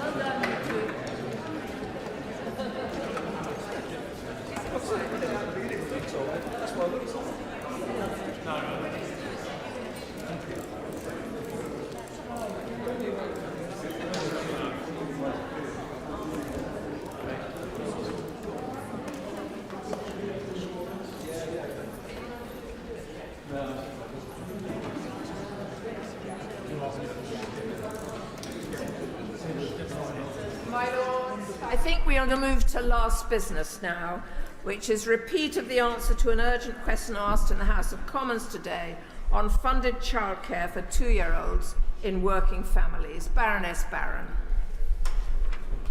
My Lords, this government is rolling out the single largest expansion in childcare in England's history. By September 2025, we will be providing working parents with 30 hours of free childcare a week from when their child is 9 months old all the way until their child starts school. By 2027-28, this government expects to be spending in excess of £8 billion every year on free hours and early education, double the amount we are currently spending. We are introducing this in phases. From April, eligible working parents can access the first 15 hours of free childcare each week for their 2-year-olds. Then in September, they'll be able to access the first 15 hours each week for their 9-month-old. A year later, in September 2025, they will be able to access the full 30 hours for all eligible children aged 9 months and upwards. We want parents to be able to access the new offers as soon as they can. Delivering that ambition has included us increasing childcare funding rates with an additional £204 million in this financial year and an additional £400 million in the coming financial year. We're providing grants to help new childminders enter the sector and making changes to the early years foundation stage that the sector has asked us to make it easier for them. We hear every day from families how significant this policy will be for their finances. Once the rollout is completed, the eligible families will save up to £6,500 a year. It will help parents return to work or increase their hours, and tens of thousands of parents have already successfully applied for their codes ready to take up their places in April. Parents should visit childcarechoices.gov.uk to see the full range of support that they're entitled to. Regarding tax-free childcare, we will be issuing letters with temporary codes to any parents whose tax-free childcare reconfirmation date falls on or after the 15th of February and before the 1st of April. This will ensure that any eligible parent who needs a code to confirm their funded childcare place with their provider will have one, and that no parent should worry that they will lose out. And, Mr. Speaker, I welcome this opportunity to correct some of what have been misleading stories about the childcare rollout, and also to hear from the Honourable Lady about whether she supports our childcare policies, and if not, what her childcare policies would be, as I'm sure members on her benches would like to know as much as we would. My Lords, the Prime Minister admitting that there were some practical issues with the government's flagship childcare expansion might qualify for the understatement of the year so far. Can the Noble Lady say how the government intends to address the fact that there are currently 2 children for every place, 40,000 too few nursery workers to deliver the scheme, and despite her confidence, as Pregnant Then Screwed reported last week, just 1 in 10 eligible parents able to access a code to sign up for the 15 funded hours for 2-year-olds come April? Well, I think the Noble Lady is aware of a number of the measures that we have announced. She raises the issue of too few providers, but she will be aware that actually the number of places rose by 1% last year, and also that staff numbers rose by 4% last year to 347,300. And we are launching a new recruitment campaign to boost interest in early years careers, and we've already made some changes which will boost capacity, including changing the ratio, staff to child ratio from 1.1 to 4 to 1 to 5, which we introduced in September, and changing the requirements on nursery practitioners at level 3 who no longer need to have a maths qualification to fulfil the role. According to Ofsted, the number of early year places fell by almost 18,000 in the 12 months to August 2023. The DFE's own figures show there are now over 11,000 fewer childminders operating than 5 years ago. Meanwhile, the BBC estimates the demand for places is likely to rise by over 100,000 additional children before the full 30-hour expansion is in place in September 2025. How will the Minister ensure there are enough providers and enough spaces for this funding expansion to have any positive effect? I think I've addressed some of the Noble Lord's points in my earlier answer. He's right, of course, that the number of childminders has declined, but indeed by a 10% fall last year. But he is also aware that childminders typically have much smaller numbers of children, hence my remarks about the additional number of places which rose last year. The other additional actions that the government is taking is to increase the hourly rates paid to local authorities, which are increasing significantly, including to £11.22 on average for children under 2, but also with increases for other age groups. My Lords, I very much welcome this generous entitlement of free childcare, but is my noble friend aware of reports of children with special education needs being turned away by early year providers? Those children need the support more than any other children. So what steps can my noble friend take to ensure that those children do get the support that they need? I thank my noble friend for his question, and I too have had those reports, although our understanding in the department is that the vast majority of providers behave extremely responsibly and provide places for children with special educational needs and disabilities. But if my noble friend or anyone in the House has examples where this is not the case, we'd be very grateful to hear of those. We're also increasing the rate of funding for the Disability Access Fund, and the Early Years National Funding Formula also contains an element which addresses the additional costs of working with children with special educational needs. My Lords, in June of last year, the Noble Lady told the House, and I quote, "We'll make sure that parents are able to access the high-quality, affordable childcare that they need." Okay, that's what the Noble Lady told the House. But can she now just tell the House, when are the government going to start listening to the sector? Because the sector is raising concerns, not the least the fact that providers of this childcare are not getting their rates confirmed. The risk is they won't get that confirmed until the 31st of March. And they're supposed to deliver the service on the 1st of April. I think that I think is a bit of a challenge. And I'd like to know how we're going to address that. Well, the Noble Lord raises an important point.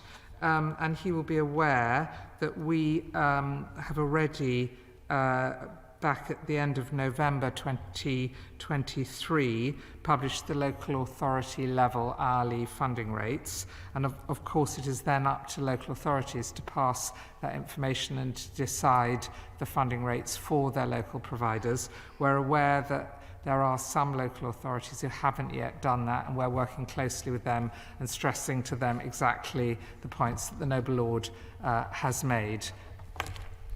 My Lords, we've been talking in general terms and overall figures, but the BBC is reporting the words of Sarah McCormack of the Little Owls Childcare Centre that manages 3 centres in Staffordshire, and says simply that we are full. We haven't got the space for more children.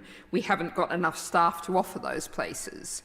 And that seems to reflect what the Chief Executive of the Early Years Alliance told The Independent, that very many parents are turning up and being turned away and told there's a 12 to 18 month wait at least. That seems to be what the reports all say. Can the Noble Lady comment on those? And just one very specific point. We're talking about something that's supposed to start in April, and the government's, one of the ways they say they're going to get the staff is there's going to be a new accelerated apprenticeship route introduced for staff. Given this is starting in April, when's the apprenticeship route likely to begin?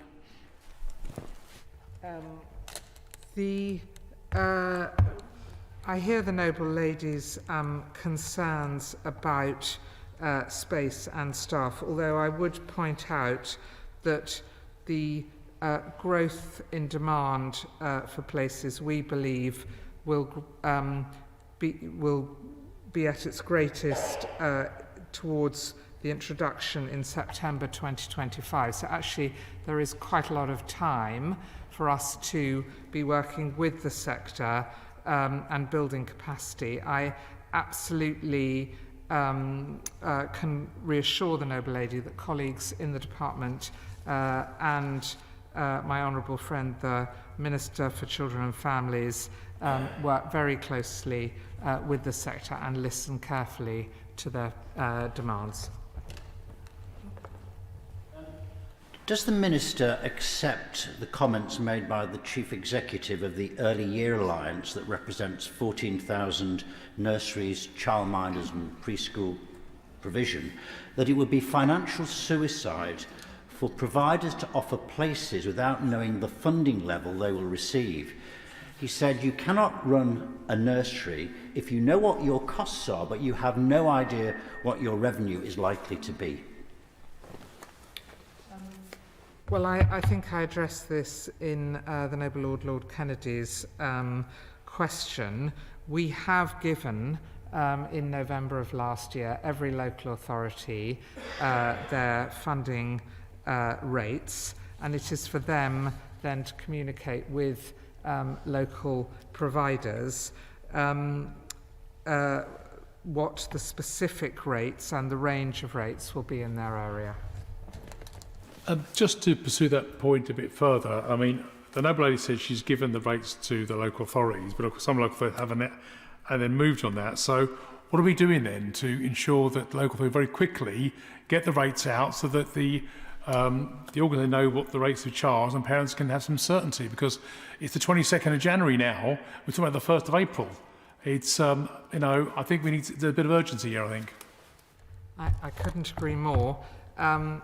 But I would stress again, the vast majority of local authorities have informed their providers, and we are working closely with the remaining ones to urge them to do so as quickly as possible. My Lords, doesn't this exchange underline the need to increase the capacity in the early years market? So what steps is my noble friend taking to launch a recruitment campaign to encourage people to enter this sector? So we will be shortly launching a new national campaign which will be broadcast across a number of different channels to try and boost interest in the early years sector. And having been in a nursery in a school this morning, it certainly looked to me like the most attractive job. My Lords, I beg to move that the House do now adjourn. That the House do now adjourn.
of Law.